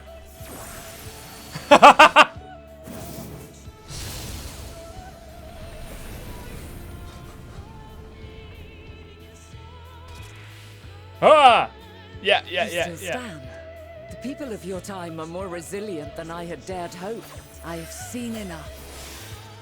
Okay. Wow. That was a cool fight, though. Oh!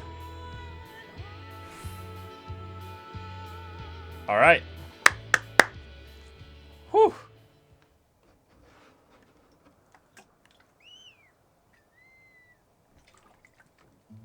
'Twas my intent to finish it, but clearly I underestimated you.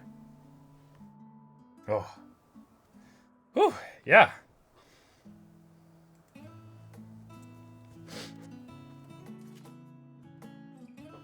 One would think I never learn. I made the same mistake with Azam when we first sparred. Despite being less than half my age, her strength was astounding. As is yours. 'Tis plain you have weathered considerable hardship. Far more even than your tales would suggest. Oh. It seems we have both learned much on our journeys.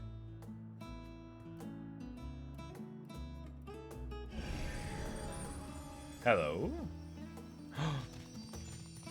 Oh. Oh, Argos. Oh, doggy.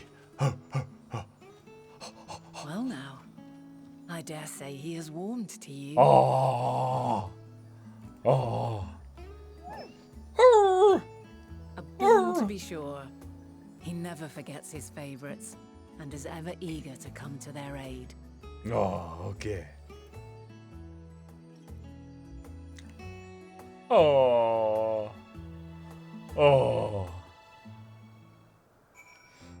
Okay. Whew. That was awesome. Okay. Argos will soon have us standing on the very spot where the Meteor made their departure into the night sky. With luck, we will learn something of Hermes' intentions. My hope is that we find no connection, no festering wish for oblivion. That we might have Hermes and his considerable expertise working for us rather than against us. Okay. Can I talk to Argos? No, that would be cool. Venat has Argos. It's double at heal. Okay. Let us move over to the edge before mounting, shall we? That will allow Argos to catch the currents arising up from below and give us a smooth ride over to the isle. What? You'll just go vertically, like, straight up from wherever you are?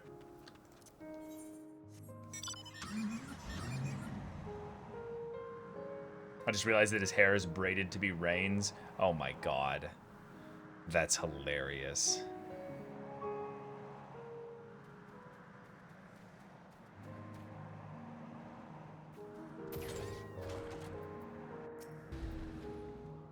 Climb onto Argos' back and we can be off. You know, I honestly cannot remember the last time he carried anyone but me. Oh, Argos motions to his back with his muzzle. You've been given the go-ahead to hop on. Yes. Oh, let's go. Let's go. Oh, and we're... Oh. I love the way that it makes us ride him from the side there. That's so cool. Oh.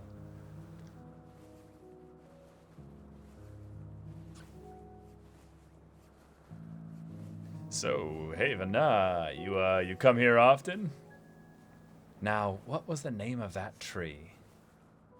No, something. Ah, Noatophoron. Oh, what? I didn't mean to click that. Dang it. It doesn't show up in the, I missed that.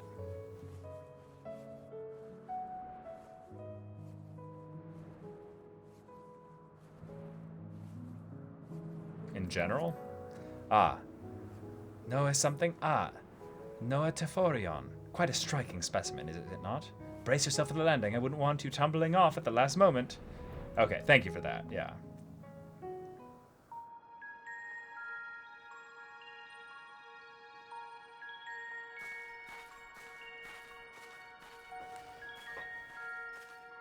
Quite Just- a small place. Oh. Lacking even the most basic Can't equipment. pause. Can't pause. This is important.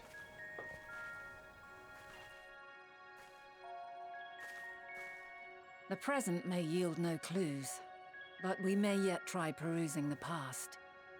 Have you done this before? The Echo! The powers of the Echo! Wait. Yes, we have! Wait. Okay. I've always been curious about this. Oh! So you cannot control the power freely. Worry not. I shall assist you. Because this curvy lady has given you the power to remember things. Come and stand before me.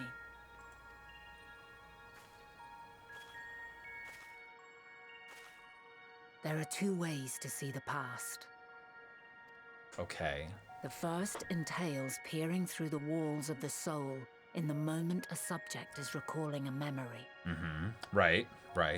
The second requires no subject, and is instead a process of piecing together an event from ripples left in the ambient ether. Yeah. Sherlocking, As basically. memories are etched upon the ether of the soul, so too are they etched upon the ether of the world. In this way can history be preserved. Such memories are given to fading, however, and can prove challenging to visit. Right, okay. But come, let us try. Close your eyes.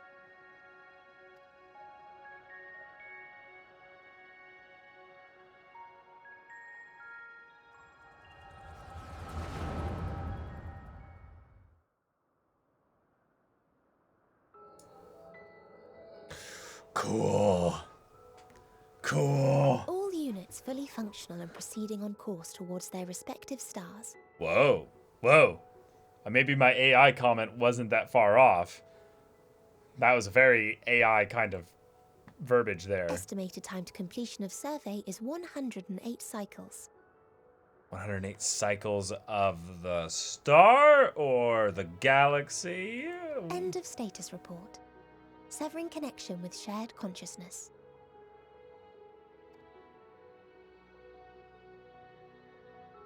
Did you hear that, Hermes? All is well.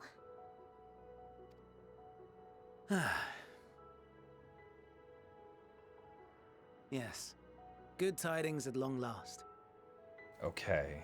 Hey, IBG. Good to see you. Every step of the way, I've been reminded how little we understand creation. How the universe defies imagination. But soon we won't need to speculate. We'll know the answers. What others live for. Indeed. And we'll owe it all to you and your sisters. I wonder what answers we will get.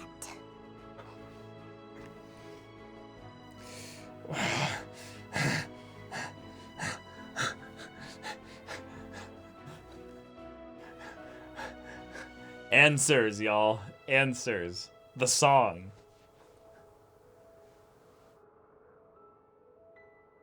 Holy shit. The song.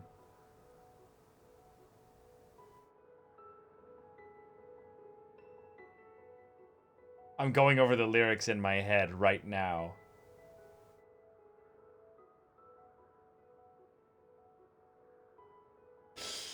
Oh, okay.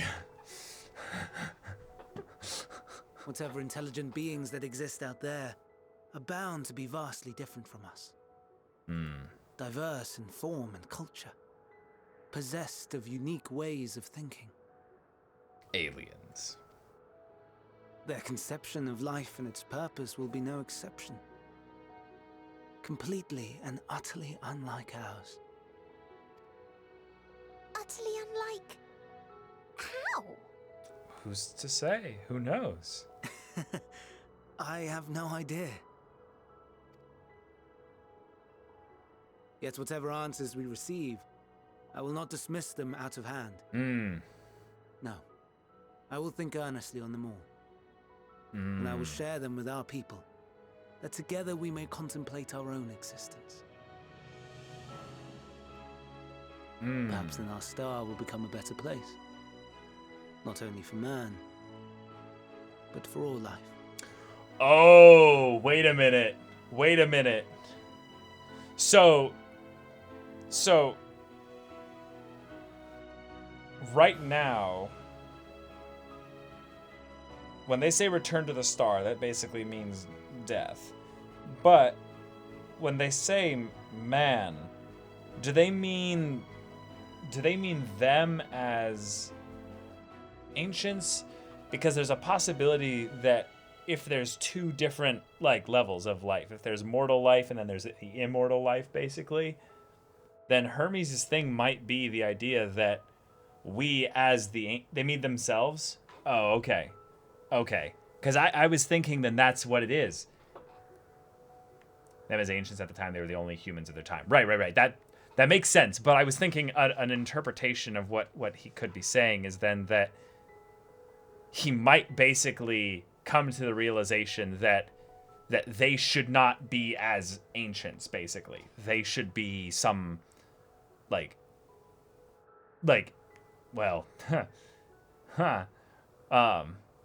that's actually an interesting point. The idea that one of the things that,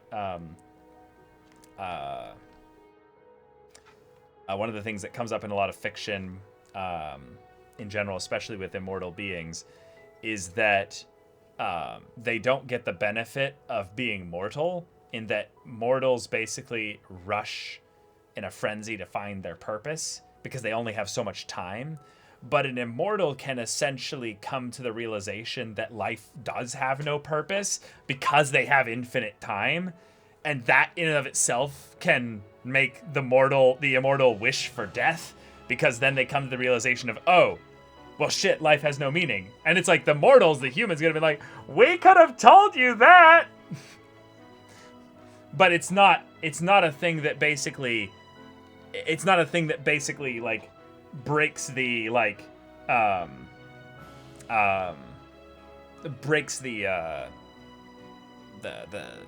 the mind, if you will, of a mortal person, because they're like, well, it doesn't matter. I only get, like 100 years or something like that. So, what have you. Or perverse entertainment like the Allegans did, hence Haemon's obsession to destroy his own civilization. Yeah, exactly. Yeah.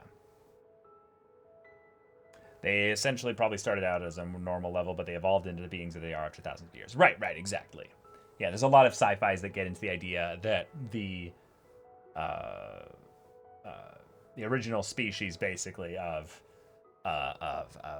human beings or what have you, were at one point wonderfully advanced beings that then, over time, lost some aspect of their paradise, and that's a very, very common thing used in certain sci-fis, but even in like a religious sense as well. Caleb, do you believe in God? I have a pretty open mind in general, I would say. I have no I have no disbelief that there has to be some kind of greater something, But one of the things that's rather interesting about the concept of God is I think there's way too much emphasis put on making making basically a being that has to be a being, a person, something that we can kind of relate to and connect to. And Hermes' whole point here is that there's probably stuff out there, but they don't have to be like us. They'll probably be wholly unlike us. So I kind of reject a lot of religious assertions of what a god would be, in that it's basically some kind of perfect human, some kind of perfect, being of some nature. But like I was raised religious, and like I totally like have room in my worldview for for that to be the absolute truth, look at reality. But it doesn't need to be. It doesn't really change my life or existence. And in some ways, like, this is actually the thing that I think is rather interesting about religion, is that you can argue with people like up and down about the concept of why religion is there or what value it has. But I think the general reason why religion has not died out as a concept any time, really seriously at all in human history, and I don't think it will at all in the future, is the idea that people are like Hermes. They seek for purpose. So people eventually either decide to stop looking for purpose for whatever reason, choose something to be their purpose. They essentially limit their scope and go like, my purpose is the beauty of painting, and yeah, I think it's a thing where if you're going to a belief system to find purpose, that's not wholly like unhealthy, I would say. Yeah, you choose where you find your purpose in, as long as you're not, robbing other people of their, basically of their livelihood in some way. Like, I think there's a lot of room there. But we all have individual experiences and stuff that kind of sway the way that we look at things like purpose and meaning.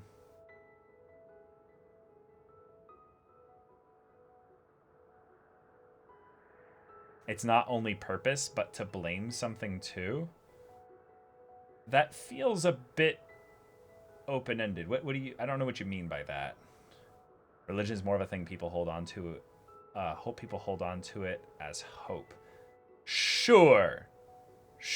And I would say in a lot of ways this game goes a lot into the idea of hope as an underlying like necessity of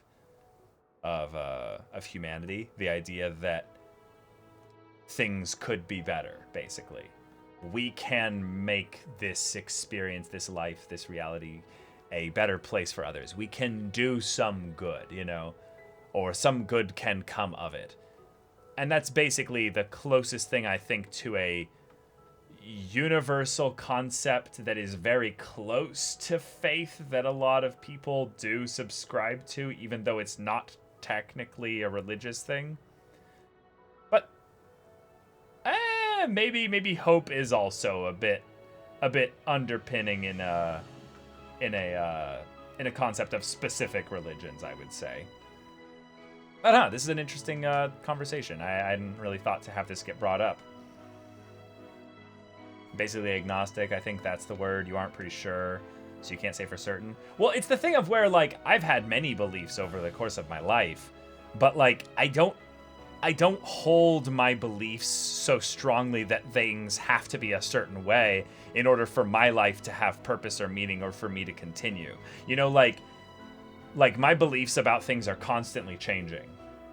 Like, you know what I mean? Like when you have beliefs on something that's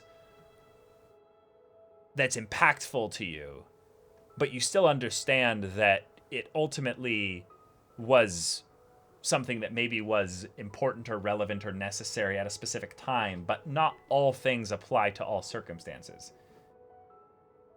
When bad things happen to you, sometimes having a God to reject the faults to is somewhat better to survive.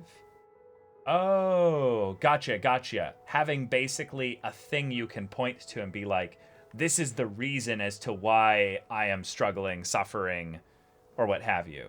Yeah, I think that's a very common response as well. Yeah. Yeah, that's it. Okay, yeah, I totally get what you're talking about. Yeah. Okay, let's continue with the game, but that's really interesting. Meteon and Hermes are also listening and watching our discourse. They're like, wow, these players are very interesting.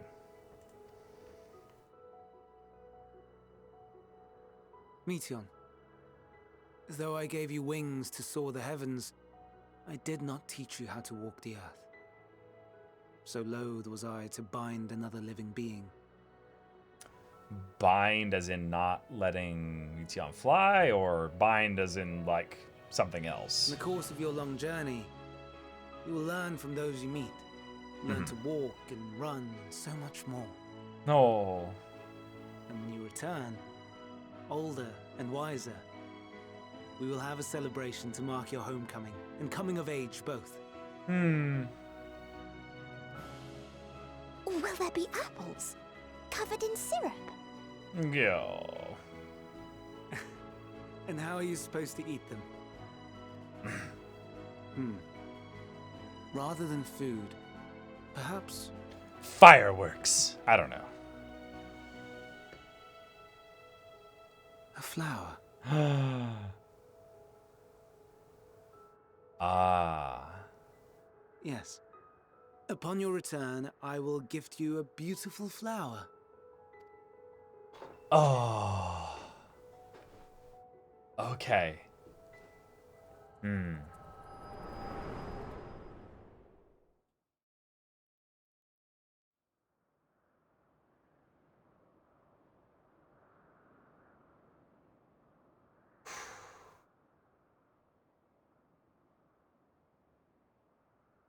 So, what is your opinion?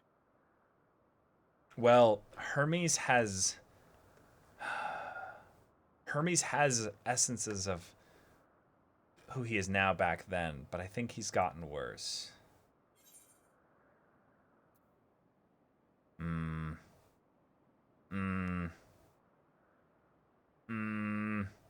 Hermes is a gentle soul, and yet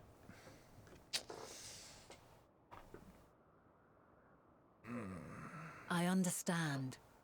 He is a gentle soul, and well-intentioned. Yep, here it But is. it does not take ill intent to beget ill. This is wisdom. This is wisdom.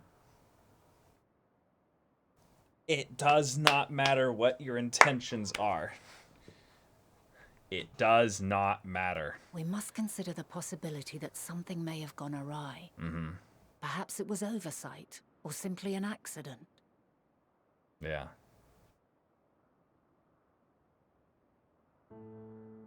In light of this, I propose that we reveal your tale to Hermes himself. Okay. We give him answers. The song starts playing. If he does not wish for the final days, as we believe, he may well join us in pursuing a solution.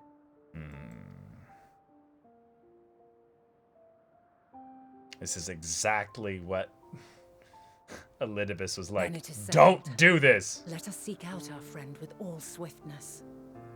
Yeah. 'Twould not do to let such a pure soul be blackened by tragedy. More bad was done in the name of good than otherwise, or something akin to that. Yeah. It's essentially that, yeah.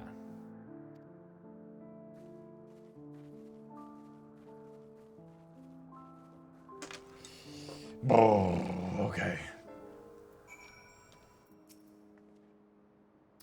There are any number of places where Hermes might be and help us. All I have to do is go to a really high place and say, I have an apple coated in candied syrup, and Hermes will be there in like 10 seconds.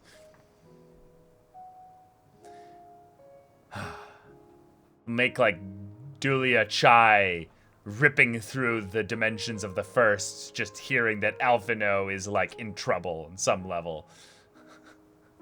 And if you guys see that meme for the post Shadowbringers patch stuff, where Fortunault, Master Leveilleur, is basically Alphino, Alice, as of this moment, you will no longer bear the name of Leveilleur.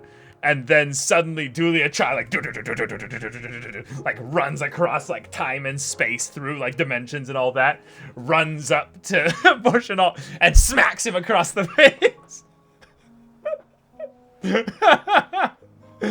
It was sent to me after I finished Shadowbringers, like way back when.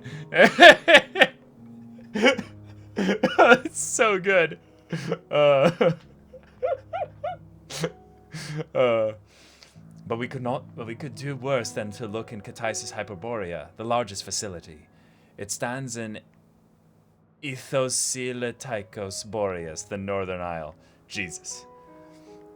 I wonder, Triss, for an institution which claims to studiously research every species destined for release into the world, did you not question how they find room for them all on so few islands?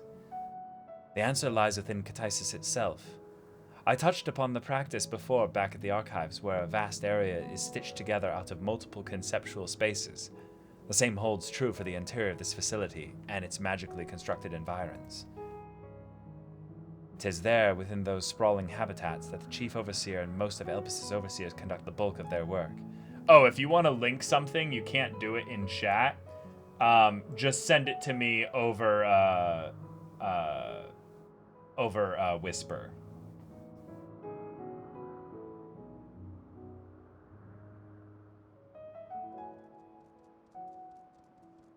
And I'll post it.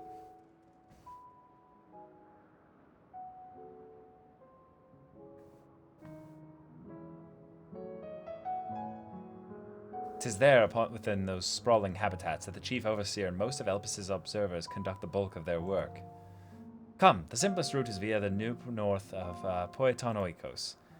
God, these names. Oh boy. Oh! Our final Aether Current quests. 2 and 1. Okay, so up here is probably the last environmental one.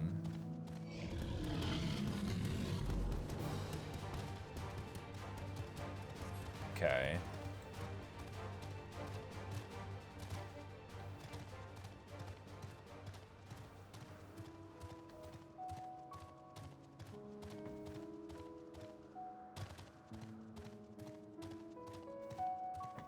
Yeah, so wonderful. If you want to link something, just send it my way over Whisper.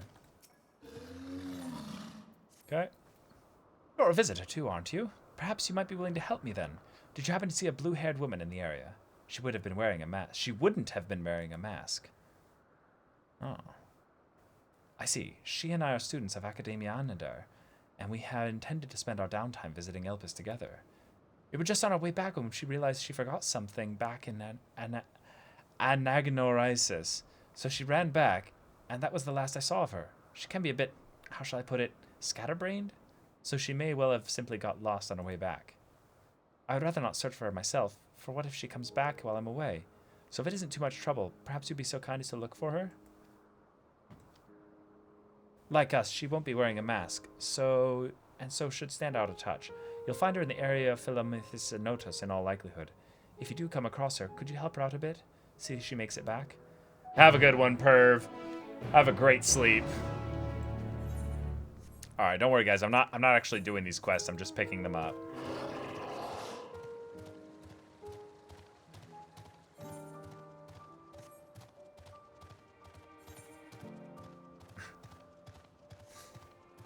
I loved the joke in Pint's video, where it's the whole thing of, the princess had gone missing. So I opened up my map and started running towards her exact location.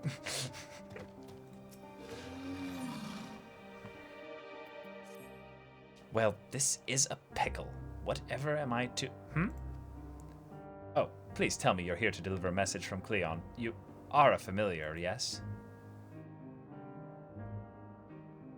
Azim's familiar. Oh, and I do like the name. Triss. But if you belong to Azim, then what has become of our visitor from Amarant? He was meant to arrive some time ago. Our wildlife subjects are accustomed to the presence of long-term observers, but when someone from outside of Elpis comes to visit, the reactions can be somewhat unpredictable, and occasionally violent. Would you be so kind as to track down Cleon and see that no harm has befallen him? Visitors don't wear masks, so he should be easy to spot. And if you do happen to find him in the process of being mauled, you have my permission to terminate the offending subject. Safety first. Sure.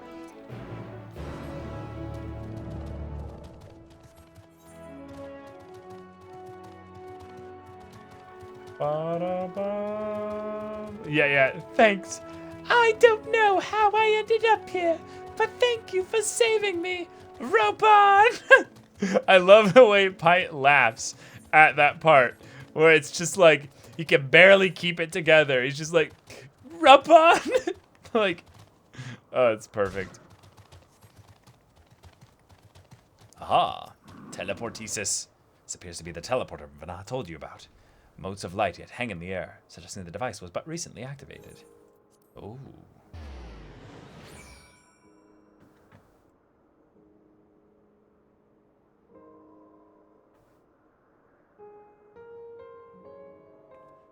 Oh no, it's all good. So wonderful. It's all good. If you post a link, all it does is just put it up as asterisks, and yeah, it's totally okay.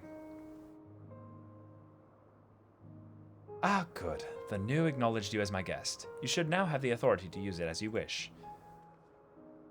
As for the way to Katisis Hyperborea, we follow this path and turn left at the crossroads.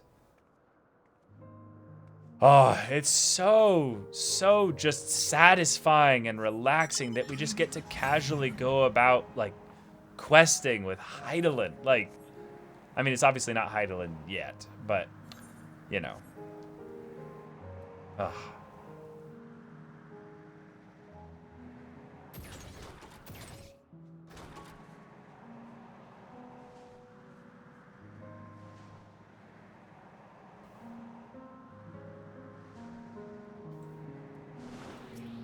Oh, got the Amarot mount. Oddbird, is that you? Why?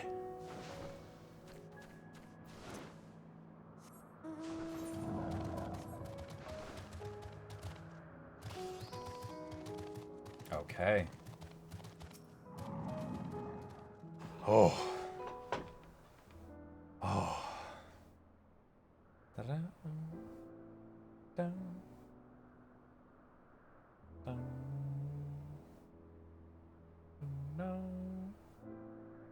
dun.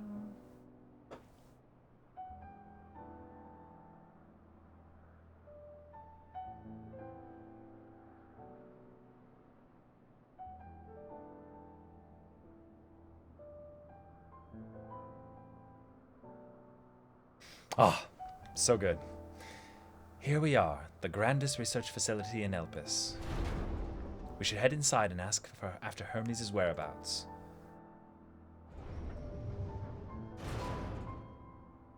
Your princess is in another castle, as we have just discovered.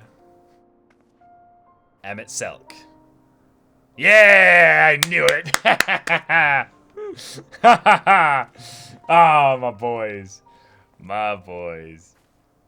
Furthermore, we've confirmed that his studies into Dynamis, as well as his creation of Meteon, were entirely private pursuits. Yup. No one else we spoke with appeared to possess the chief's depth of knowledge on the subject, and neither did we hear any tales of stolen research. Which means that if Hermes himself harbors no desire to bring down an apocalypse, then he might be recruited to help prevent one. Or so saith the illustrious Emmett Selk. Wow, came to the same conclusion as Vanar. He's like, According to your story, the 14 divined the connection between the celestial currents and the final days, but were never able to pinpoint the root cause of the calamity. With our people's greatest minds, not to mention Hythlodaeus' sharp eyes, committed to the pursuit of a solution, such an outcome seems inconceivable. are you sure you're using that word the right way? I'm not sure it means what you think it means. The only possible explanation is if the nature of the catalyst was so inexplicable that even we failed to perceive it. And what better fits that description than the invisible, intangible Dynamis? Which in turn leads us to our next question. How did Hermes, in his role as Fandaniel, not recognize the subject of his own research?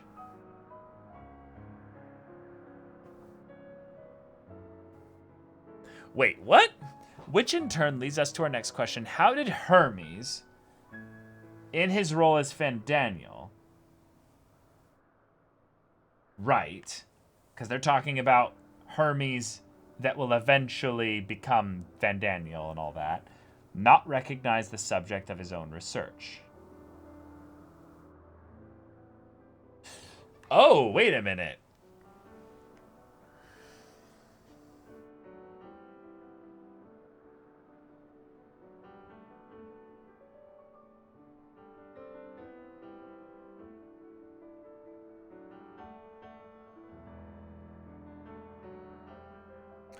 I would say that it's the thing of where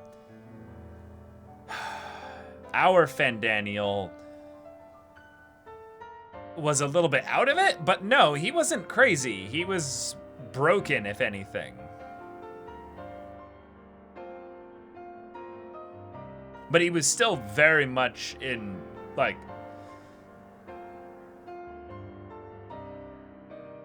He's not talking about present-day Fandaniel, but when he was part of the convocation during the final days. Oh, I see.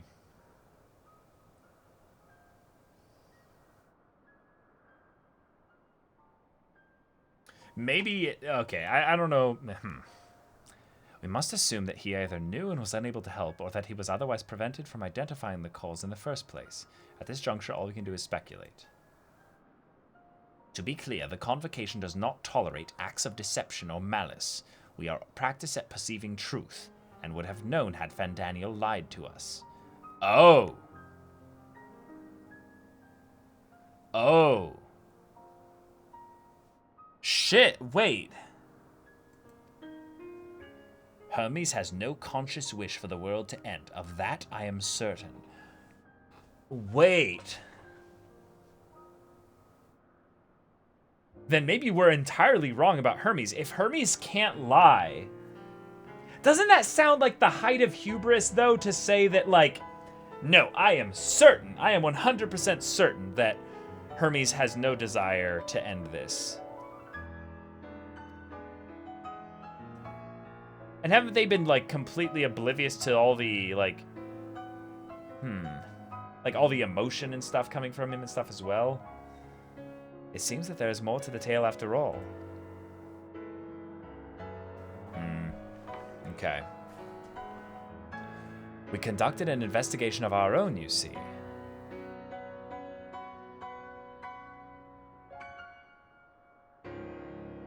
Watcher mentioned that Convocation of Fandaniel discovered weakening celestial currents. He was vital in helping identify the cause.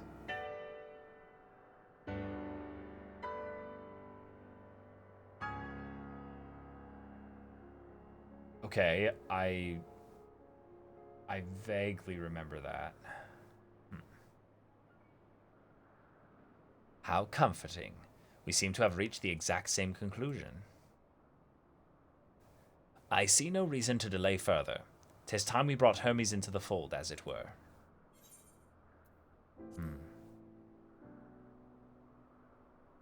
Thank you. Save your thanks. I did not say I believed your ridiculous story. But as Emmett Selk, I have a duty to examine any potential threat to our existence, no matter how ludicrous or personally offensive I may find it. Yeah. I love Hythlonius giggling in the background.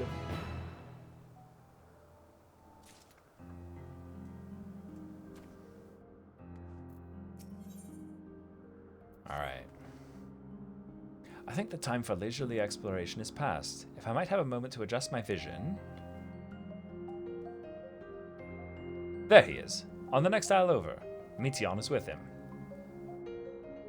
Hermes appears to be in the midst of an observational study, but I suggest we hurry over before they adventure elsewhere. Head straight down the path. We can teleport to Misopsis Euros from the device at the bottom of the slope. Alright. Alright. Bum, bum, bum, bum, bum.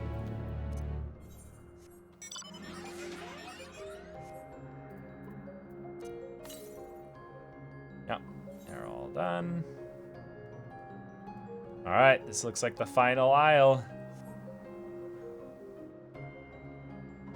Okay.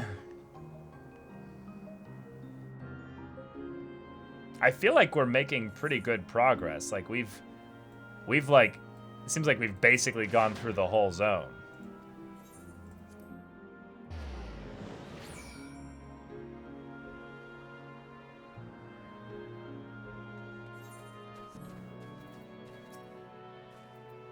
Misopsis Euros is interesting in that it's the only region in Elpis which lacks a researcher hub.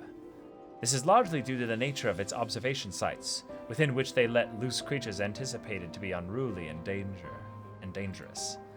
I've also heard that the area is kept deliberately sparse in the event that, well, let's just say that no one should live near the noose in which provides access to a certain facility. Oh, do tell.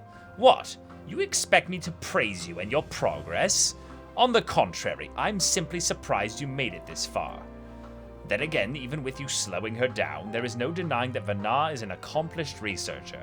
Her wealth of wisdom and experience is unmatched, and her achievements in creation magics, in any field, frankly, are nothing short of extraordinary.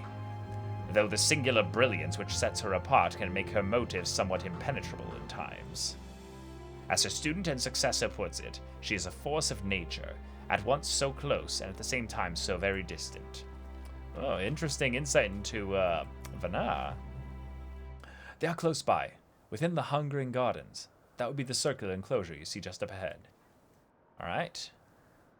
Well then, Triss, make yourself useful and bring Hermes out here to us. If I were to go, he would assume I was only there to press him on the Fandaniel matter. Of all of us present, you stand the best chance of convincing him to put aside his work for the moment.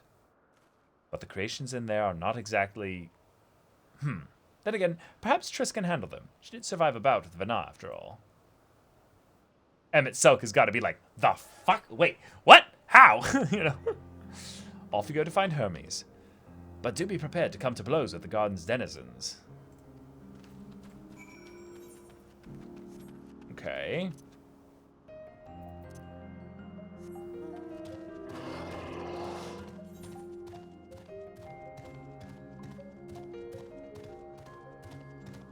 Okay.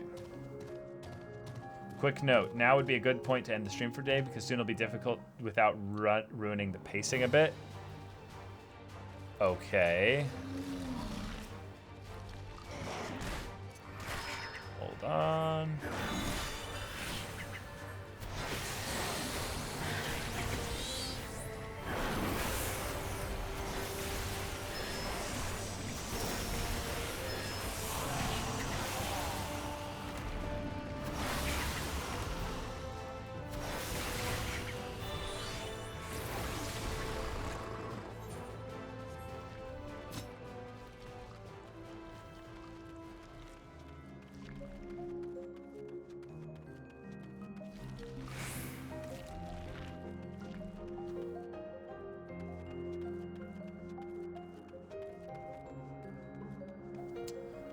Like the second I talk to Hermes, there's no good stopping point, or like how now are you meaning here? Oh, there they are. Yeah.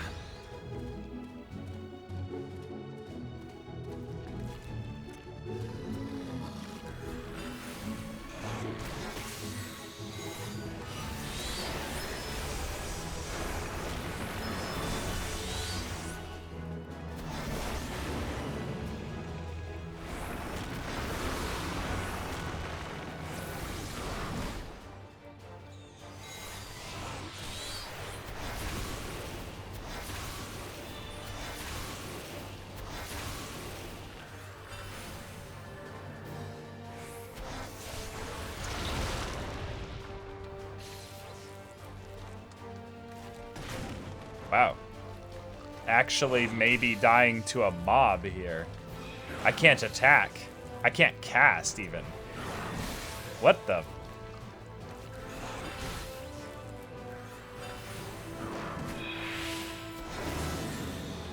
Thing was genuinely actually just...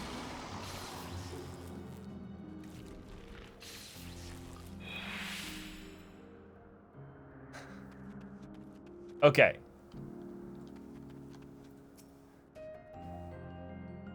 Triss, where did you come from? So you guys are saying... You guys are saying, basically, if I talk to Hermes, I'm basically committing to another 2 hours.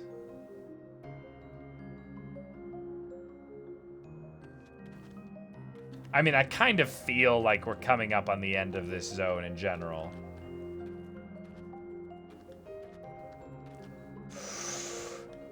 Oh, stop right now. Keep going for 2 hours. I am really hungry.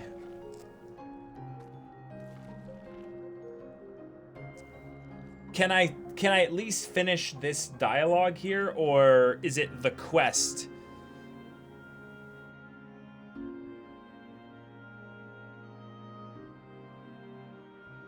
That could be interesting.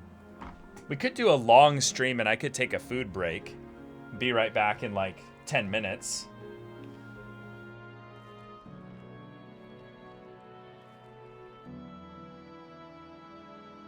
What do y'all think?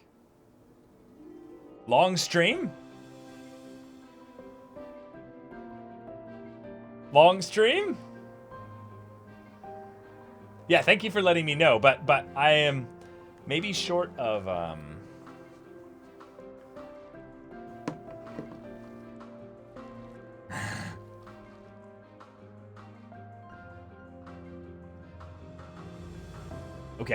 Okay. Long stream, everybody. We're taking a quick break.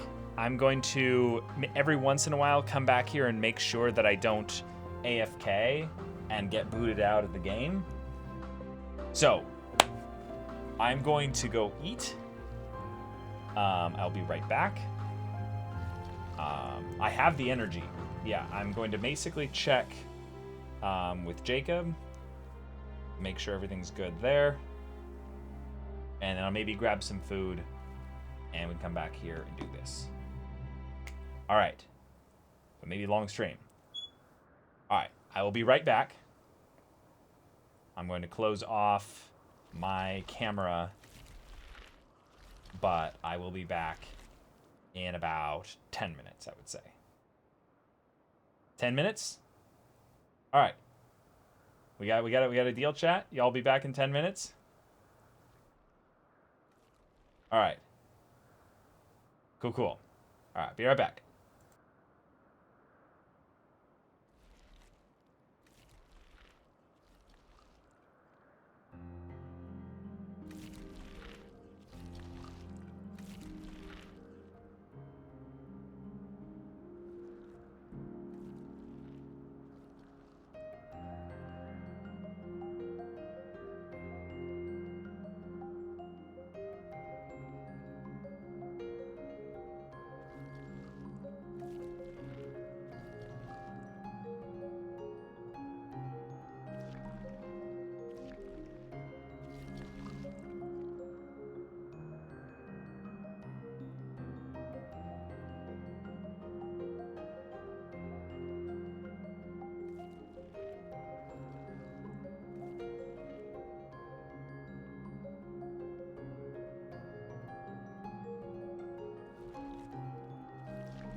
Alright, y'all, I'm back.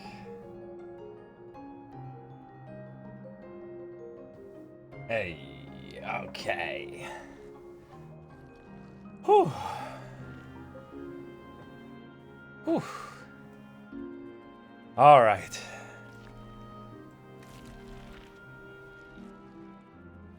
Okay. I got fed.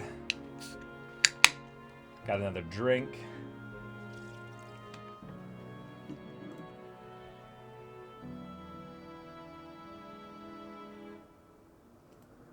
Oh, yes.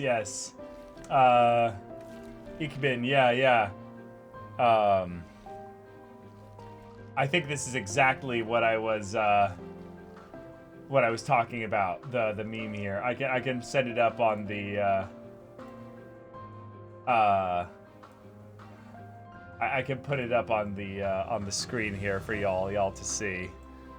This one is this one is amazing.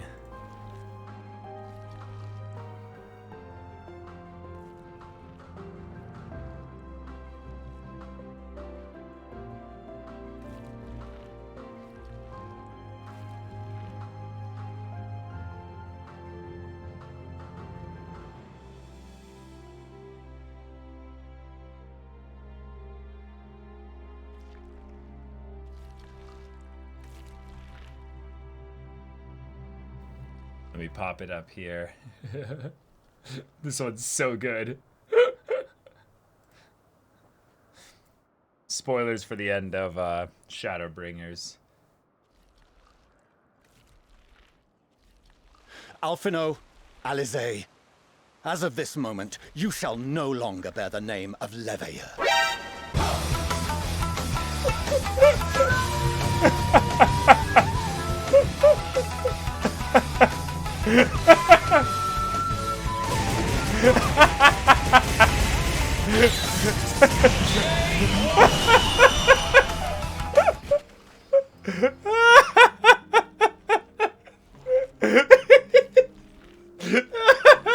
Still gets me.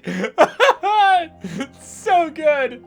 Oh, it's incredible.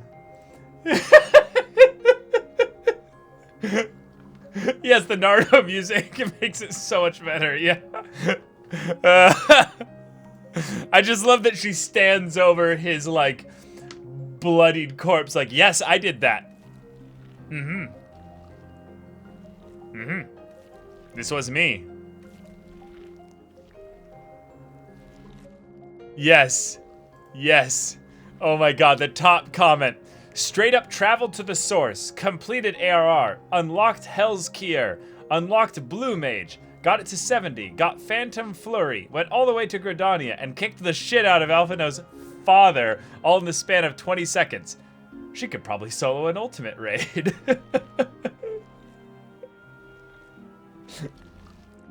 Oh my god.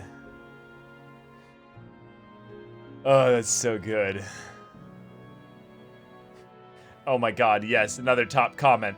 Warrior of Light gets Alphino 3 days a week, Astinian 2, and then the Chais get weekends and holidays.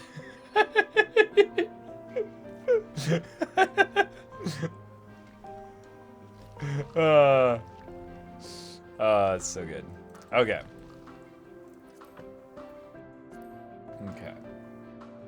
Yeah, sounds good to me too. Yeah. So I only started Realm Reborn last week. I shouldn't be here. No! Get out! No! Ah! What are you doing here? Frozen yogurt, get out! Go! Shoo! Go! Shoo!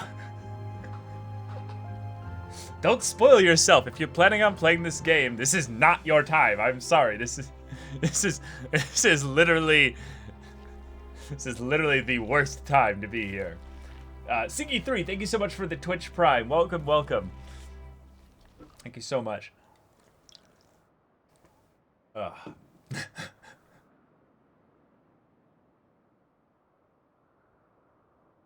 Nice name, XKIV. I totally see how you made your name there. That's pretty clever. Okay, they should be gone by now. All right, Hermes. Hello. Triss, what are you doing here? I thought you were keeping Hythlodaeus and Emet company. An important matter, and unrelated to my decision on Fandaniel, you say? Then, yes, I will come, as soon as my work here is finished. It will not be long, I promise, but you should really wait outside the garden with the others. This is no place for idle exploration. Yeah, there isn't even an aether current here.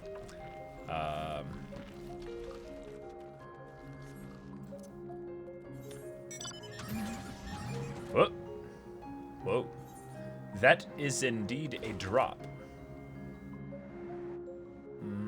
We'll just book it through. We can make it.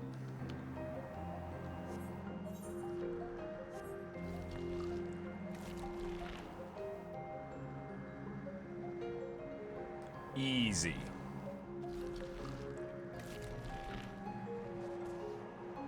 Easy.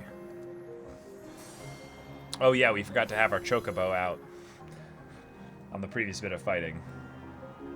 Have a good one, Frozen. Hey, congrats on becoming a ninja.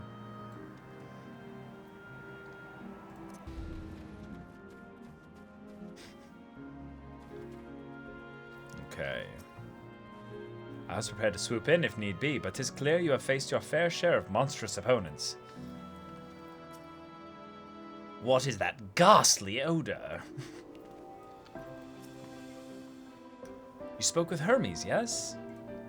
And were briefly entangled with the denizens of the Hungering Gardens as well, I see. Or should I say smell?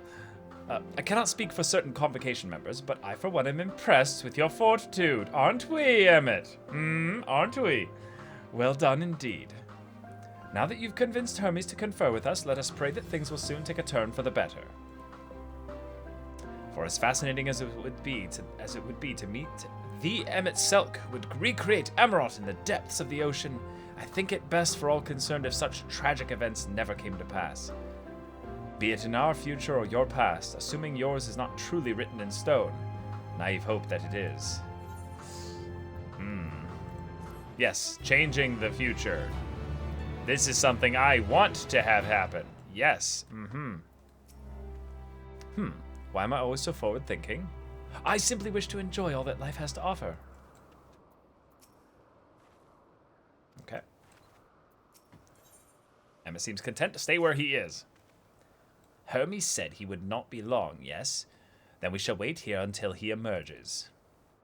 Okay. Now we wait.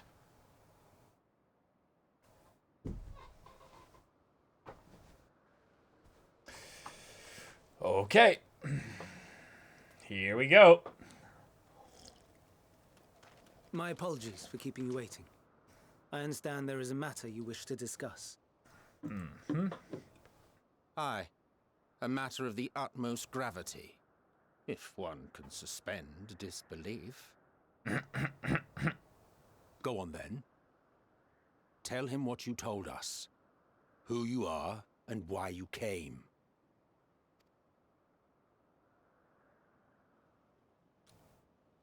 So. Yeah. Here we go. The final days.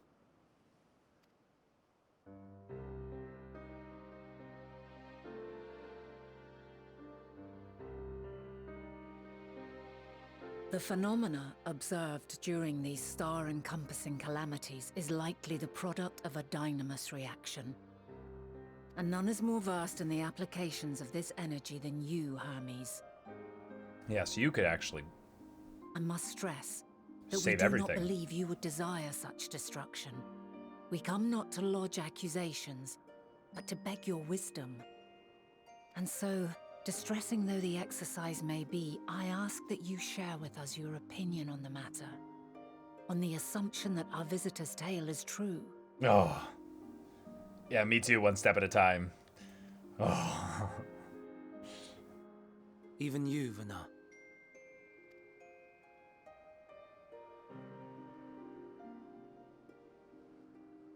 As you say, the phenomena observed in the two calamities may both be attributed to Dynamis. Mm-hmm. Of note is the difference in its effect. In the first final days, it warped creation magics. In the second, it warped the people themselves. The key variable, I suspect, is the etheric density of the men of each age. Right. Yeah, that was brought up before.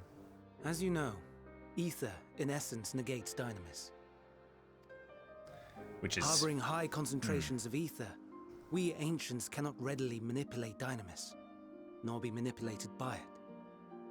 Therefore, rather than ourselves, the calamity affected our magics. Which is so interesting, the idea that this is a fundamental aspect of the difference between ether and Dynamis. That's there's some implications there. In contrast, having been sundered, the people of the future are composed of but a fraction of our ether. Thus are they susceptible to the influence of Dynamis and its transformative potential. But that would explain only the mechanism. Yep. Not the cause. Yep. Though perhaps. What is it? Even should it be a hypothesis, we would hear it. Hit us with it. Come on, you got this. Dynamis is an energy put in motion by feelings. Feelings for which there must first exist a source. Uh-huh. Uh-huh. The source to which the victims must be attuned. One that harbors the selfsame negative emotions. Elsewise, it could not be the agent of such extreme change. The music change is really starting to freak me out.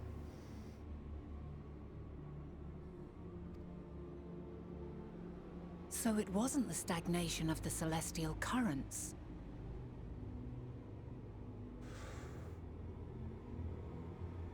Wait. It wasn't the stagnation of the celestial currents, meaning it was the existence of the celestial currents, which...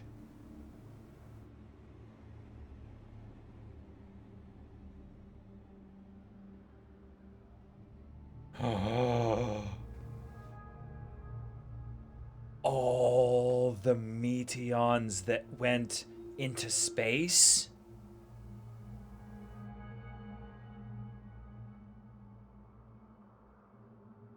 Oh shit. Maybe? Would that be the difference?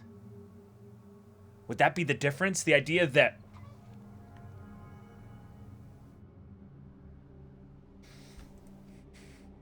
Someone, or something, is instigating the star's demise. So maybe we won't have to save this meteon, but we'll have to save the sisters. Because maybe if they all end up alone, just absorbing and just learning, they end up becoming these, like, wave bases of Dynamis.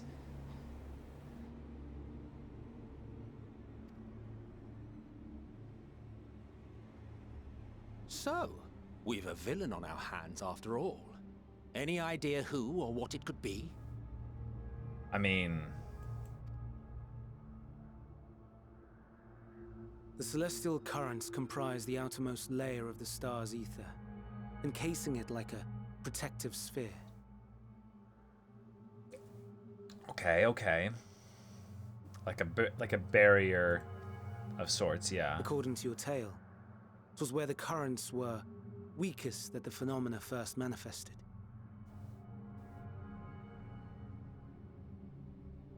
So the Dynamis that's just out in space, essentially, yeah, would have leaked then in through. If the inciting factor came from without Aetheris, then its effects would first be seen in those locations.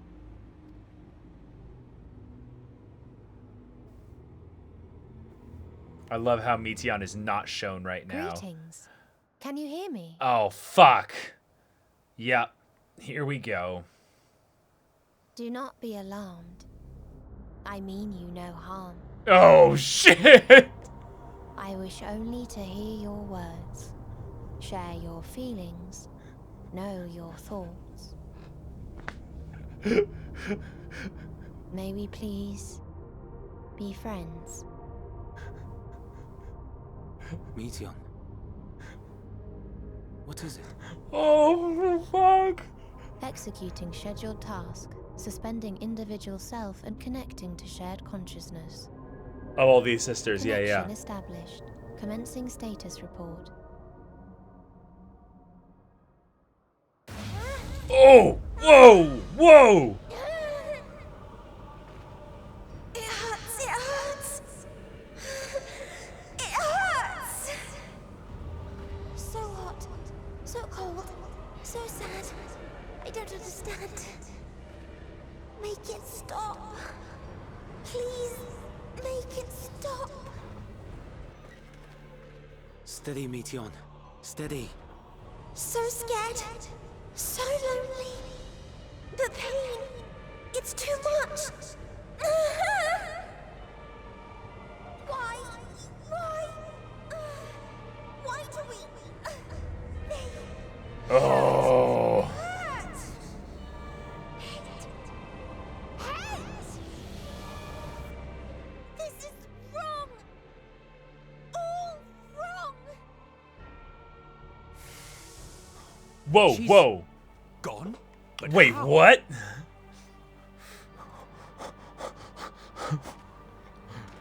She has altered her etheric density in order to blend in with her surroundings, an ability for avoiding confrontation. Okay, yeah, alright, sure.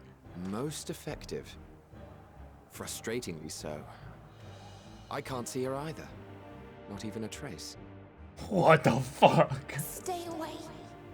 Please. This is wrong. My mistake. So please. Alright. Alright, we gotta get her back.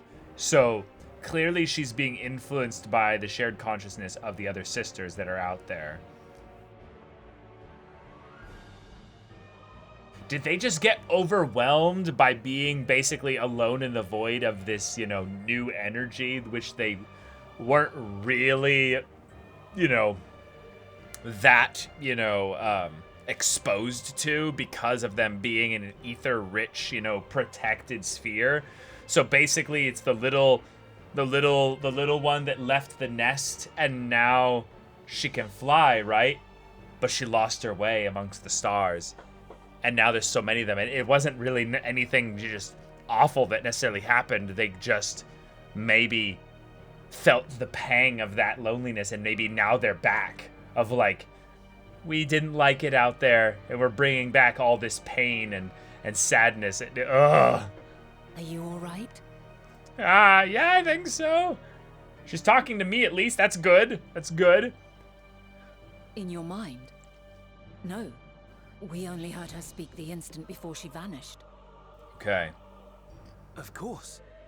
When communicating without words, Meteon also employs dynamis. Which we can use, yeah. That will explain why you were able to hear her when we could not. Yeah. Then you are our best chance of finding her. Follow her voice and try to track her down. She does not want to be found right now, Hindered though. though we may be, let us split up and search as well.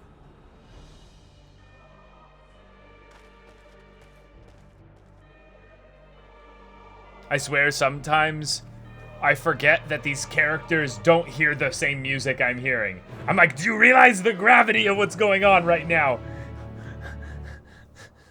This is not a time to take this lightly.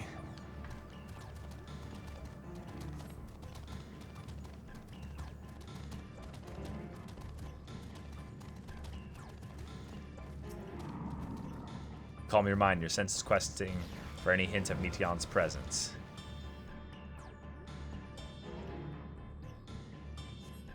Failed to hear her voice, she must be elsewhere. Okay.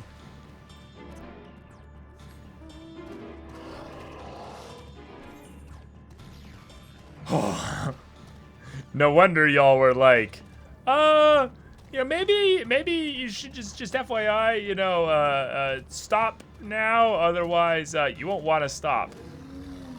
Calm your mind. Yep, yeah. Ah. But you failed to hear her voice. Okay, okay.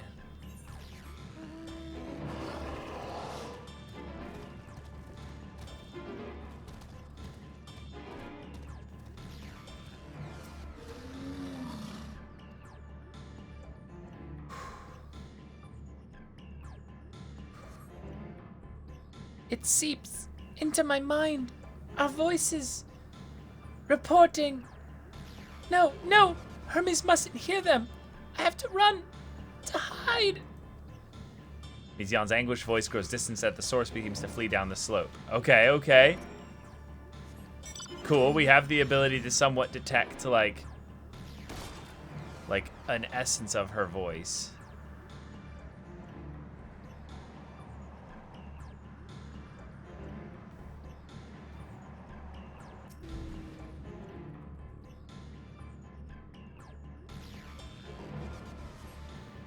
You seem strained to catch the faintest whisper, but failed to hear Mizion's voice. She must be elsewhere. Alright, well then she's gonna be on the complete opposite side.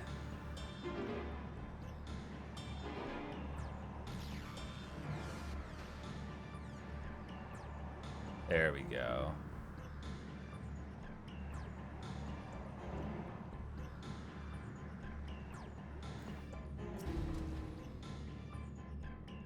Oh. Here we go, yeah.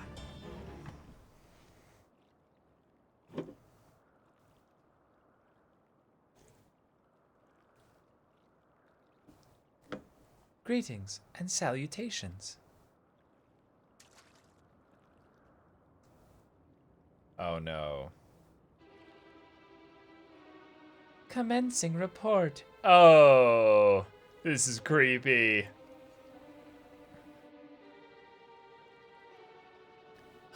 Oh no! We can't tell them that! We must run! Run far away! Shit! Come on!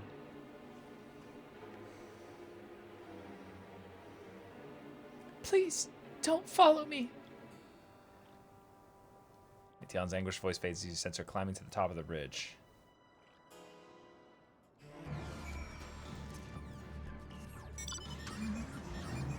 Damn, she climbed that? Oh, okay, never mind. There's a there's a slope here. Ugh.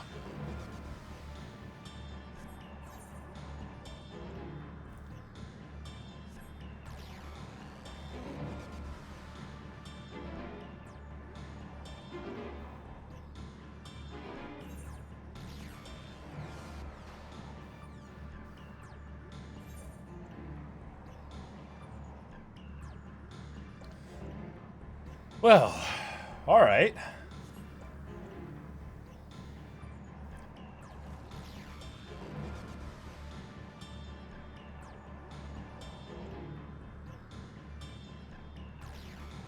All right, no shot this is her, but worth listening. Yeah, she's going to be near that tree.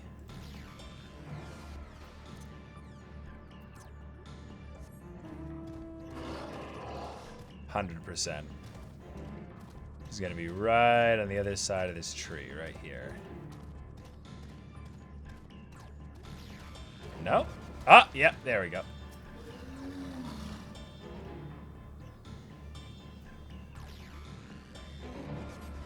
How did it come to this? Is this the reason we traveled to the stars? Why we sought out other life forms? Is this it? Is this the answer? No, it cannot be. It cannot be. Okay, to the south. Okay. Yep, we're literally doing the circuit of the zone.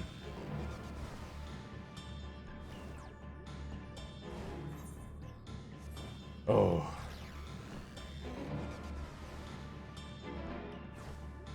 This goes non-stop now till you're back in the future.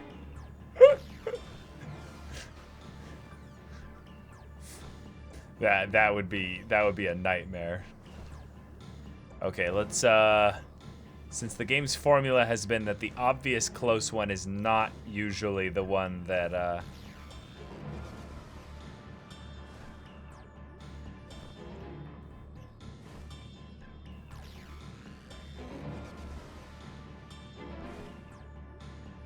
it's gonna be this one.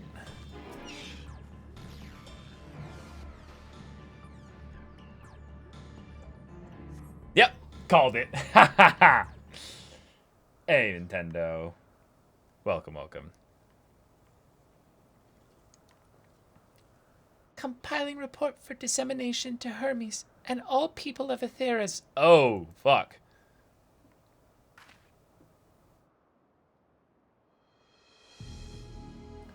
Processing expedition data. Preparing profiles on intelligent civilizations. Formulating answers to the question. Finalizing report. Oh, Triss, you mustn't listen. Yeah. Come on.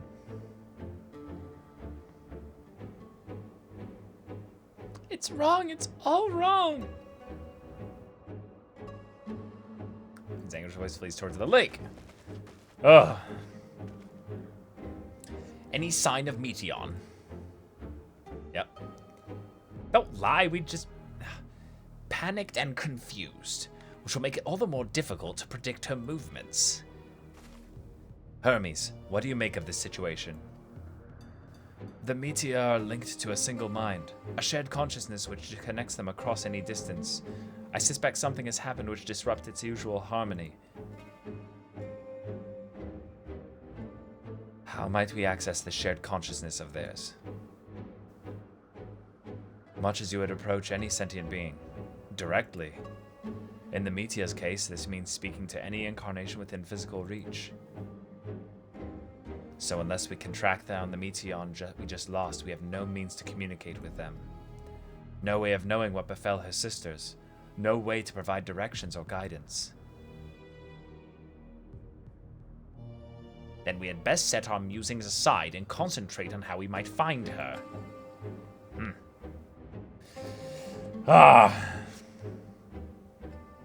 What? Hermes, what? What? Do you see her? Okay. Tis a shame there is no registered concept we could use to create another Meteion. Assuming, of course, we could link her to the shared mind. But no, if it were a viable solution, Hermes would have surely suggested it. A frantic search will avail us little. We must be clever about this. In the final days, Aether is twisted by the invasion of Dynamis from beyond the star, its progress intensified by feelings of fear and despair and anguish. Nay, I like not the picture which emerges with these latest pieces. Oh, my dear Meteion, what did you witness out there that frightened you so? Why do you seek to keep it from us? How terrible could it possibly be? Shit, okay. Correct me if I'm wrong, but Meteion renders himself invisible by matching her etheric density to that of her surroundings, does she not? If so, could we not then disrupt her concealment with a surfeit of ether? Much how Selk solidified your presence when first we met you. Don't be absurd. I can hardly channel ether to a recipient whose whereabouts are hidden from me. Which is why we must all work together. This will continue the search in the same manner as before, but this time with you in tow. Once she ascertains Meteion's likely location, you proceed to reveal a werewood familiar with a swift ethereal downpour. Very clever. And thankfully, she has made herself easier to capture by fleeing towards Latha. Assuming she is made visible, it should prove no great feat to herd her into a corner. Then we have our plan. Triss and Selk will be our tracker and trapper respectively, while we others predict and obstruct Meteion's avenues of escape. Selk and I will keep an eye on each other's aether to help coordinate our efforts. Let us be about it. Oh, thank XKIV, yeah. Well, it seems we are partners for the time being. Let us return to where we last saw Meteion and pick up the trail from there. I will keep myself in a state of preparedness, ready to rain down ether at a moment's notice, meaning it falls on you to keep the way clear. Selk is now accompanying you! Ah! Ah! Look at him! Selk, you're our companion now.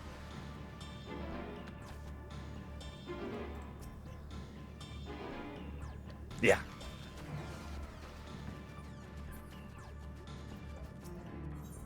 Alright, say something snarky. Now, did Meteon go straight ahead towards the pier, or did she stray from the path somewhere? As the only one who can hear her voice, you will need to take the lead. Yep. Pet him! Ah, brilliant idea.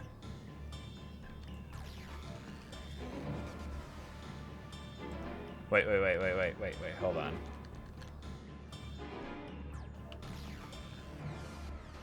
Yeah, no, stop it. Okay.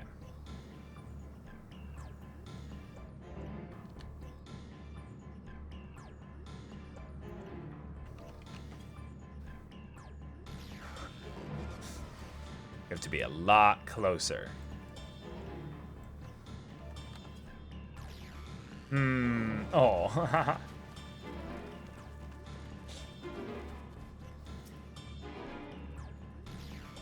Okay.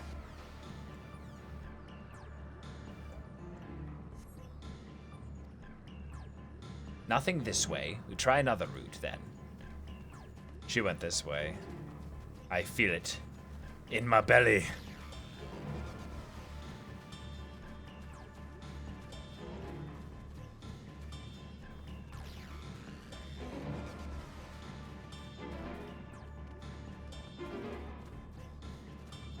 I was wrong.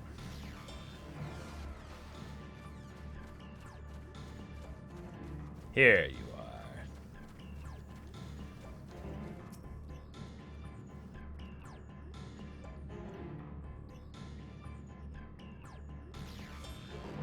Why can't I fly?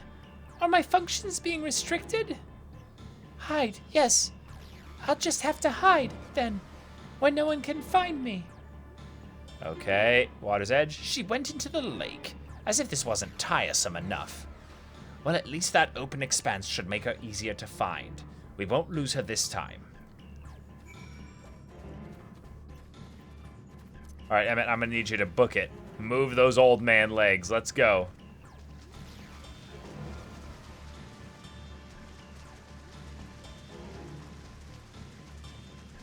God, this is so pretty.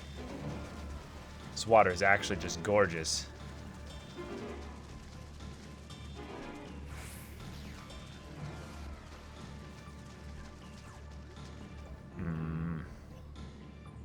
Yep, as good a spot as any. Nope. No, damn. Oh, wait, hold on. That's actually new. Ugh, the indignation to drag my robe through the water. Hythlodaeus better not breathe a word of this to Azem. Still, mild humiliation will be the least of our concerns if we fail to get our hands on Meteon. Okay, I'm gonna need you to move your fine ass away a little bit. Oh, never mind, there we go. Did I miss the circle? Wait, where's the circle? Where? Where was it? On top of the waterfall?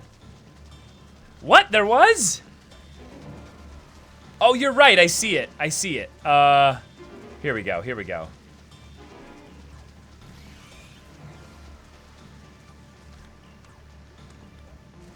Nice. Okay, cool. I have to ditch this enemy here real quick. There we go.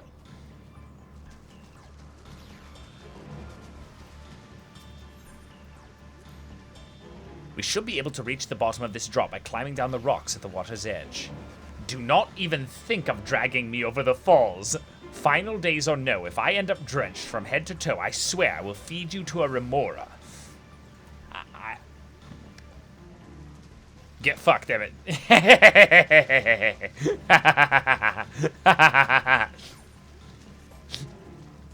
You have no power here.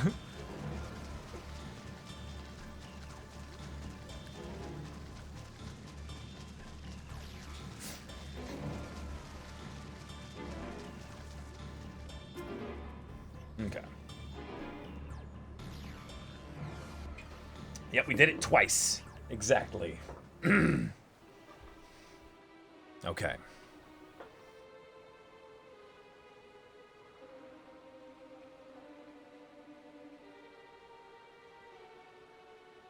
Not here. I'm not here. Please.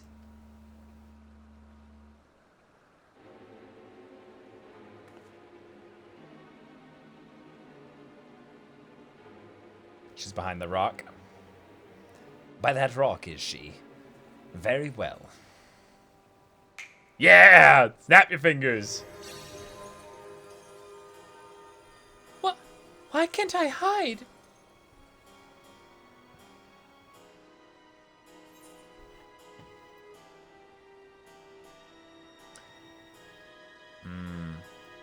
There's no need to run, Meteon.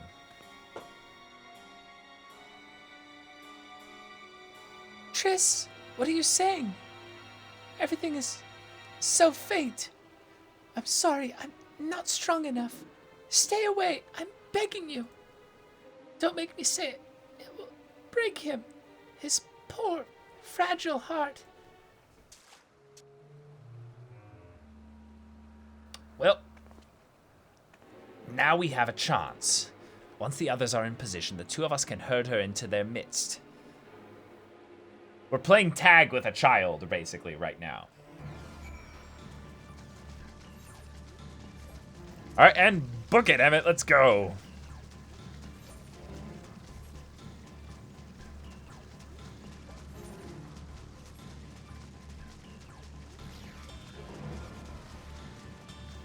Are you sure you're a shard of a Zem and not Hith?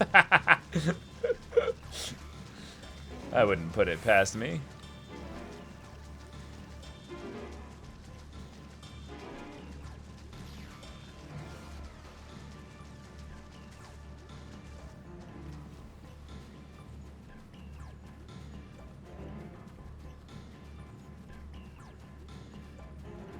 She's gonna be behind this tree.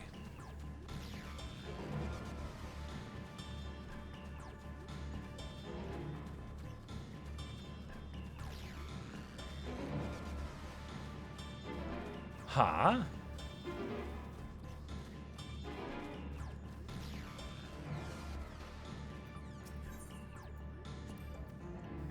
Is this new not in use? It seems to have been left to the mercy of the elements. Either way, it bears no trace of Meteon's essence. We move on. But then... why did we think...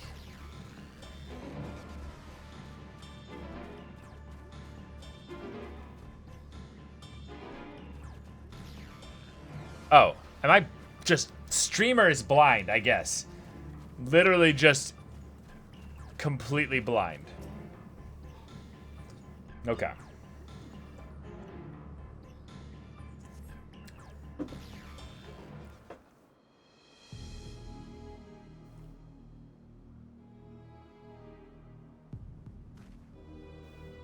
There, I see her.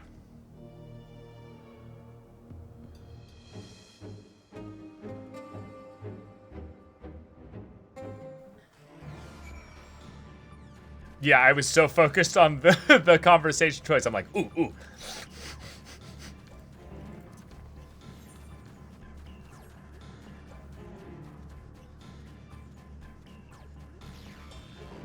Wow, we were running to the beat of the music there for a second.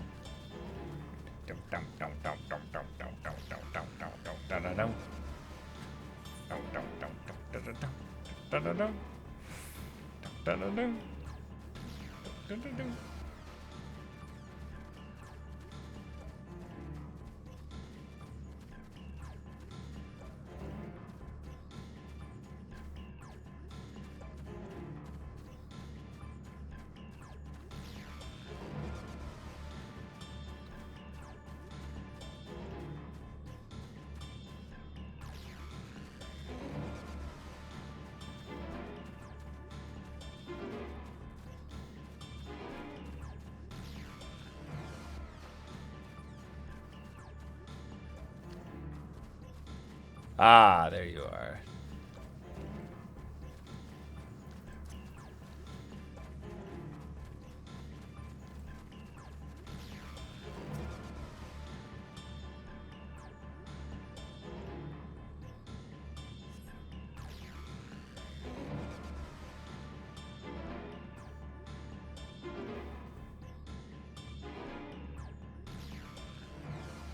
Oh my god.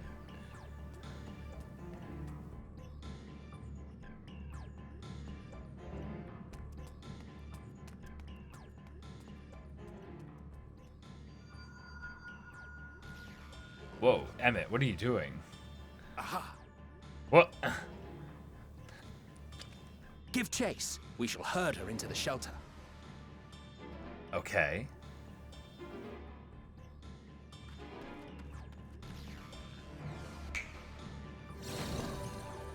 Ah, nice, nice. Ember, thank you so much for the Twitch Prime.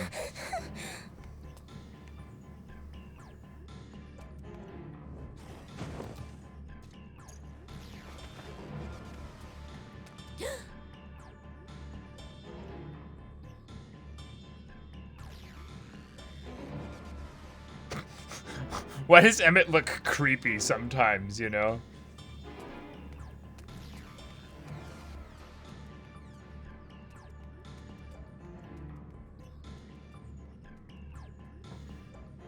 Hey, well, welcome, Amber. Glad to have you here on the stream. And Hithlodius. Oh, all three of them, yeah. That's gotta feel a little creepy. Please, Mission. We must speak.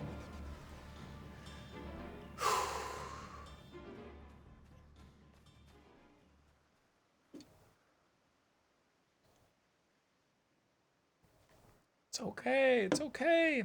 Tell us. Oh, she's gonna cry. I'm sorry, Hermes. I'm so sorry. If someone can hear these words, then please. Oh, no, no, no. Please protect them. Protect them all. Oh, shit. It's her final cry. Oh, shit. Individual Oh, shit. self-suspended. Connection with shared consciousness stable. Well, here we go. Our survey is complete. We shall now report our findings. I'm actually really curious what she's gonna say, though.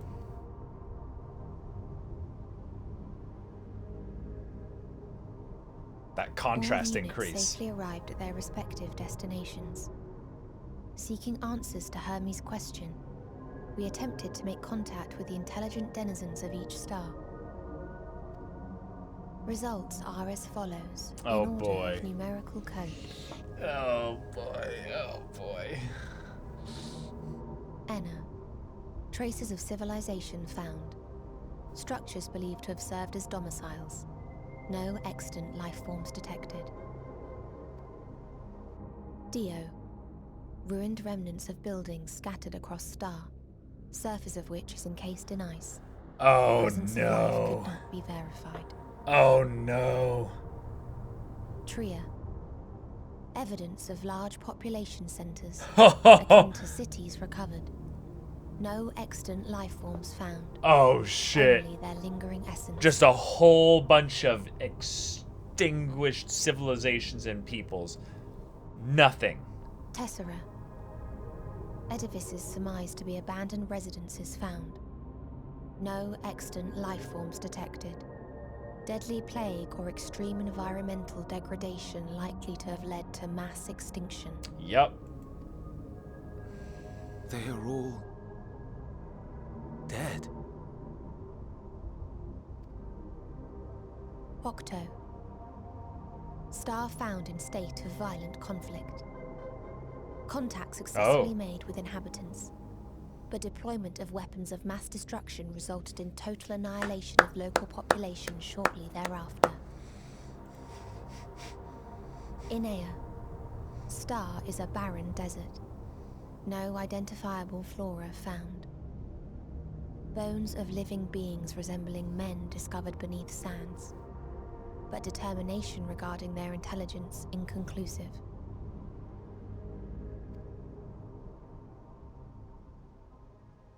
Remind me, Hermes, what exactly was the question you entrusted to Meteon?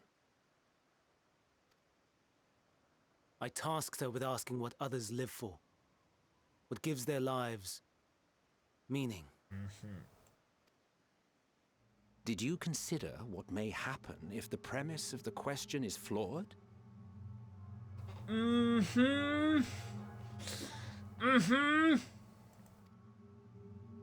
To be able to answer it, one must be living and desire to continue doing so. Yep.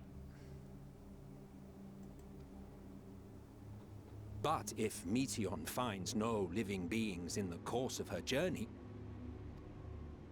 or none who desire to live, what then?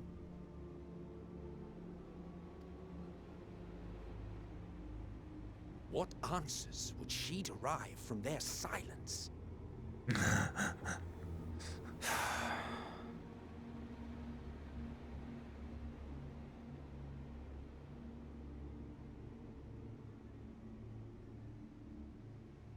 Meteon, enough. Suspend your mission and return hither at once. Oh. No, Meteon's not listening Decapente. anymore. Local civilization once flourished under auspices of higher power. Said power later laid waste to civilization in fit of rage. Upon revealing this to me, entity elected to self-terminate in lieu of providing answer to question. Wow. No other intelligent life forms found.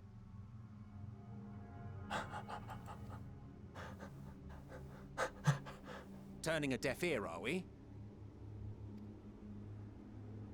We are taking Meteon back to Amarot. As I understand, we will need her if we are to bring back all of her sisters. Yes.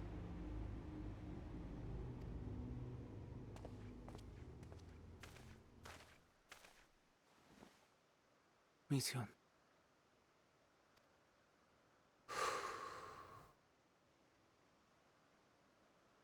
Dude, I'm getting like the heebie-jeebies so bad right now when the music stopped. Like,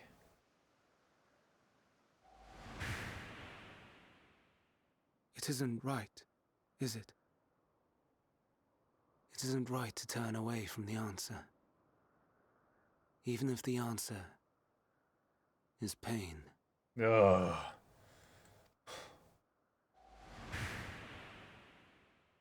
Even if we aberrations must scream ourselves hoarse to be heard.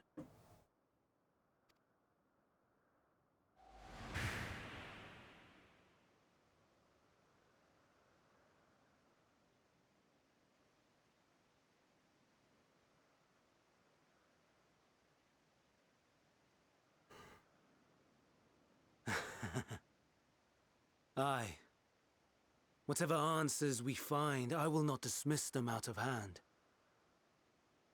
These words I said to you, Yeah. and I will hold myself to them. Okay, dude. Okay, but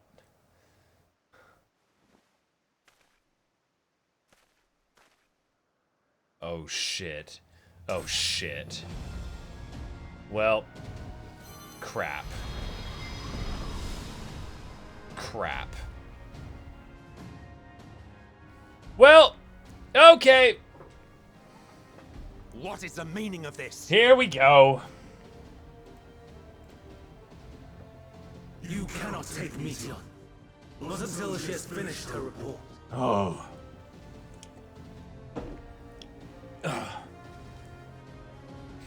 All right. It's time to throw hands.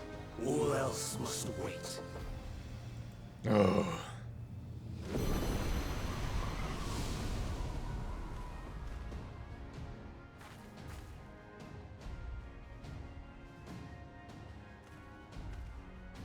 Shit.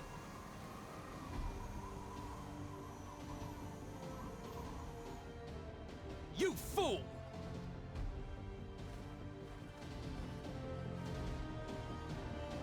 Well, this is amazing. Yeah. This is exactly what we would have wanted. Yeah. If all Hermes means to do is listen to Meteon's report, then it is his right to do so. But once he receives the answers to his question, what then? The fate of the world may very well hinge upon the choice he makes in that moment. And we must be there when he makes it. It is just like, I am thinking. Why, Hermes? Why could you not leave well enough alone?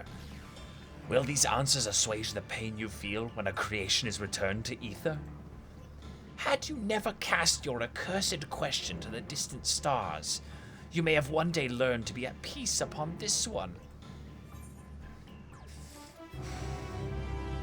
That quest complete music does not fit. Thaddeus is pondering what to do next. Okay. Ether current coming up, so last one on this zone.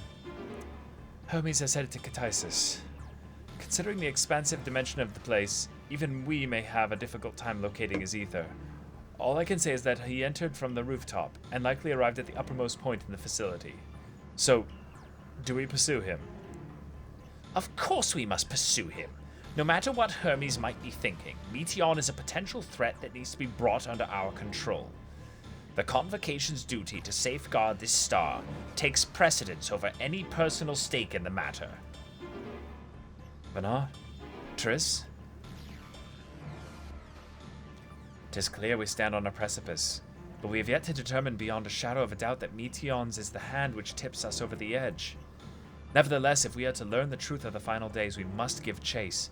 And even if neither Hermes nor Meteon is ultimately responsible, we cannot leave them to suffer this torment alone. Agreed on all accounts. To Katisis Hyperborea we go. Alright. Is this the dungeon? I'm guessing this is the dungeon.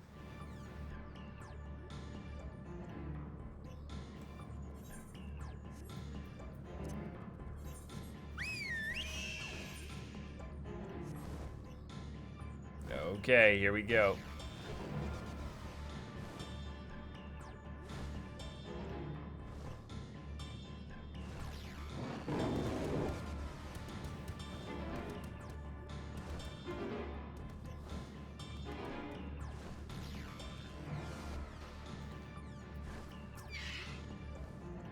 Judging from the crowd, something is afoot. I mislike the look of this.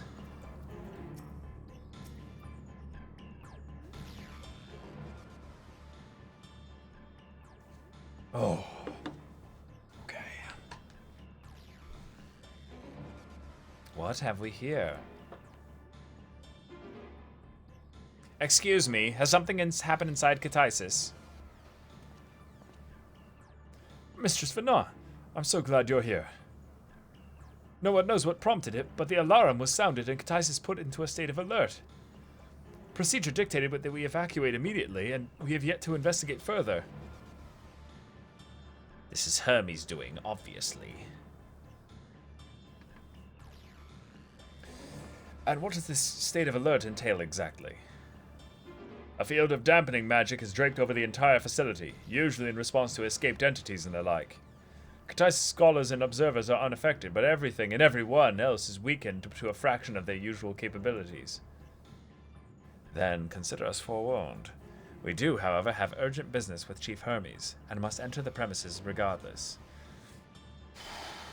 Oh. Okay.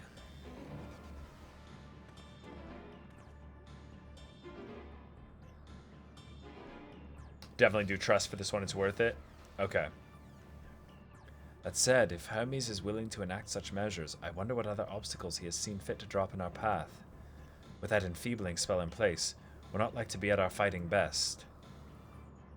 And I was hardly an effective combatant to begin with. I've little to offer beyond my ethereal vision. Then you will put that talent of yours to good use. You are fairly skilled at spotting weaknesses, if I recall.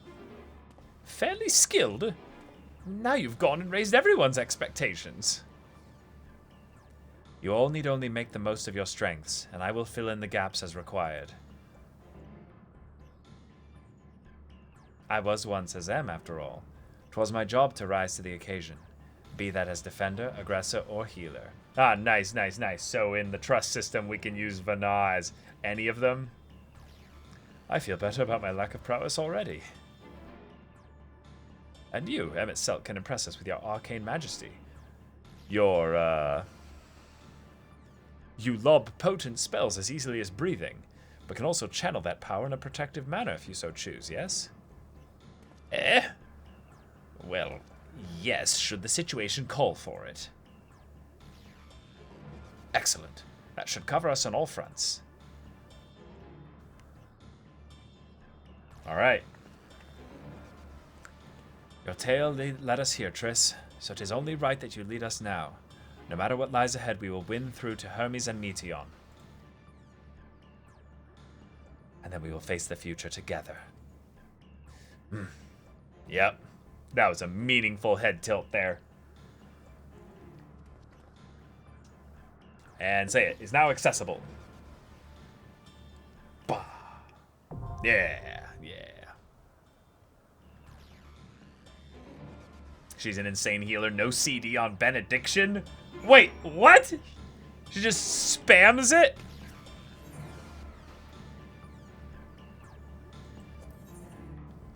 Okay. So Emmett Selk as the tank.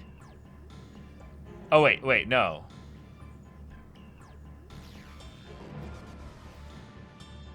Do they change based on... Let us be off.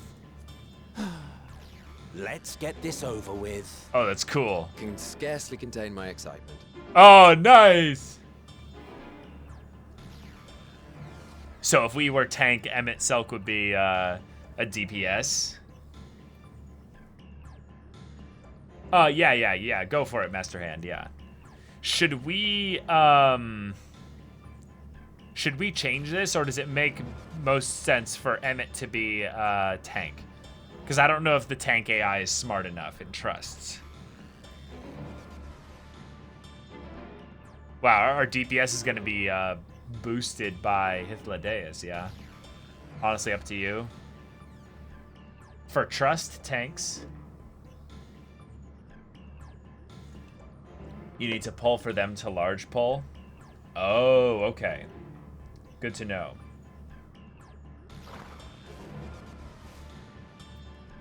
All right, let's do it. Oh, wait, someone was, hold on.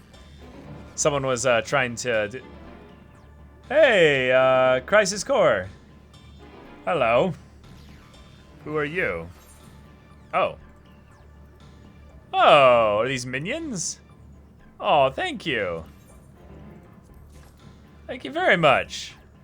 Gala Kitten. Rumors that the gods kill one of these adorable creatures every time a young man thinks pleasurable thoughts are unfounded.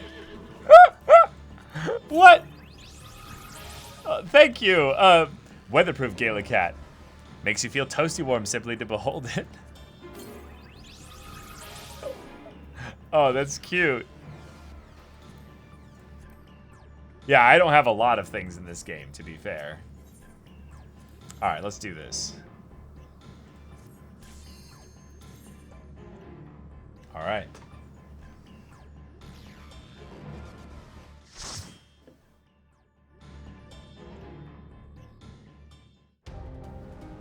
Okay. Whoa. Whoa. Oh, this environment is cool.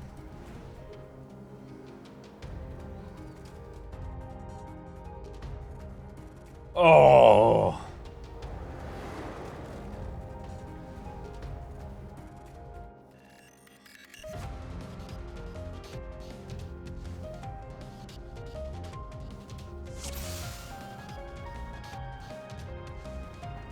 Okay, let's go. One or more party members are new to this duty. Turn back, else I might be forced to. Oh, cool. Lore stuff here. Have you ever wondered whether your creation is a beneficial existence to the star? Wonder no more. For Catices Hyperborea, our mission is to determine the answer. From temperate plains to tropical jungles, from smoldering volcanoes to frozen fields, we put creation into the proof in a wide range of meticulously recreated environments. Will your creation be able to survive in the wider world, or will it threaten the survival of other species? The answer to such questions and more, our highly trained staff will uncover. Oh shit, okay.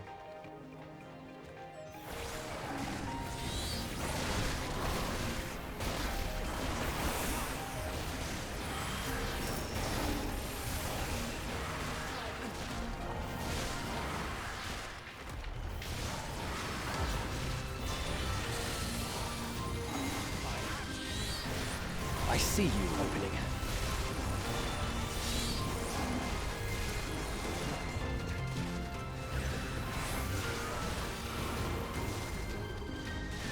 I'm not entirely useless.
Whoa, so bright. Okay, thank you. That was a bit stark of a How about you?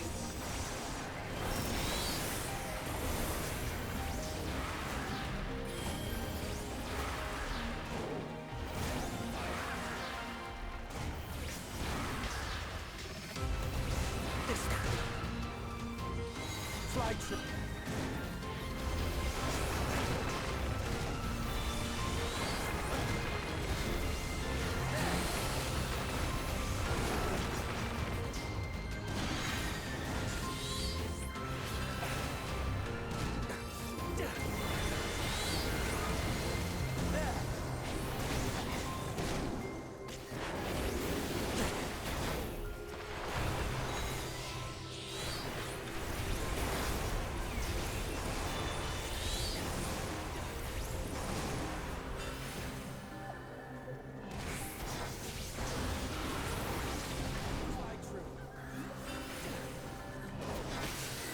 Out of my way. Oh, that was a loud little audio bit there. Whew. All right. Poor showing. I will Whoa. tend your wounds. I see you opening. Almost died there.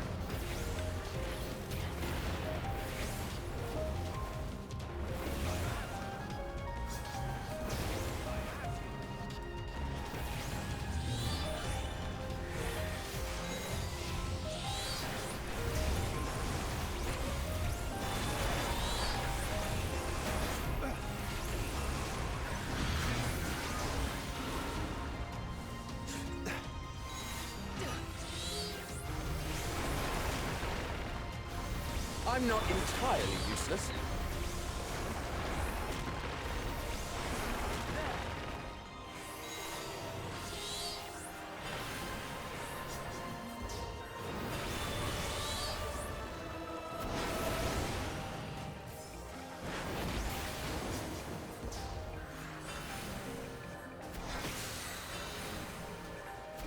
I love the Ifrit gap closer. It's so cool. All right, first boss. What do we got here? Lissa. All right, all right. I see you opening.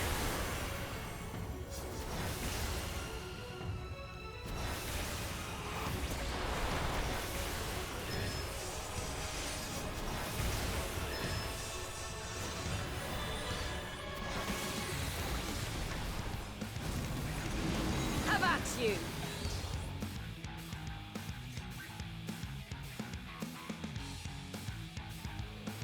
Yep. Nice, okay. That's pretty easy to do.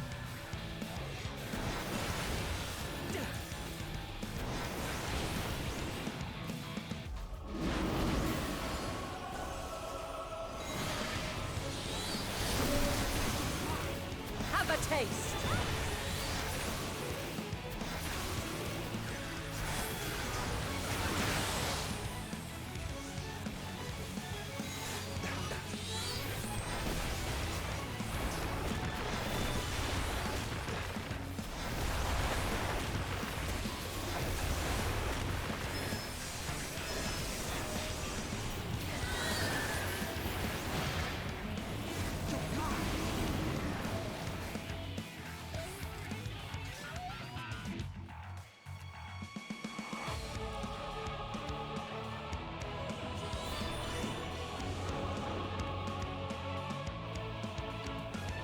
Easy.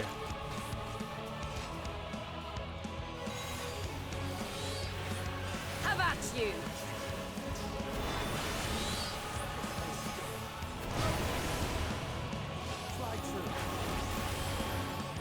I'm not entirely useless.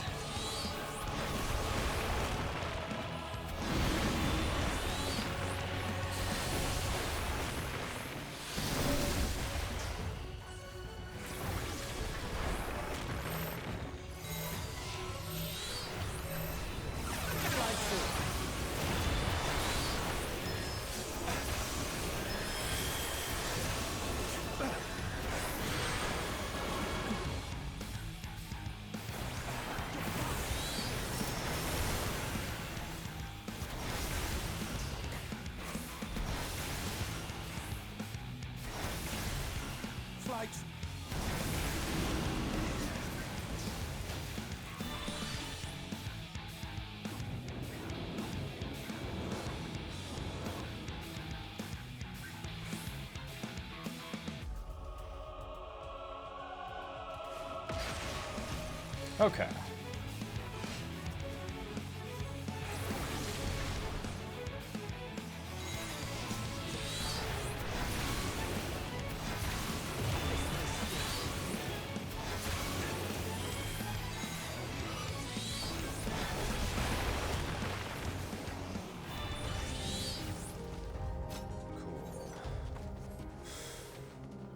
Very simple first boss. Okay.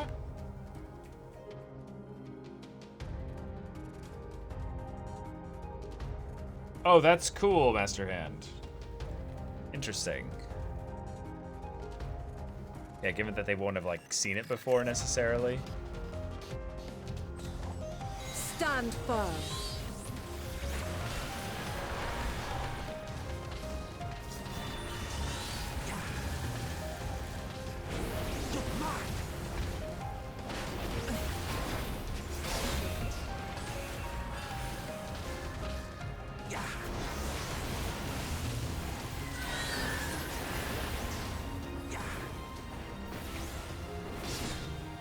I see you opening.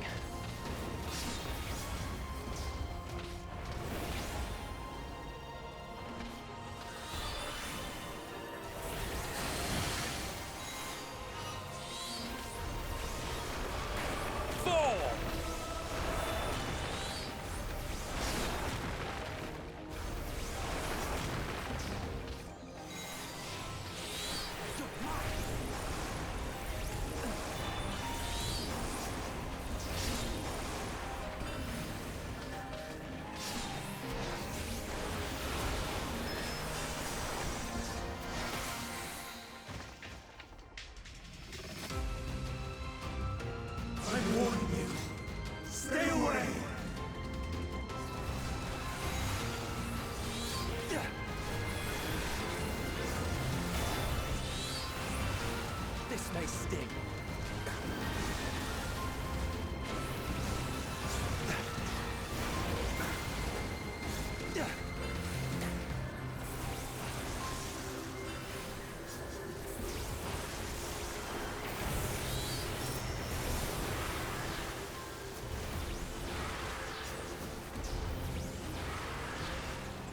Out of my way!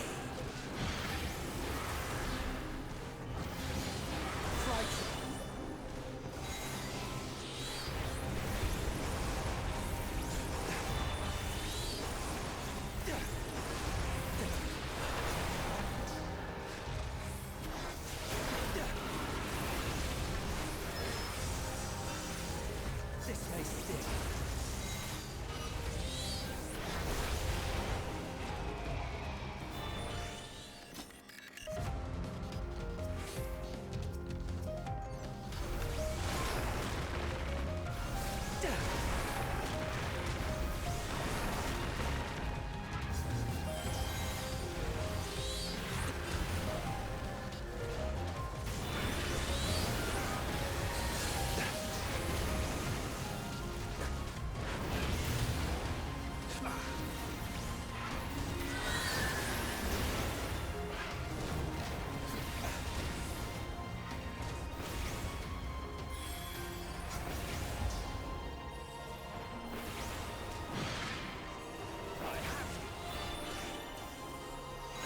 Oh, they sometimes have their own dialogue? Okay. That's good to know.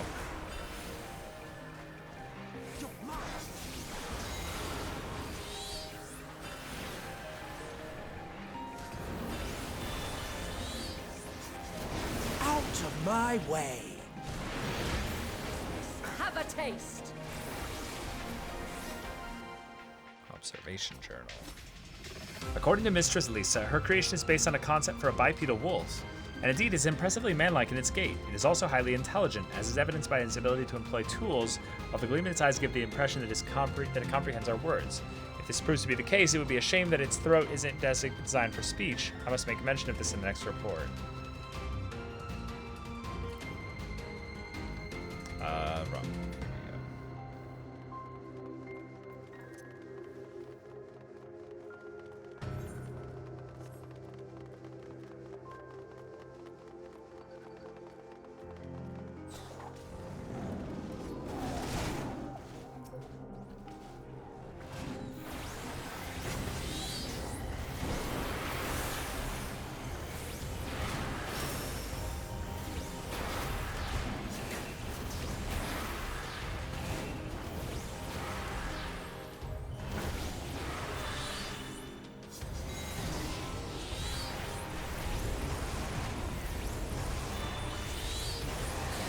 Out of my way!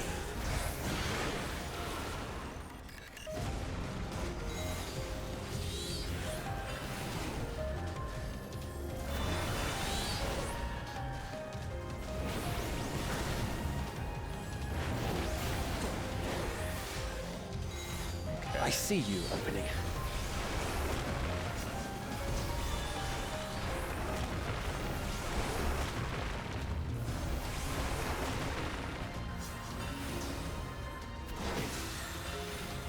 Out of my way!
Blade Lord I see draws you, in Anthony. Okay, so we stand behind him. Fall! Oh, interesting.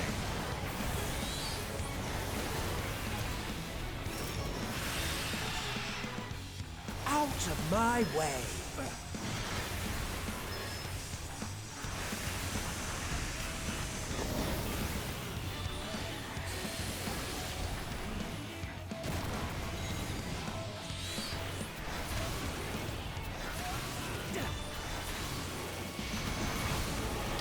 Oh, weird. Why does it do it to those sides?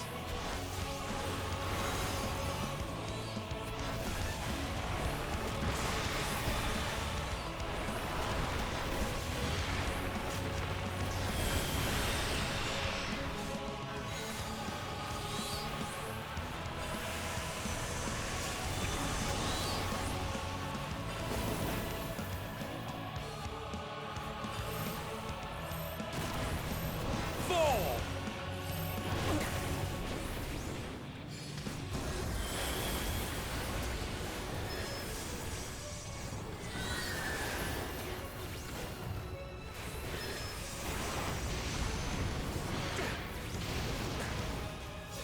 Okay, I see now, yeah.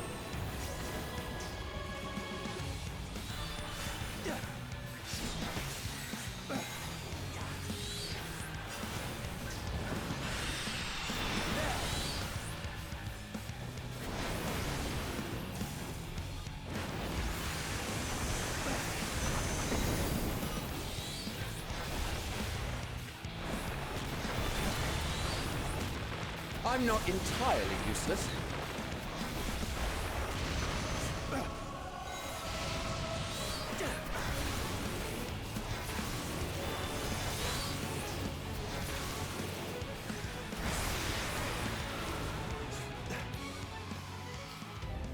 Cool.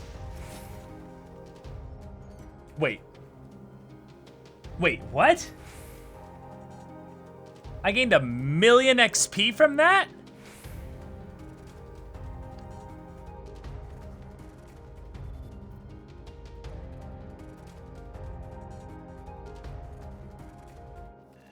And 1,000,000 from the previous boss. What? Why do I gain so much XP? Check general to see what they say. Yeah. I passed for constitution, but I fail for intelligence. Nice. If its concept is submitted, it will I will be certain to reject it.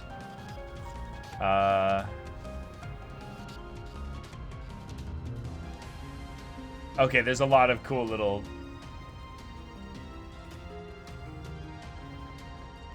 stuff given there. That's awesome. Dungeon XP is now only given by bosses, but ramped up since trash XP was removed. Oh. Okay. I cannot let you take Meteor. Not yet. This may sting. You're mine.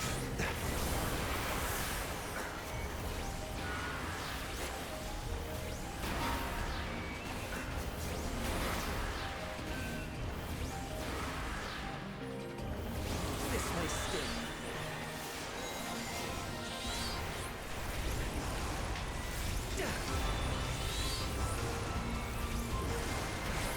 This may sting.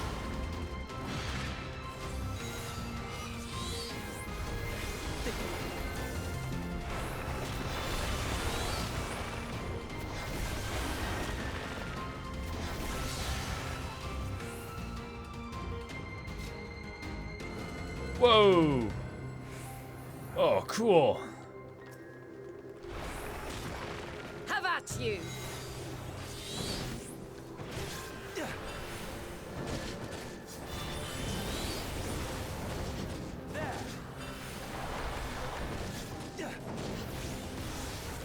Fall!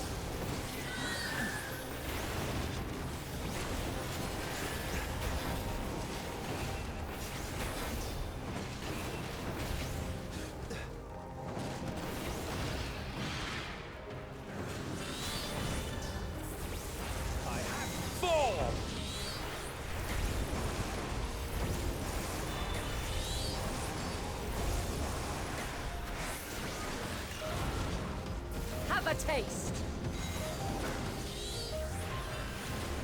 I have you.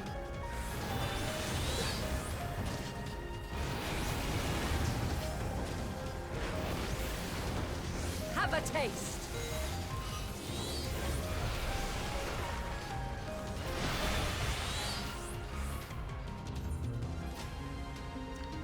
I cannot let you take me. Oh, yeah.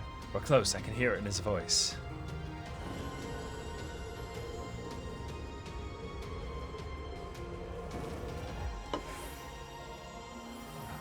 Oh. I must hear their answers before they're expunged from existence.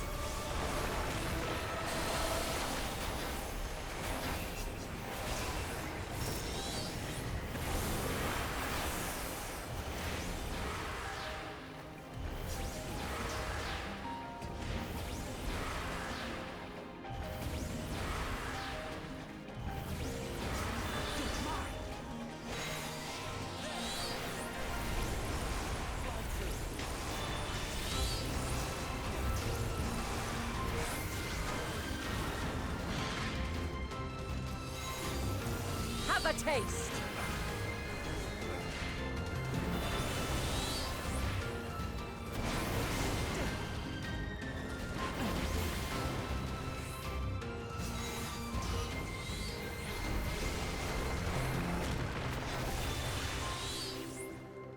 Oh.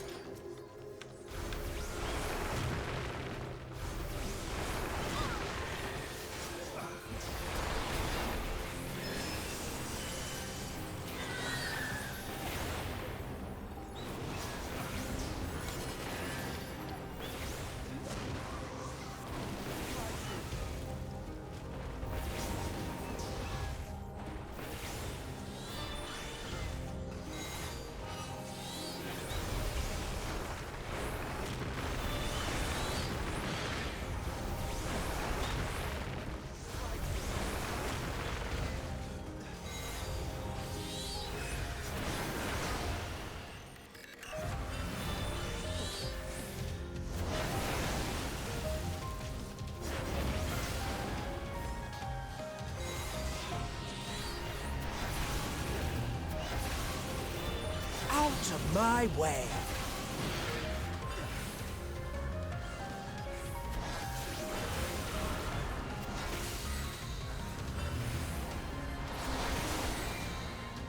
Whew.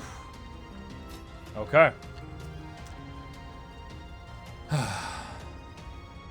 The successful creation of migratory birds which travel between continents with the seasons came as a fresh breath air to the long-stagnant realm of flying forms. In the end, it was a relatively simple thing to grant the creatures the ability to navigate by celestial bodies.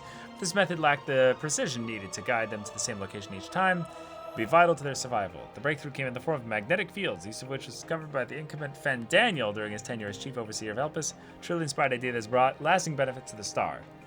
Ah, yes, and now all the mounts can fly, because Fandaniel.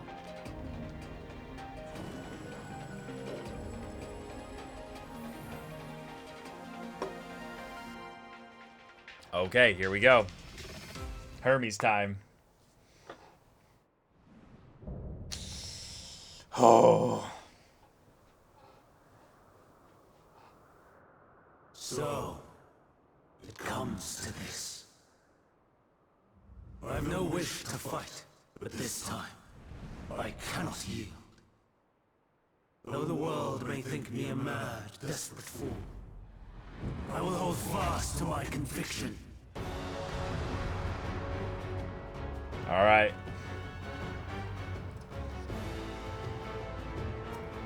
Let's go. All right, let's do this. I will have the time and tranquility I require. Gust and gale, gather to me. Okay. Just AoE. Ancient breath, unleash your power. Yeah, that makes sense. Dancing winds, pierce my foe. My way.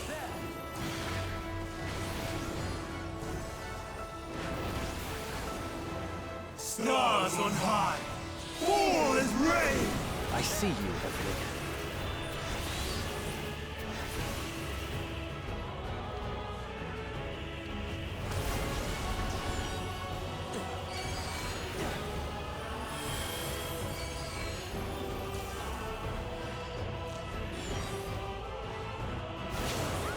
Oh, shit, that hurt. Oh! Huh? Well, we're dead there. Oh. Okay, okay. All right, squad, let's go, let's go.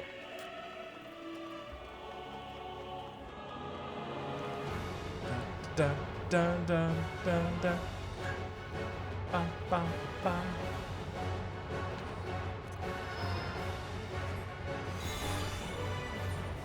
Slide cast summon Carby. Let's go. It's a bit of a walk to get back though. Oh, whoop. Hey, the game being nice. I forgot about this. Nothing beneficial.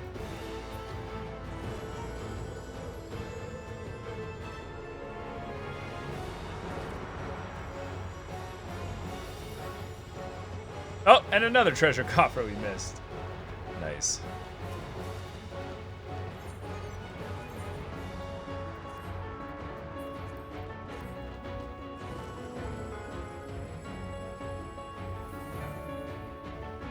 All right, y'all. Show me. Let's do this. I will have the time and tranquility I require. I see you, opening. Gust and gale, gather to me! Fall!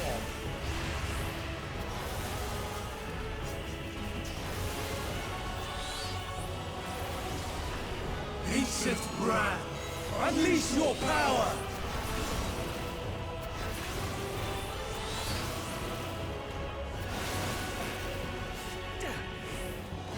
Dancing winds, pierce my foes! Okay. Stars on high, fall as rain! Right, so we just stand right in the middle.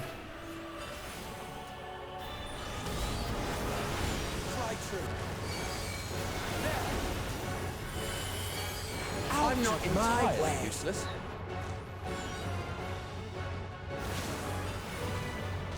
Yeah, that makes sense. Cool. I'm okay. not entirely useless.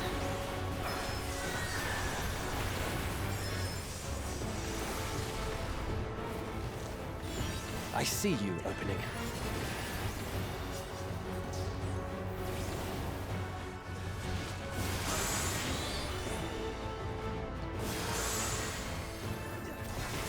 Have a taste.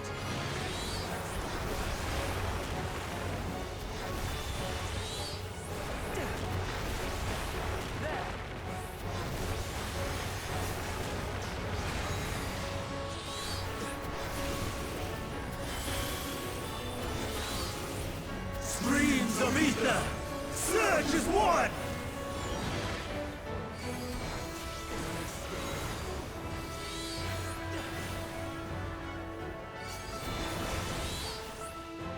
Oops.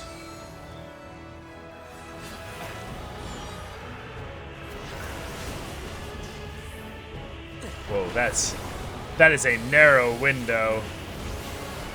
Oh shit.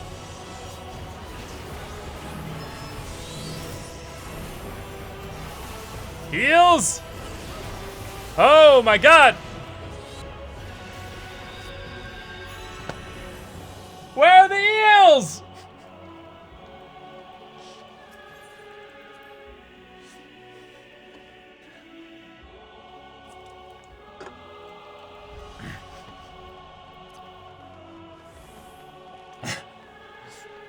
All right, that was a tough one there.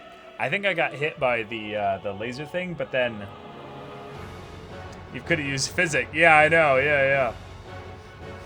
Physics so strong. 400 cure potency.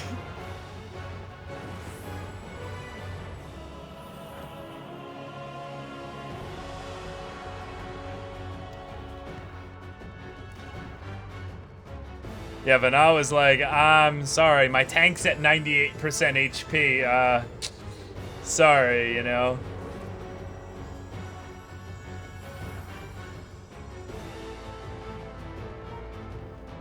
Oh, I got hit by a wind blast. Okay.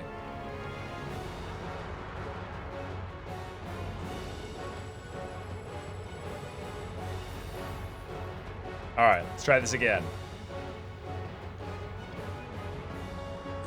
I will have the time and Oh, I didn't bring up Carby. I didn't bring up Carby. Whoops. Gust and gale, gather to me.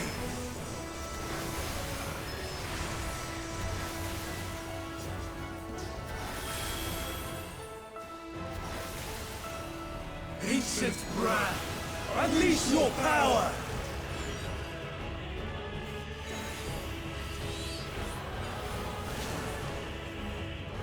Have a taste. Dancing winds, pierce my foes. I'm not entirely useless. Stars on high, fall as rain.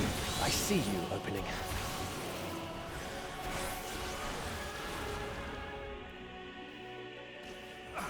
Fall. This may sting.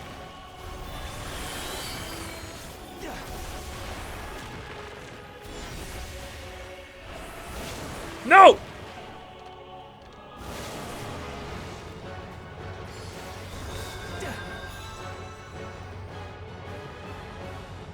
I don't know, at this point, I either need to get good or people would actually be easier here.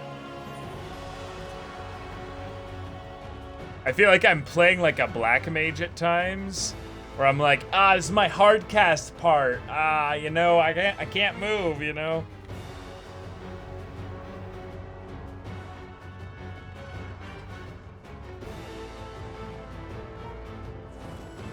No, yeah, you can't die at all. You have to try again, yeah. No raising. What a raising? Yeah, I have that.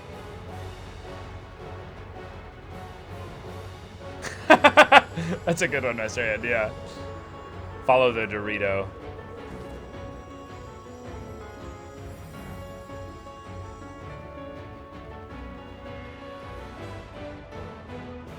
See, if Vana was a scholar, we'd have a movement speed buff. You know, just saying. Carby? Go, Carby. I will have the time and tranquility I require. Gust and gale, gather to me. I see you opening.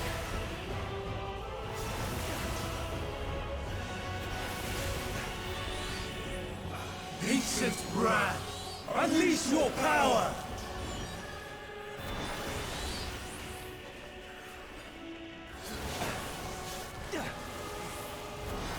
Dancing winds, pierce my I'm not entirely useless.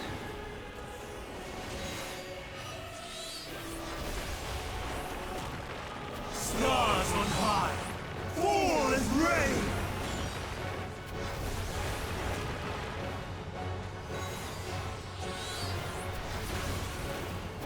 This may sting. This may sting.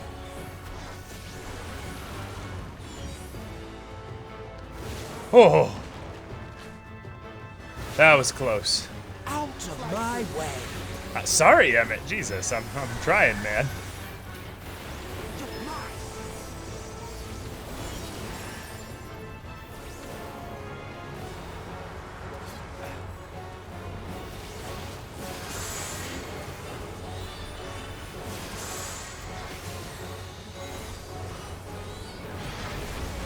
Stick with my pack here. Fall.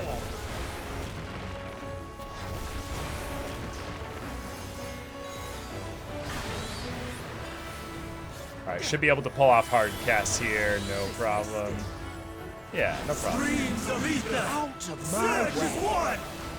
All right, this is the waves one. I'm not entirely useless.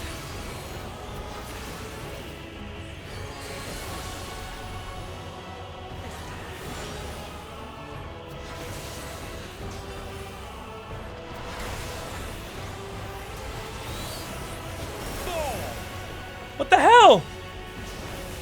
Oh, they were moving. They were moving. I just can't see them. My spell effects are too thick.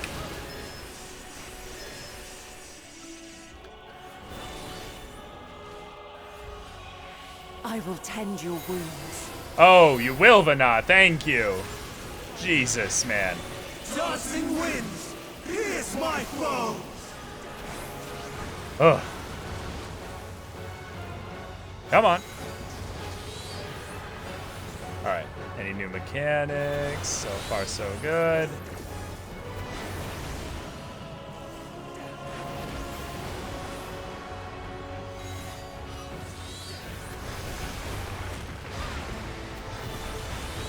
Yeah, Vana's like, healer's got a DPS too, you know, like. I see you. I gotta keep my parse up. I'm not raising you just to keep that. Stars on high. All is rain. Okay, here we go. Don't mess this one up. Yeah, that's this.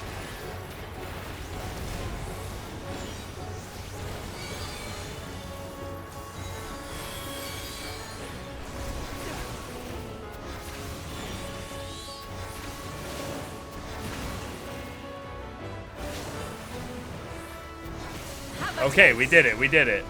Even when transformed. But I am not finished yet. I'm not entirely useless.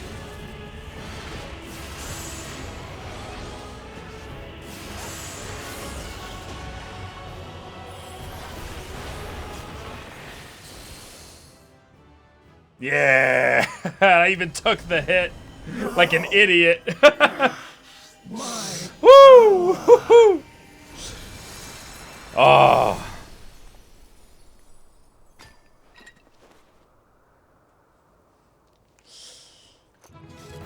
Oh, that's the squad.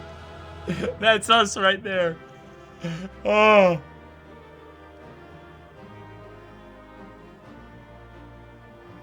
Oh. No. Hermes was no big deal. It's my stupid spell effects keeping me from seeing what my party is doing. Okay. Wow. You have anything to say? Wow. I guess we're getting a lot of bonus XP because it's our first time here. Yeah. Okay. Let's get hit with a dank cutscene. Let's go.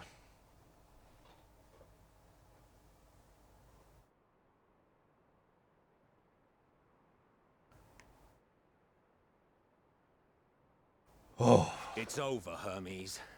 In the name of the Convocation, I hereby take Meteon into custody. And setting aside the matter of your nomination, you will come with us too. We require your knowledge to assess and resolve the situation.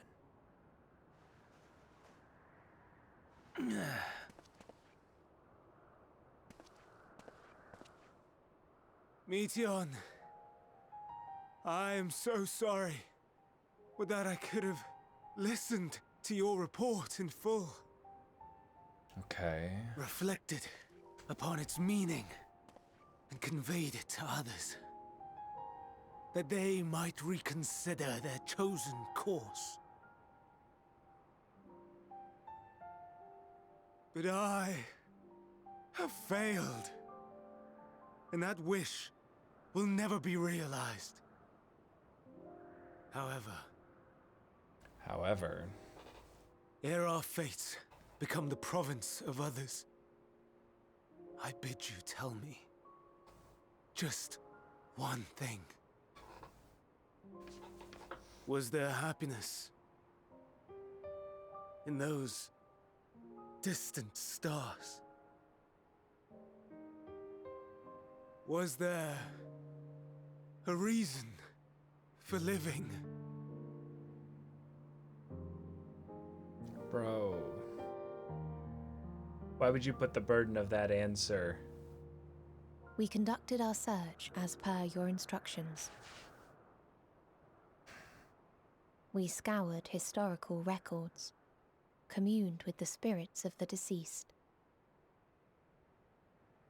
heard the final testaments of the dying, welcomed their shadowed hearts into our own.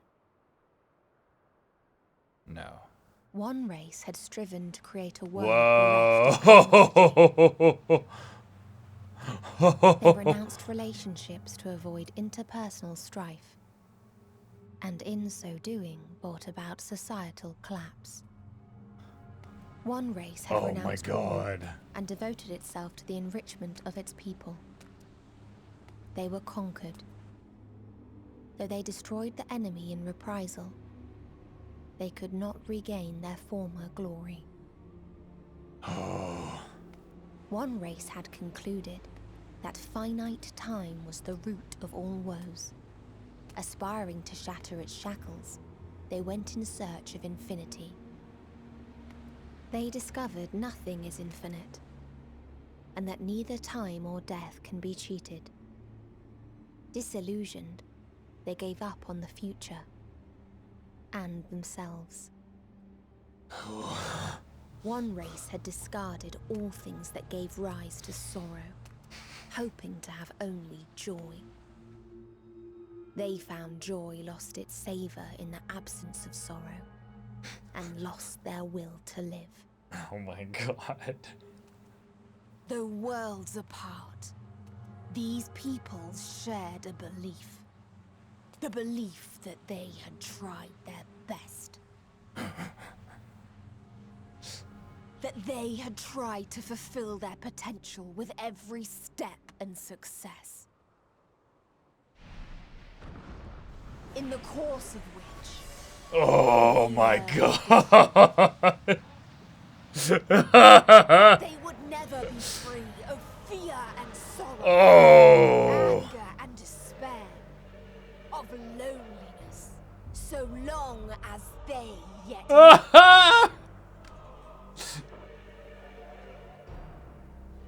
Even now their souls cry out for oblivion. And to this song of anguish, I lend my voice. We lend our voice. Oh, beloved mankind, shimmering jewels of beautiful Etheris, rejoice, for we will free you from the cruel yoke of existence. Well, there is no need to struggle in vain, for in nihility awaits salvation. You will know peace and serenity, and it will be beautiful. wow.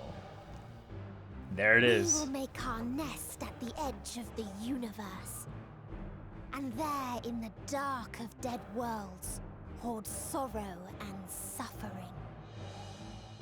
Oh! There we will sing, our chorus ever louder and ever clearer, that our song may reach even this ether-shrouded star.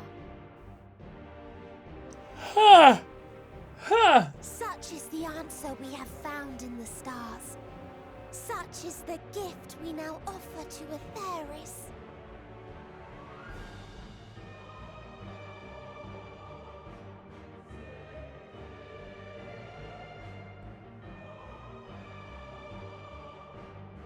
Who are you to decide our fate? To decree we live or die?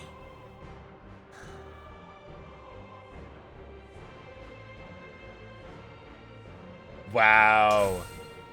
And that's literally what he's been doing on... Yep. That's literally what he's been doing on Elpis. She means to destroy us all, yet you'd still take her side? In the name of the star. Yep. We have discarded those creations that we deemed flawed. There it is. There it is. If He'll bring we about the final days ourselves now. are flawed, does not stand to reason that we too should be discarded. Yep. That is sophistry, and you know it. Perhaps it is. Perhaps I am wrong. But who is to say that you are right?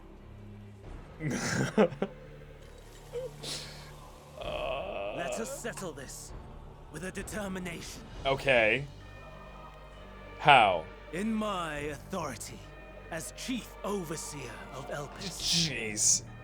I will make a judgment on man's fitness to exist. If he can learn to value all life and retain his will to live, even should his end be justified, he will surely find a way to avert his demise. Yeah, okay. He will perish from the start. As with all determinations, provisions must be made to ensure fairness. Kairos, awaken! Memories? Wait. Reconfiguration Wait. Kairos activated. Awaiting instruction. Command. Universal memory alteration. Target area. Catesis Hyperborea. Starting point. Arrival of MSQ. Oh! Of the convocation at Proper Lion. Oh! Endpoint. Oh, that's perfect! The present. Erase the memories of all events. Oh, shit! And replace with a vague recollection of the following. I was here, preparing to demonstrate the functionality of Kairos to Emmet Selk and Hitherdays. Meteon's shared consciousness became unstable. She and her sisters could not sustain their existence, and all dissipated with a burst. The resultant shockwave accidentally triggered Kairos, which erased several days of memories from all present. Oh my god! Execute. Command acknowledged. Initializing. 3 processes remaining to execution. Bravo. I dare say one would be hard-pressed to make it fairer. Everything that you told us, everything that has happened, the fact we've even met, it will all be gone. Oh. But we can't have our memories removed. To the edge of the universe, where none can reach you. Hermes, won't you come with me? Ha ha ha. If you were to shed your flesh, I should be able to carry you.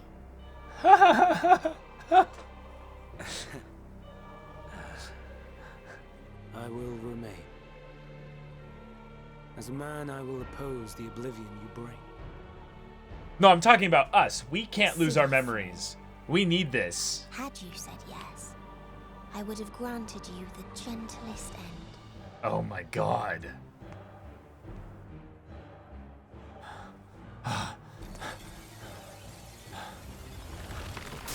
Oh shit, she's out. She's out. Fly, Meteon!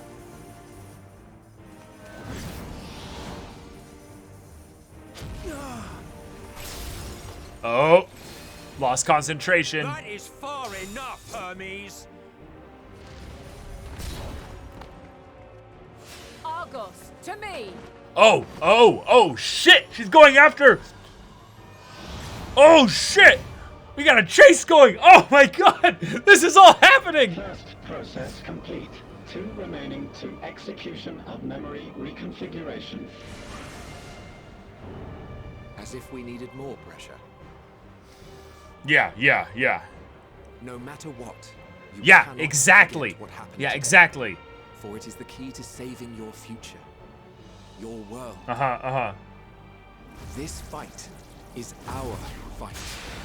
What comes after, our problem to contend with, not yours. No. Your own struggle awaits, and no one else can take your place. You must flee this place with your memories intact, and I will see that you do. Now then, where is it? Where's what? There you are, my little confluence.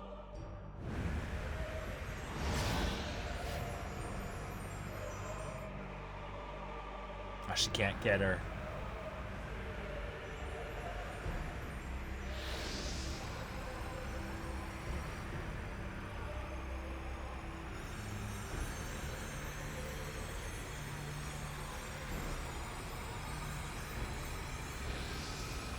Almost!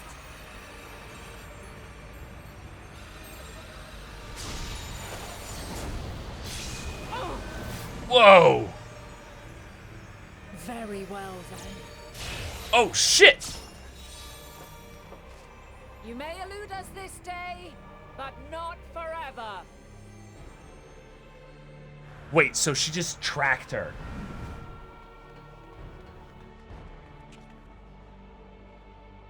Oh my god. Meteon's gotten away. Yeah, get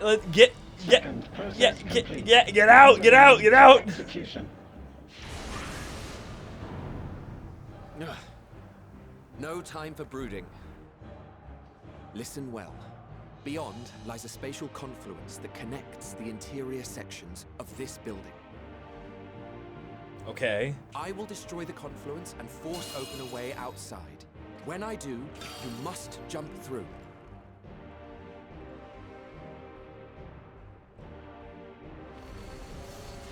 I cannot tell you how sorry I am, I'm sorry too, man. but neither can I let you escape!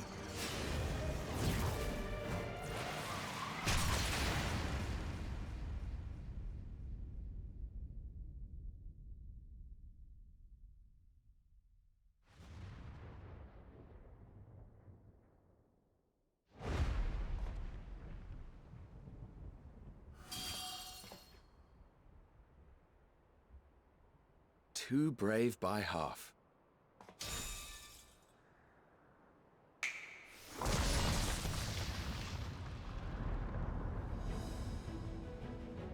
What? Exemplary work, as always, Emmett Selk. What? But how? I thought the confluence was... over... Over there? Yes. We were rather hoping you would. It was never anywhere but where it is now. Oh! Emmett was the only one that could break through it. Those two began making their way towards nothing. 'Twas clear the plan was a diversion.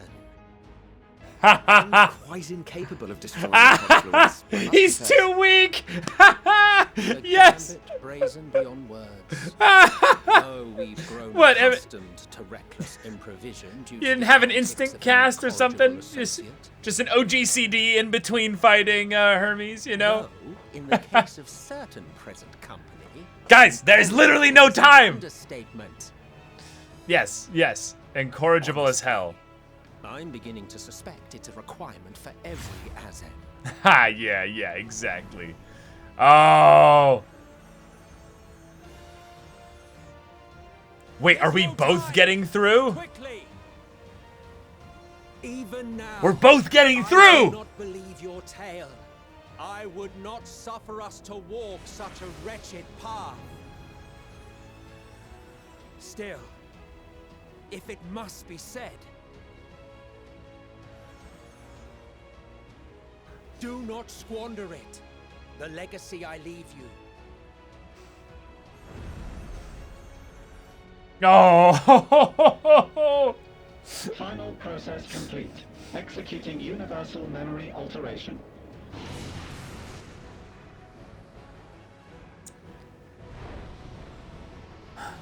Go, Argos! No way! Both of us got through! Both of us! Both!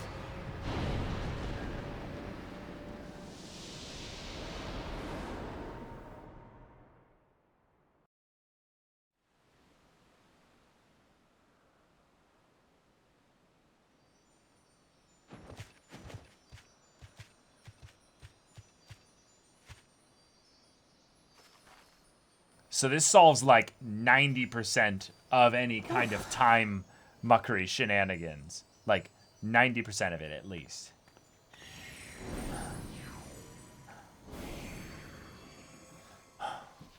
Okay. I'm fine. Just a little tired. I mean, yes, of course Argos got through, y'all. I was more just surprised that Vanai, aka what will soon be Hydaelyn, gets through, and then hence why Vanai goes against the convocation. Can it be true? Because, oh my god. Oh my god. Yeah, exactly. Yeah. Of course. Are we the only ones left who see beauty in the world? In life? Are the stars above no more than husks of fallen civilizations? I don't know.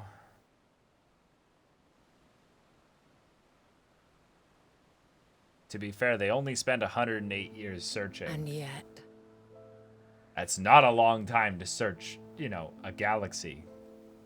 And to be fair, a galaxy is not, saying much.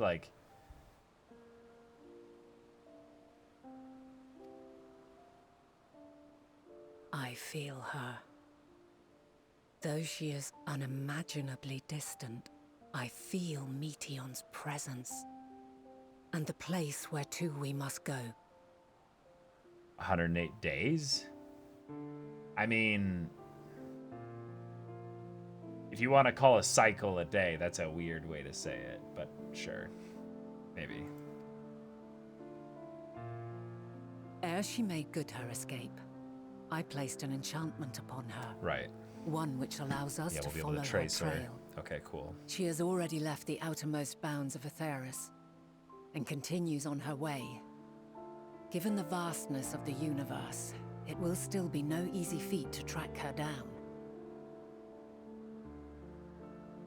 Oh, cycle in the celestial terms usually refers to the cycle of a planet around a specific, star, like an orbit cycle, which would be a year. That's why I thought that. Because cycle usually doesn't refer to rotations. Hence why I thought a year.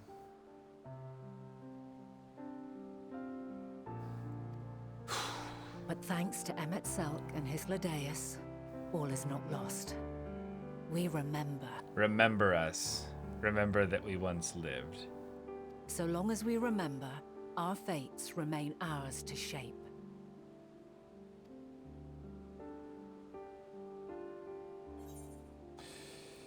Oh.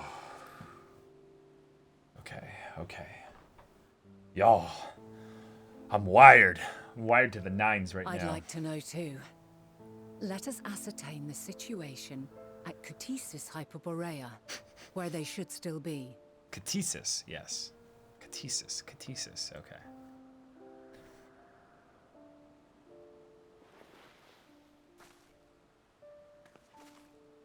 Given the likely state of their memories, however, it would be imprudent for us to approach them directly.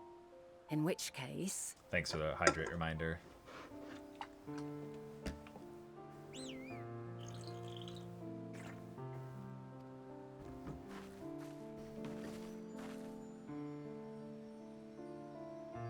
I'm sorry, my friend. I've asked much of you this day. But may I trouble you one last time? Fairy, our good friend.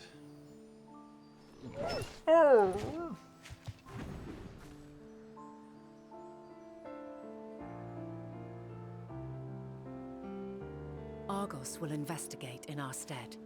We will share in his consciousness and see and hear as if we were with him. Okay. Now, close your eyes and open your mind. We get to do an Argos quest now. Oh. Become Doggo. Give us some cuteness. All right. Open your mind, chat, and close your eyes.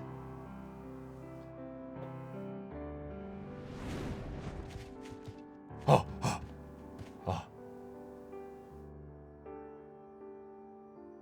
Thank goodness you are unharmed.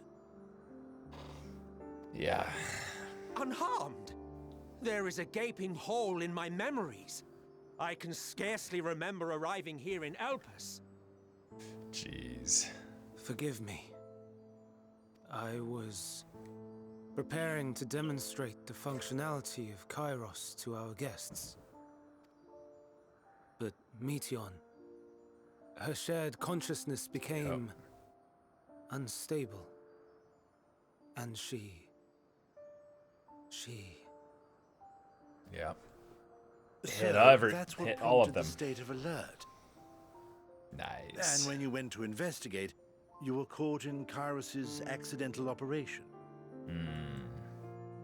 It's working. So it would seem. It's all a blur to me. Such an unfortunate accident.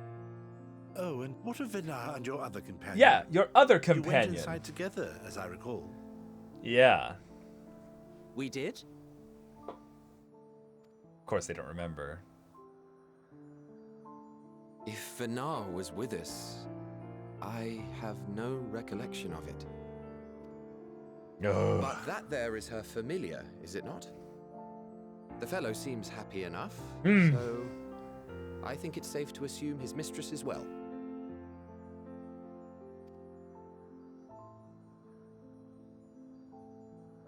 I haven't the slightest notion who this other companion might be, however. Ah, well, that individual struck me as a bit different, for want of a better word. Perhaps it wasn't actually a person, but some manner of creation. Curious. I must ask Vinar about it when next we meet. Yeah. Yes, you do that. Now, if we may tend to Hermes, whatever this Meteon did, it seems he bore the brunt of it. Oh, yes, he did. Once you are fit to travel, you will return with us to Amarot. We need to make certain there are no other ill effects. And now he's gonna take the Also, seat. I am here on business of the 14. We've already had the conversation, like as not, but since your toy wiped my memory, we'll have to have it again. Yes, of course. As you see fit. This Kairos, it manipulates memories through the emission of etheric waves, correct? There is a theory which holds that memories scoured by blasts of ether are restored when the soul is cleansed in the underworld. Whoa, If true, then perhaps when our time comes to return to the star, we shall remember these few days we have lost. I doubt aught of interest occurred. Look forward to the revelation if you like, but I should prefer to reminisce on more meaningful moments.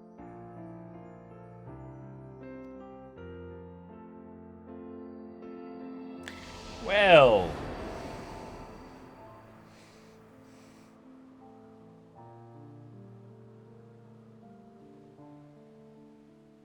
Let us rest, if only for a while. After all, you and I... Yeah. Oh, we still have Resting. a long way to go. We still have a long way to go, don't we, chat? I'm guessing we do, yeah. What percentage are we through the MSQ right now?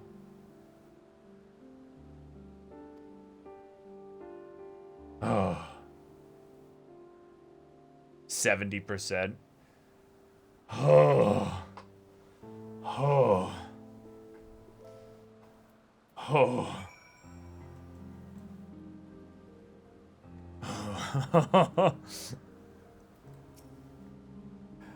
Are you feeling it all recovered? No!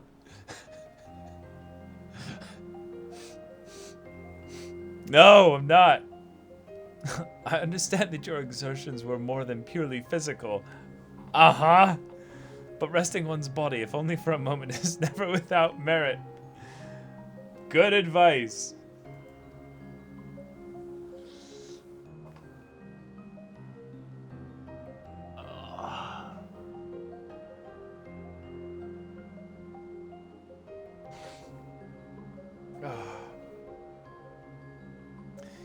As for Hermes, I find it unlikely he will create more Entelekis.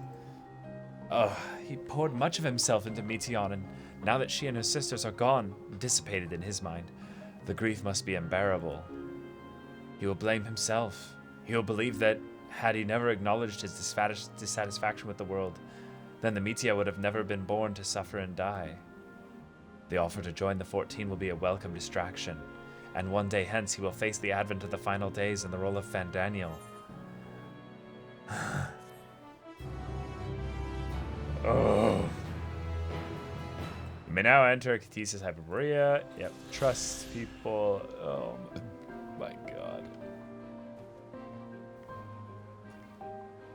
Okay.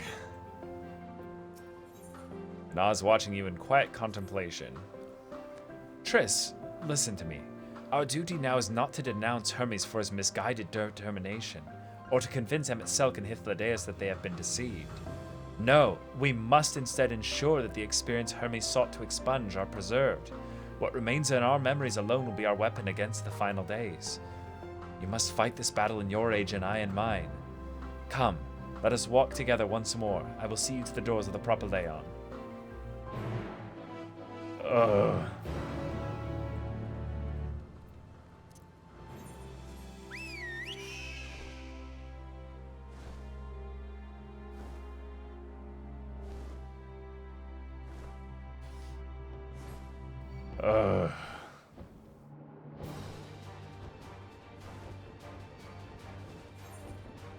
Alright, pardon me while I aggro literally every single thing in here.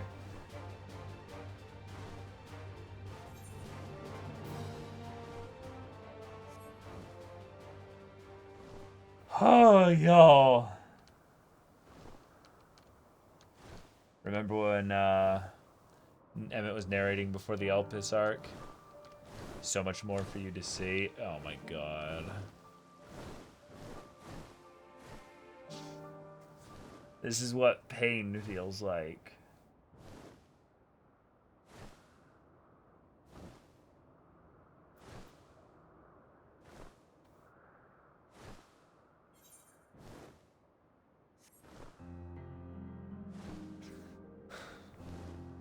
You know what's actually kind of hilariously brilliant about this in a funny way? You know, this community and game have like a really strong, like healthy, like no spoilers attitude, like even in game, like it's very respectful in that regard.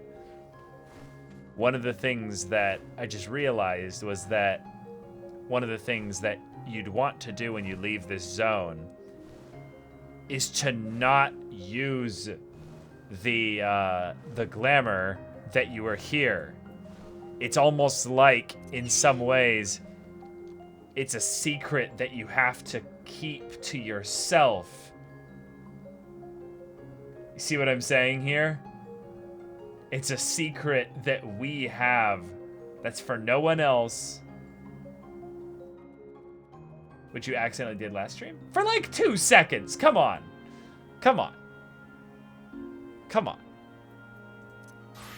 We'll just become Gunbreaker, you know. Ha, yeah, I've only seen a few people wearing it outside of here, which is nice.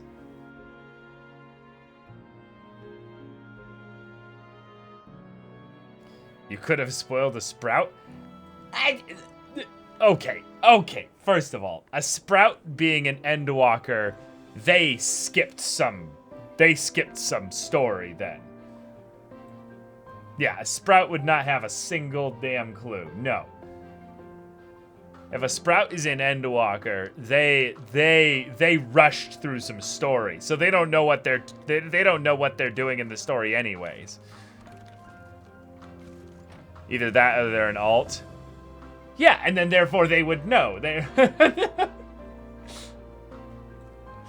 Okay, but now we are. Oh, hold on. Actually, do we have any new gear here? A scholar's item. Where's our scholar? Have anything to put here? Okay. God. We never play scholar. It's hilarious. Okay.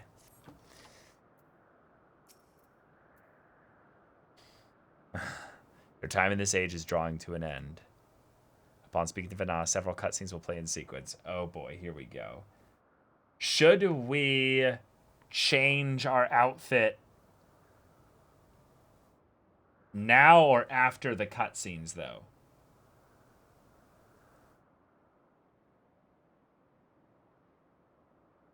Because I don't want to have this scuffed glamour while I'm doing the cutscenes. Okay.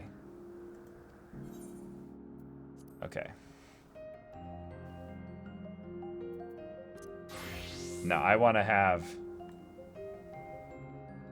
look my best. Yeah. Okay. Here we go.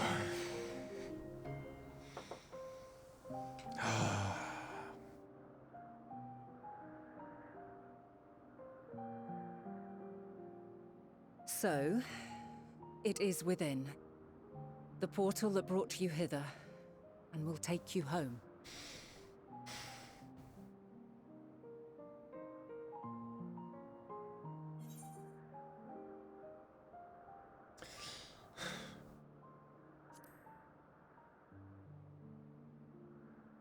Gonna miss you.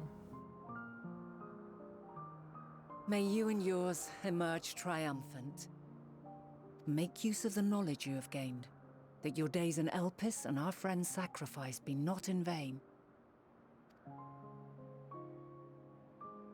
With Meteion free to pursue her designs, 'tis only a matter of time until the final days are upon us.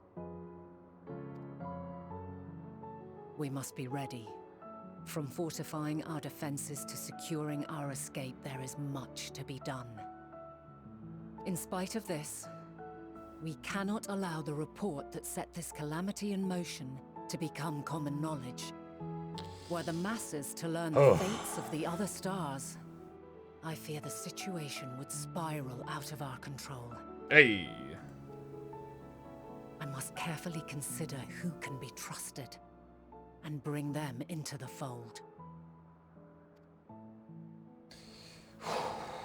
Oh boy. Ordinarily, I wouldn't hesitate to call upon the 14. However, it was the desire for a fair determination that drove Hermes to attempt to erase our memories. And were he made aware of his actions, there is no telling whether he would remain a friend or become a foe. Okay. Alternately, we might try to alienate him from the convocation.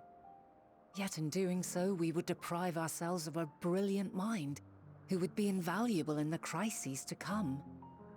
Yeah, you can see how Quite the choices the you dilemma. made were... Which is why I must work independently of the convocation. Yeah. Regardless of how we proceed, if we are to permanently avert the final days, we must be equal to Hermes' challenge. We must prove that mankind is worthy to exist. And then we will have to go save her up there. I was right. We will have to go. into space. We're going full kill Gurren Lagann and everything. We're going into space and we're gonna save her. Literally using our emotions-based spiral power and everything. Like, this happening. And this hinges, I think, on how we confront the consuming despair that accompanies a senseless and seemingly inevitable end. Bewildered and divided, we would perish like the peoples of those celestial ruins. We could not hope to survive the final days, much less take the battle to Meteon at her nest. Mm-hmm.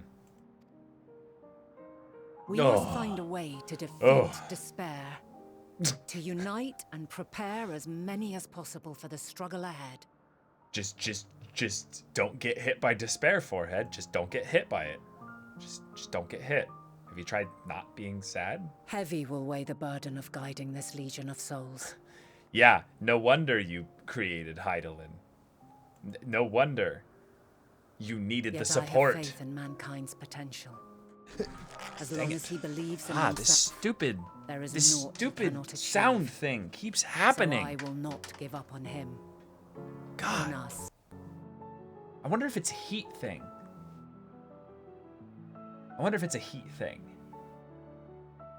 Okay. Yeah. Yet I have faith in mankind's potential. As long as he believes in himself, there is naught he cannot achieve. So I will not give up on him. On us. Nice. And then thus, Vana becomes the symbol. You may find your world to be very different. Or perhaps the erasure of our friends' memories has sown the seeds of a conjunction between us. We cannot know until the moment is at hand. So shall I strive to do my best, taking naught for granted as I walk my path. Aren't there still some very serious problems?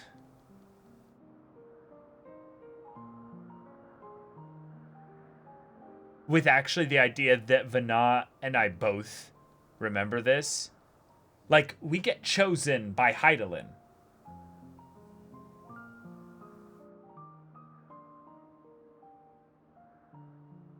Which is obvious now why that is.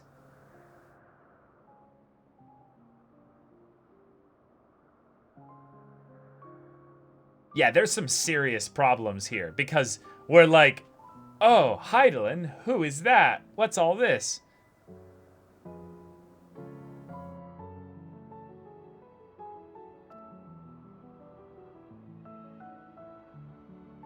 And I pray you walk with me to the end.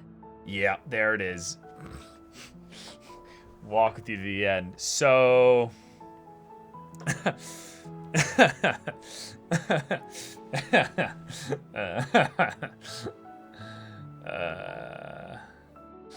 okay. As you move forward, so too will I. As will all, resolved to fight for the morrow.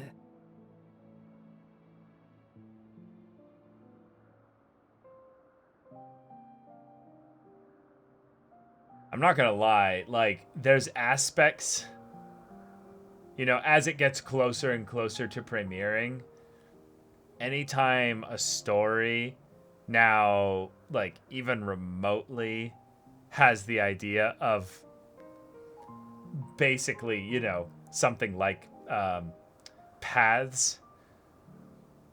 Yeah, I probably shouldn't talk Attack on Titan in here.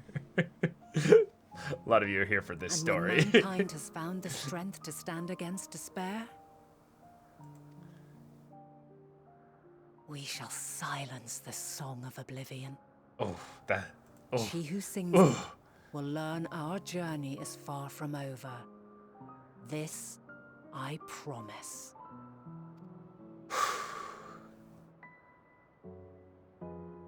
Fare you well, my light of the future. Till we meet again. Until then, until then, we'll just keep moving forward. Why do we deserve to exist? Because we were born to this world.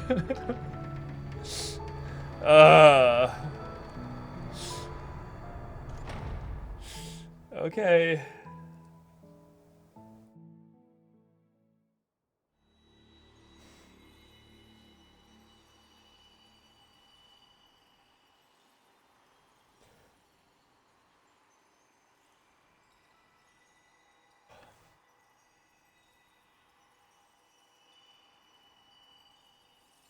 From this day forth, I shall strive to bring honor to the seat of Vandania. Nice. Little details about the final days, yeah. Oh, chills.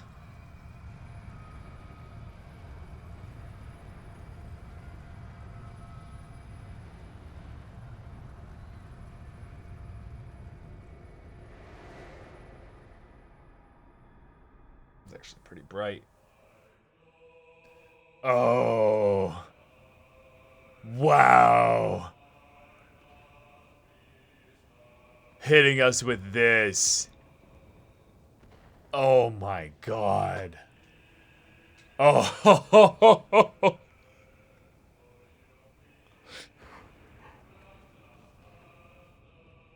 Even now, I remember standing there, locked in a moment where the sky is aflame.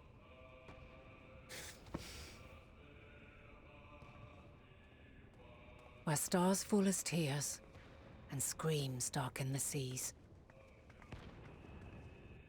Two Where travelers isolation rots the trees. walking alone, partnered together across time. This is... Where terror twists magics into abominations. Such is the lament of they who have gone before. My children. The song of they who tried and failed to create a better world. The song of the end.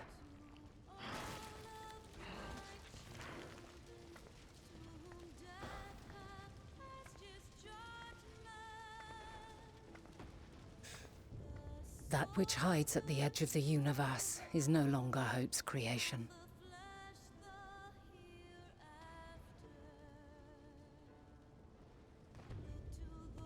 It is hopelessness incarnate. Yeah.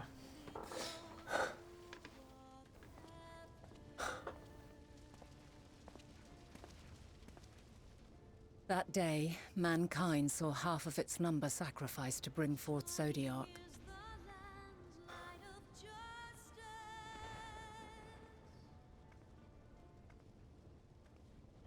And covering the star in a shroud of ether, we forestalled the final days.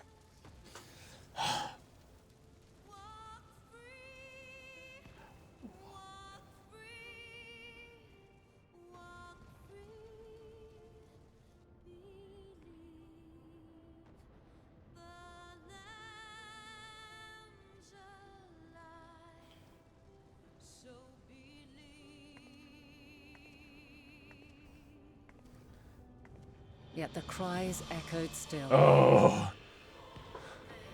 We wept for innocence lost, wailed for death inevitable.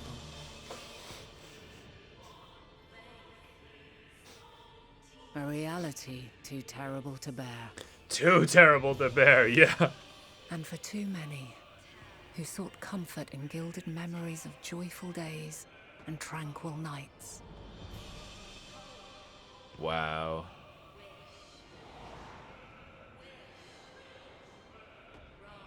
Oh. Here they are. Wrong. Why must we suffer so? It needn't be like this. No. There must be a way to restore things to the way they were. to reclaim the perfect paradise we once had. Now. No, my friends. Oh, not yet. Suffering exists. Oh, the music changed. And we cannot pretend otherwise. No civilization, however great, could eliminate it. Whoa. If we would live, we must accept it as our constant companion. Whoa. Let us not seek to forget this tragedy. Let us carry it in our hearts, that we may grow stronger and know true happiness. We can't accept it. We won't accept it. It will be ours again. A world free of sorrow. No, it will not. For there has ever been sorrow. Mankind was but spared its biting sting for a time. So please, open your eyes. Open your eyes. To try and reclaim those lives we lost by sacrificing yet more isn't wisdom. Oh. It is weakness. No paradise is without its shadows. If we cannot accept this truth and learn from our pain, then our plight shall be repeated.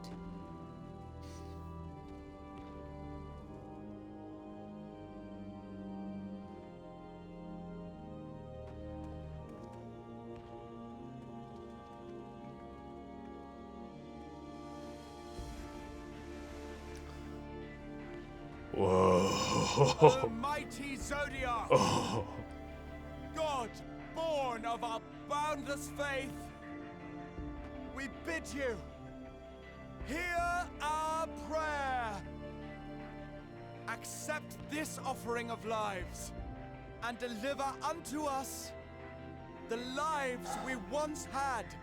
Deliver unto us the days of old. Proving. Days when the star was a font of love, and we knew naught but bliss. Proving Meteon and Hermes right here. Oh shit. She's gonna kill them?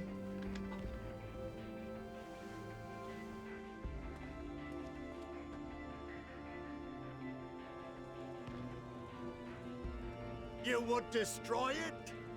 Our beautiful world? Oh.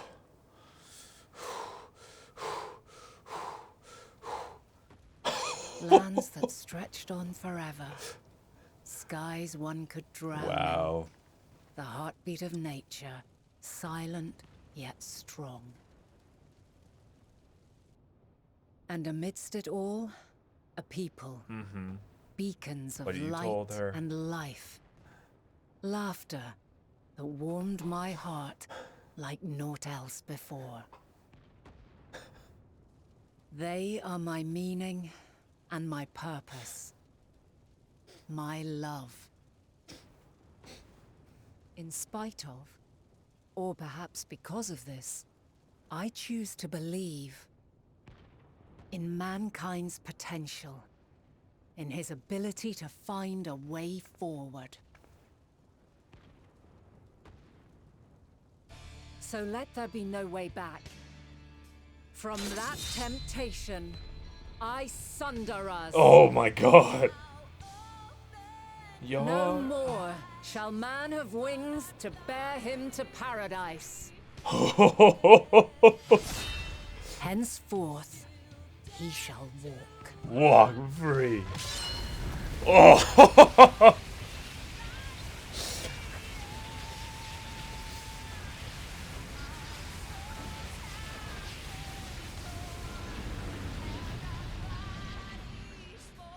Oh my god.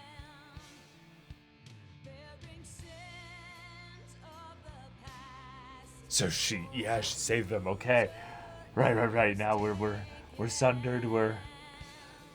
And she just walks the void in the ethereal sea between all the sundered worlds alone.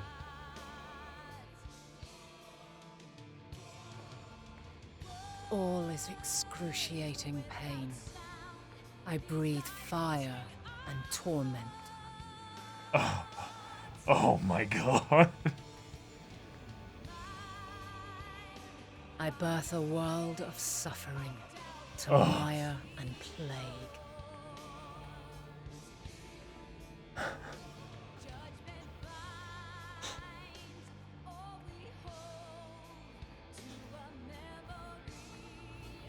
The song.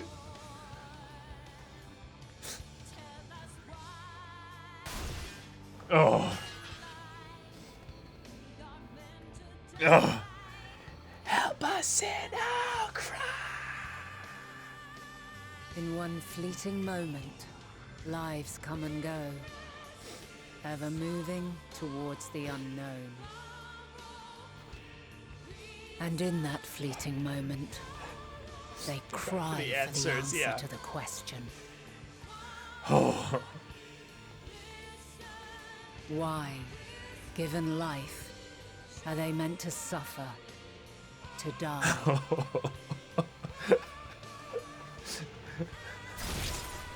Oh. Oh. As fragmented, imperfect. She's bearing beings, it all their suffering, yours all is a that, yeah. never-ending quest.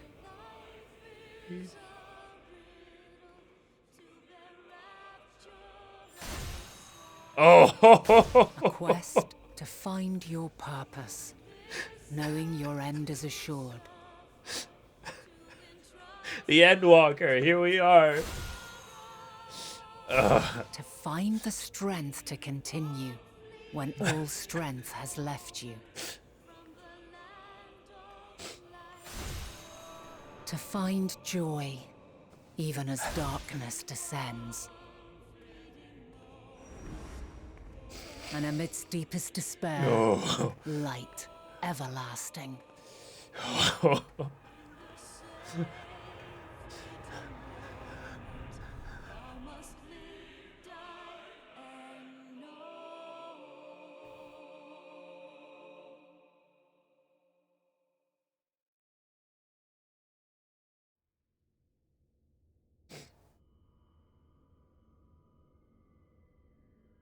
A conjunction has begun to form, an intertwining of your time and mine.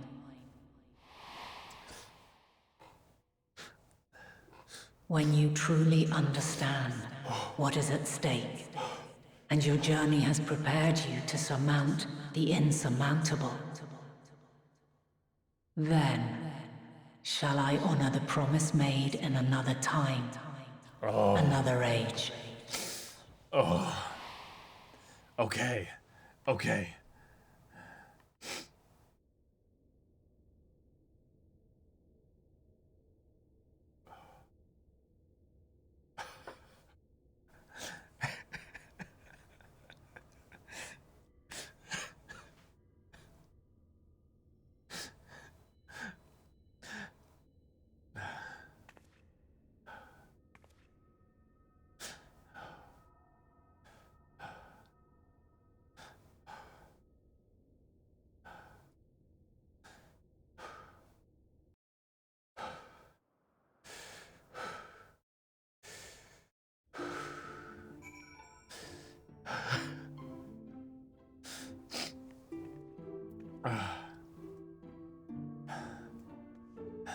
Thou must live, die, and know.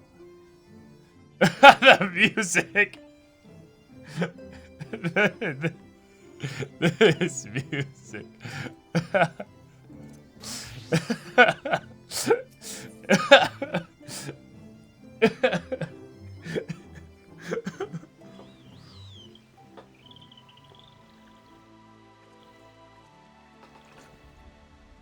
Ugh. Ugh. Ugh.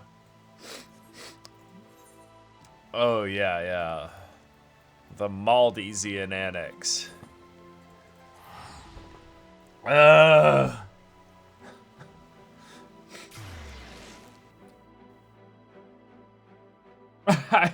didn't know it was this hard, though.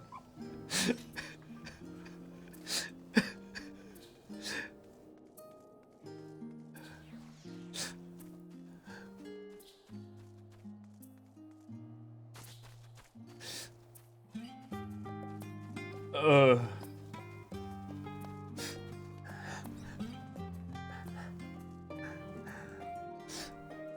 please give me healing music, thank you. Ugh.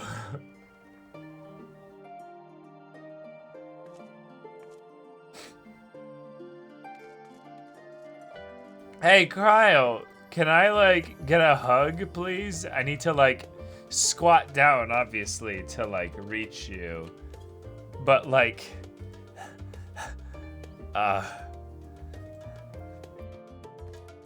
Where is my I am dead emote?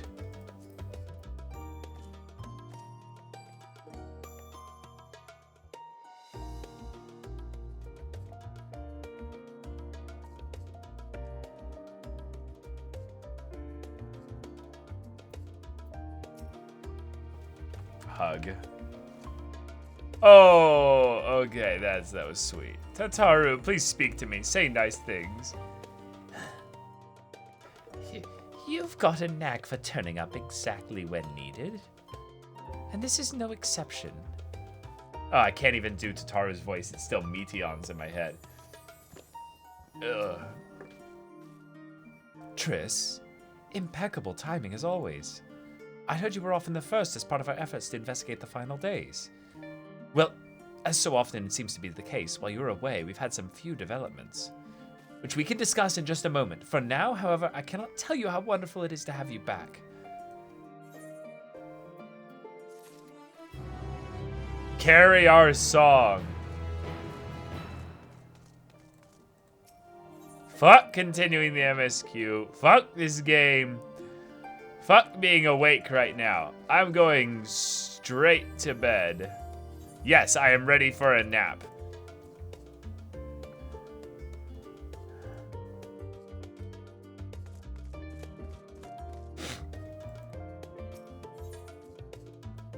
Get me out of here. Ugh.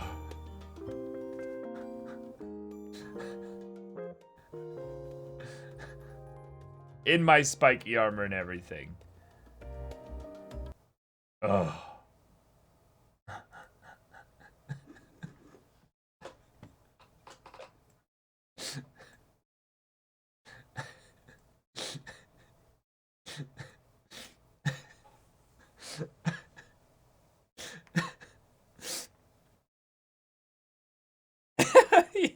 Yeah, get rested. Hear, feel, think.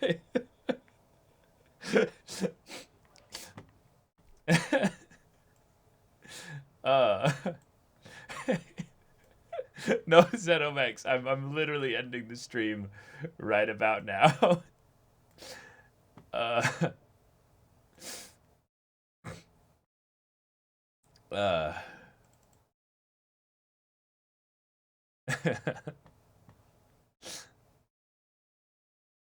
I'm looking at a GIF of Armstrong and Sensei's husband in FMAB, where they're like crying at each other, and then like shaking each other's hands, but like they're shedding manly, like sparkly tears. And I'm like, this makes me feel very good inside right now.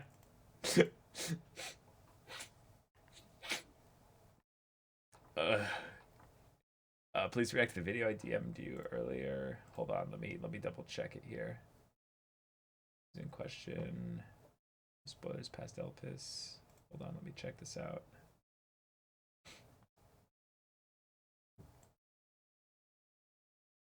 Oh, it's a meme. Okay, sure.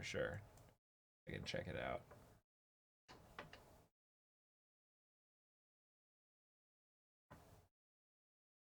All right.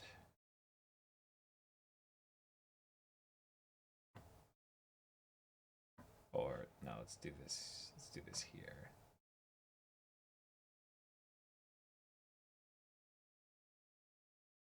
There we go.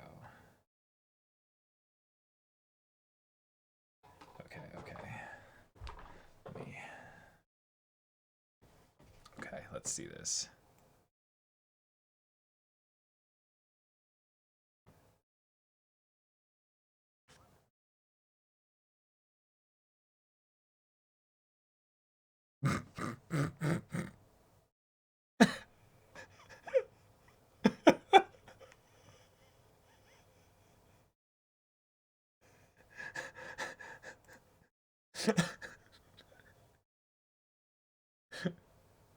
No audio on our end. Oh.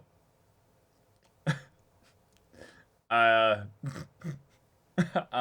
link it in chat. You guys can watch it yourselves.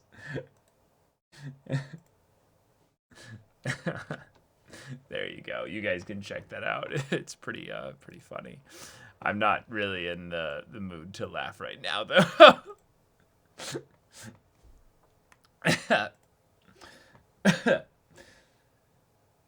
Oh.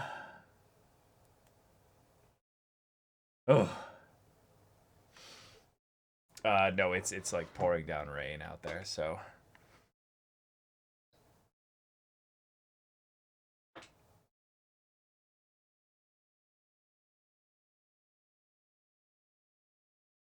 All right. Okay.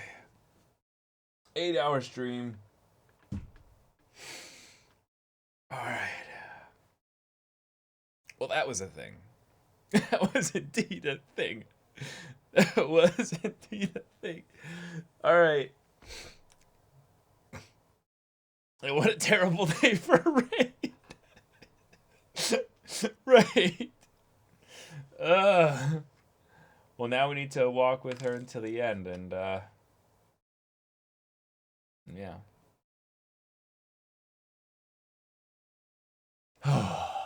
All right.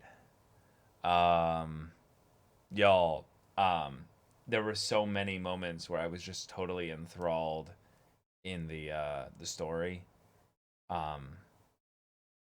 If there are any like specific clips where you're like, oh my god, like this was the perfect example of the stream's mood or what have you, if anything like that, please feel free to post them in the Discord, because I would love to check them out, because I don't know if I'll be able to check out this entire VOD, but if there are any clips that like were like really great moments for you in that regard, can you post them in the Discord with the stream highlights thing there? I would like to check them out.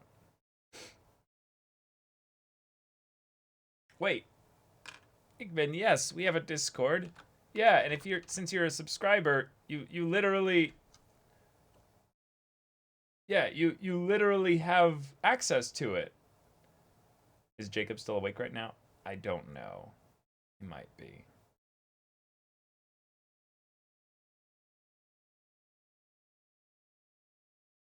I will find out pretty soon, though.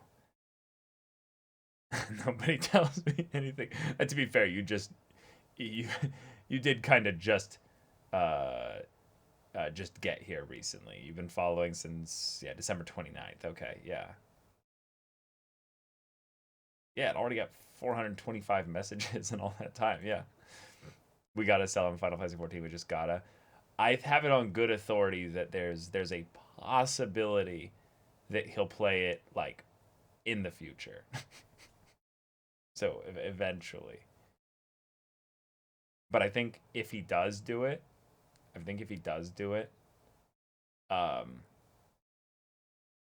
think it's going to be I think it's going to be a chance that he could stream it like from the beginning. Like, I don't know. But all I know is that there's going to be a break period of time where he's not going to be streaming any games, and I'm going to be streaming like all the gaming streams. Those will all be me. But yeah.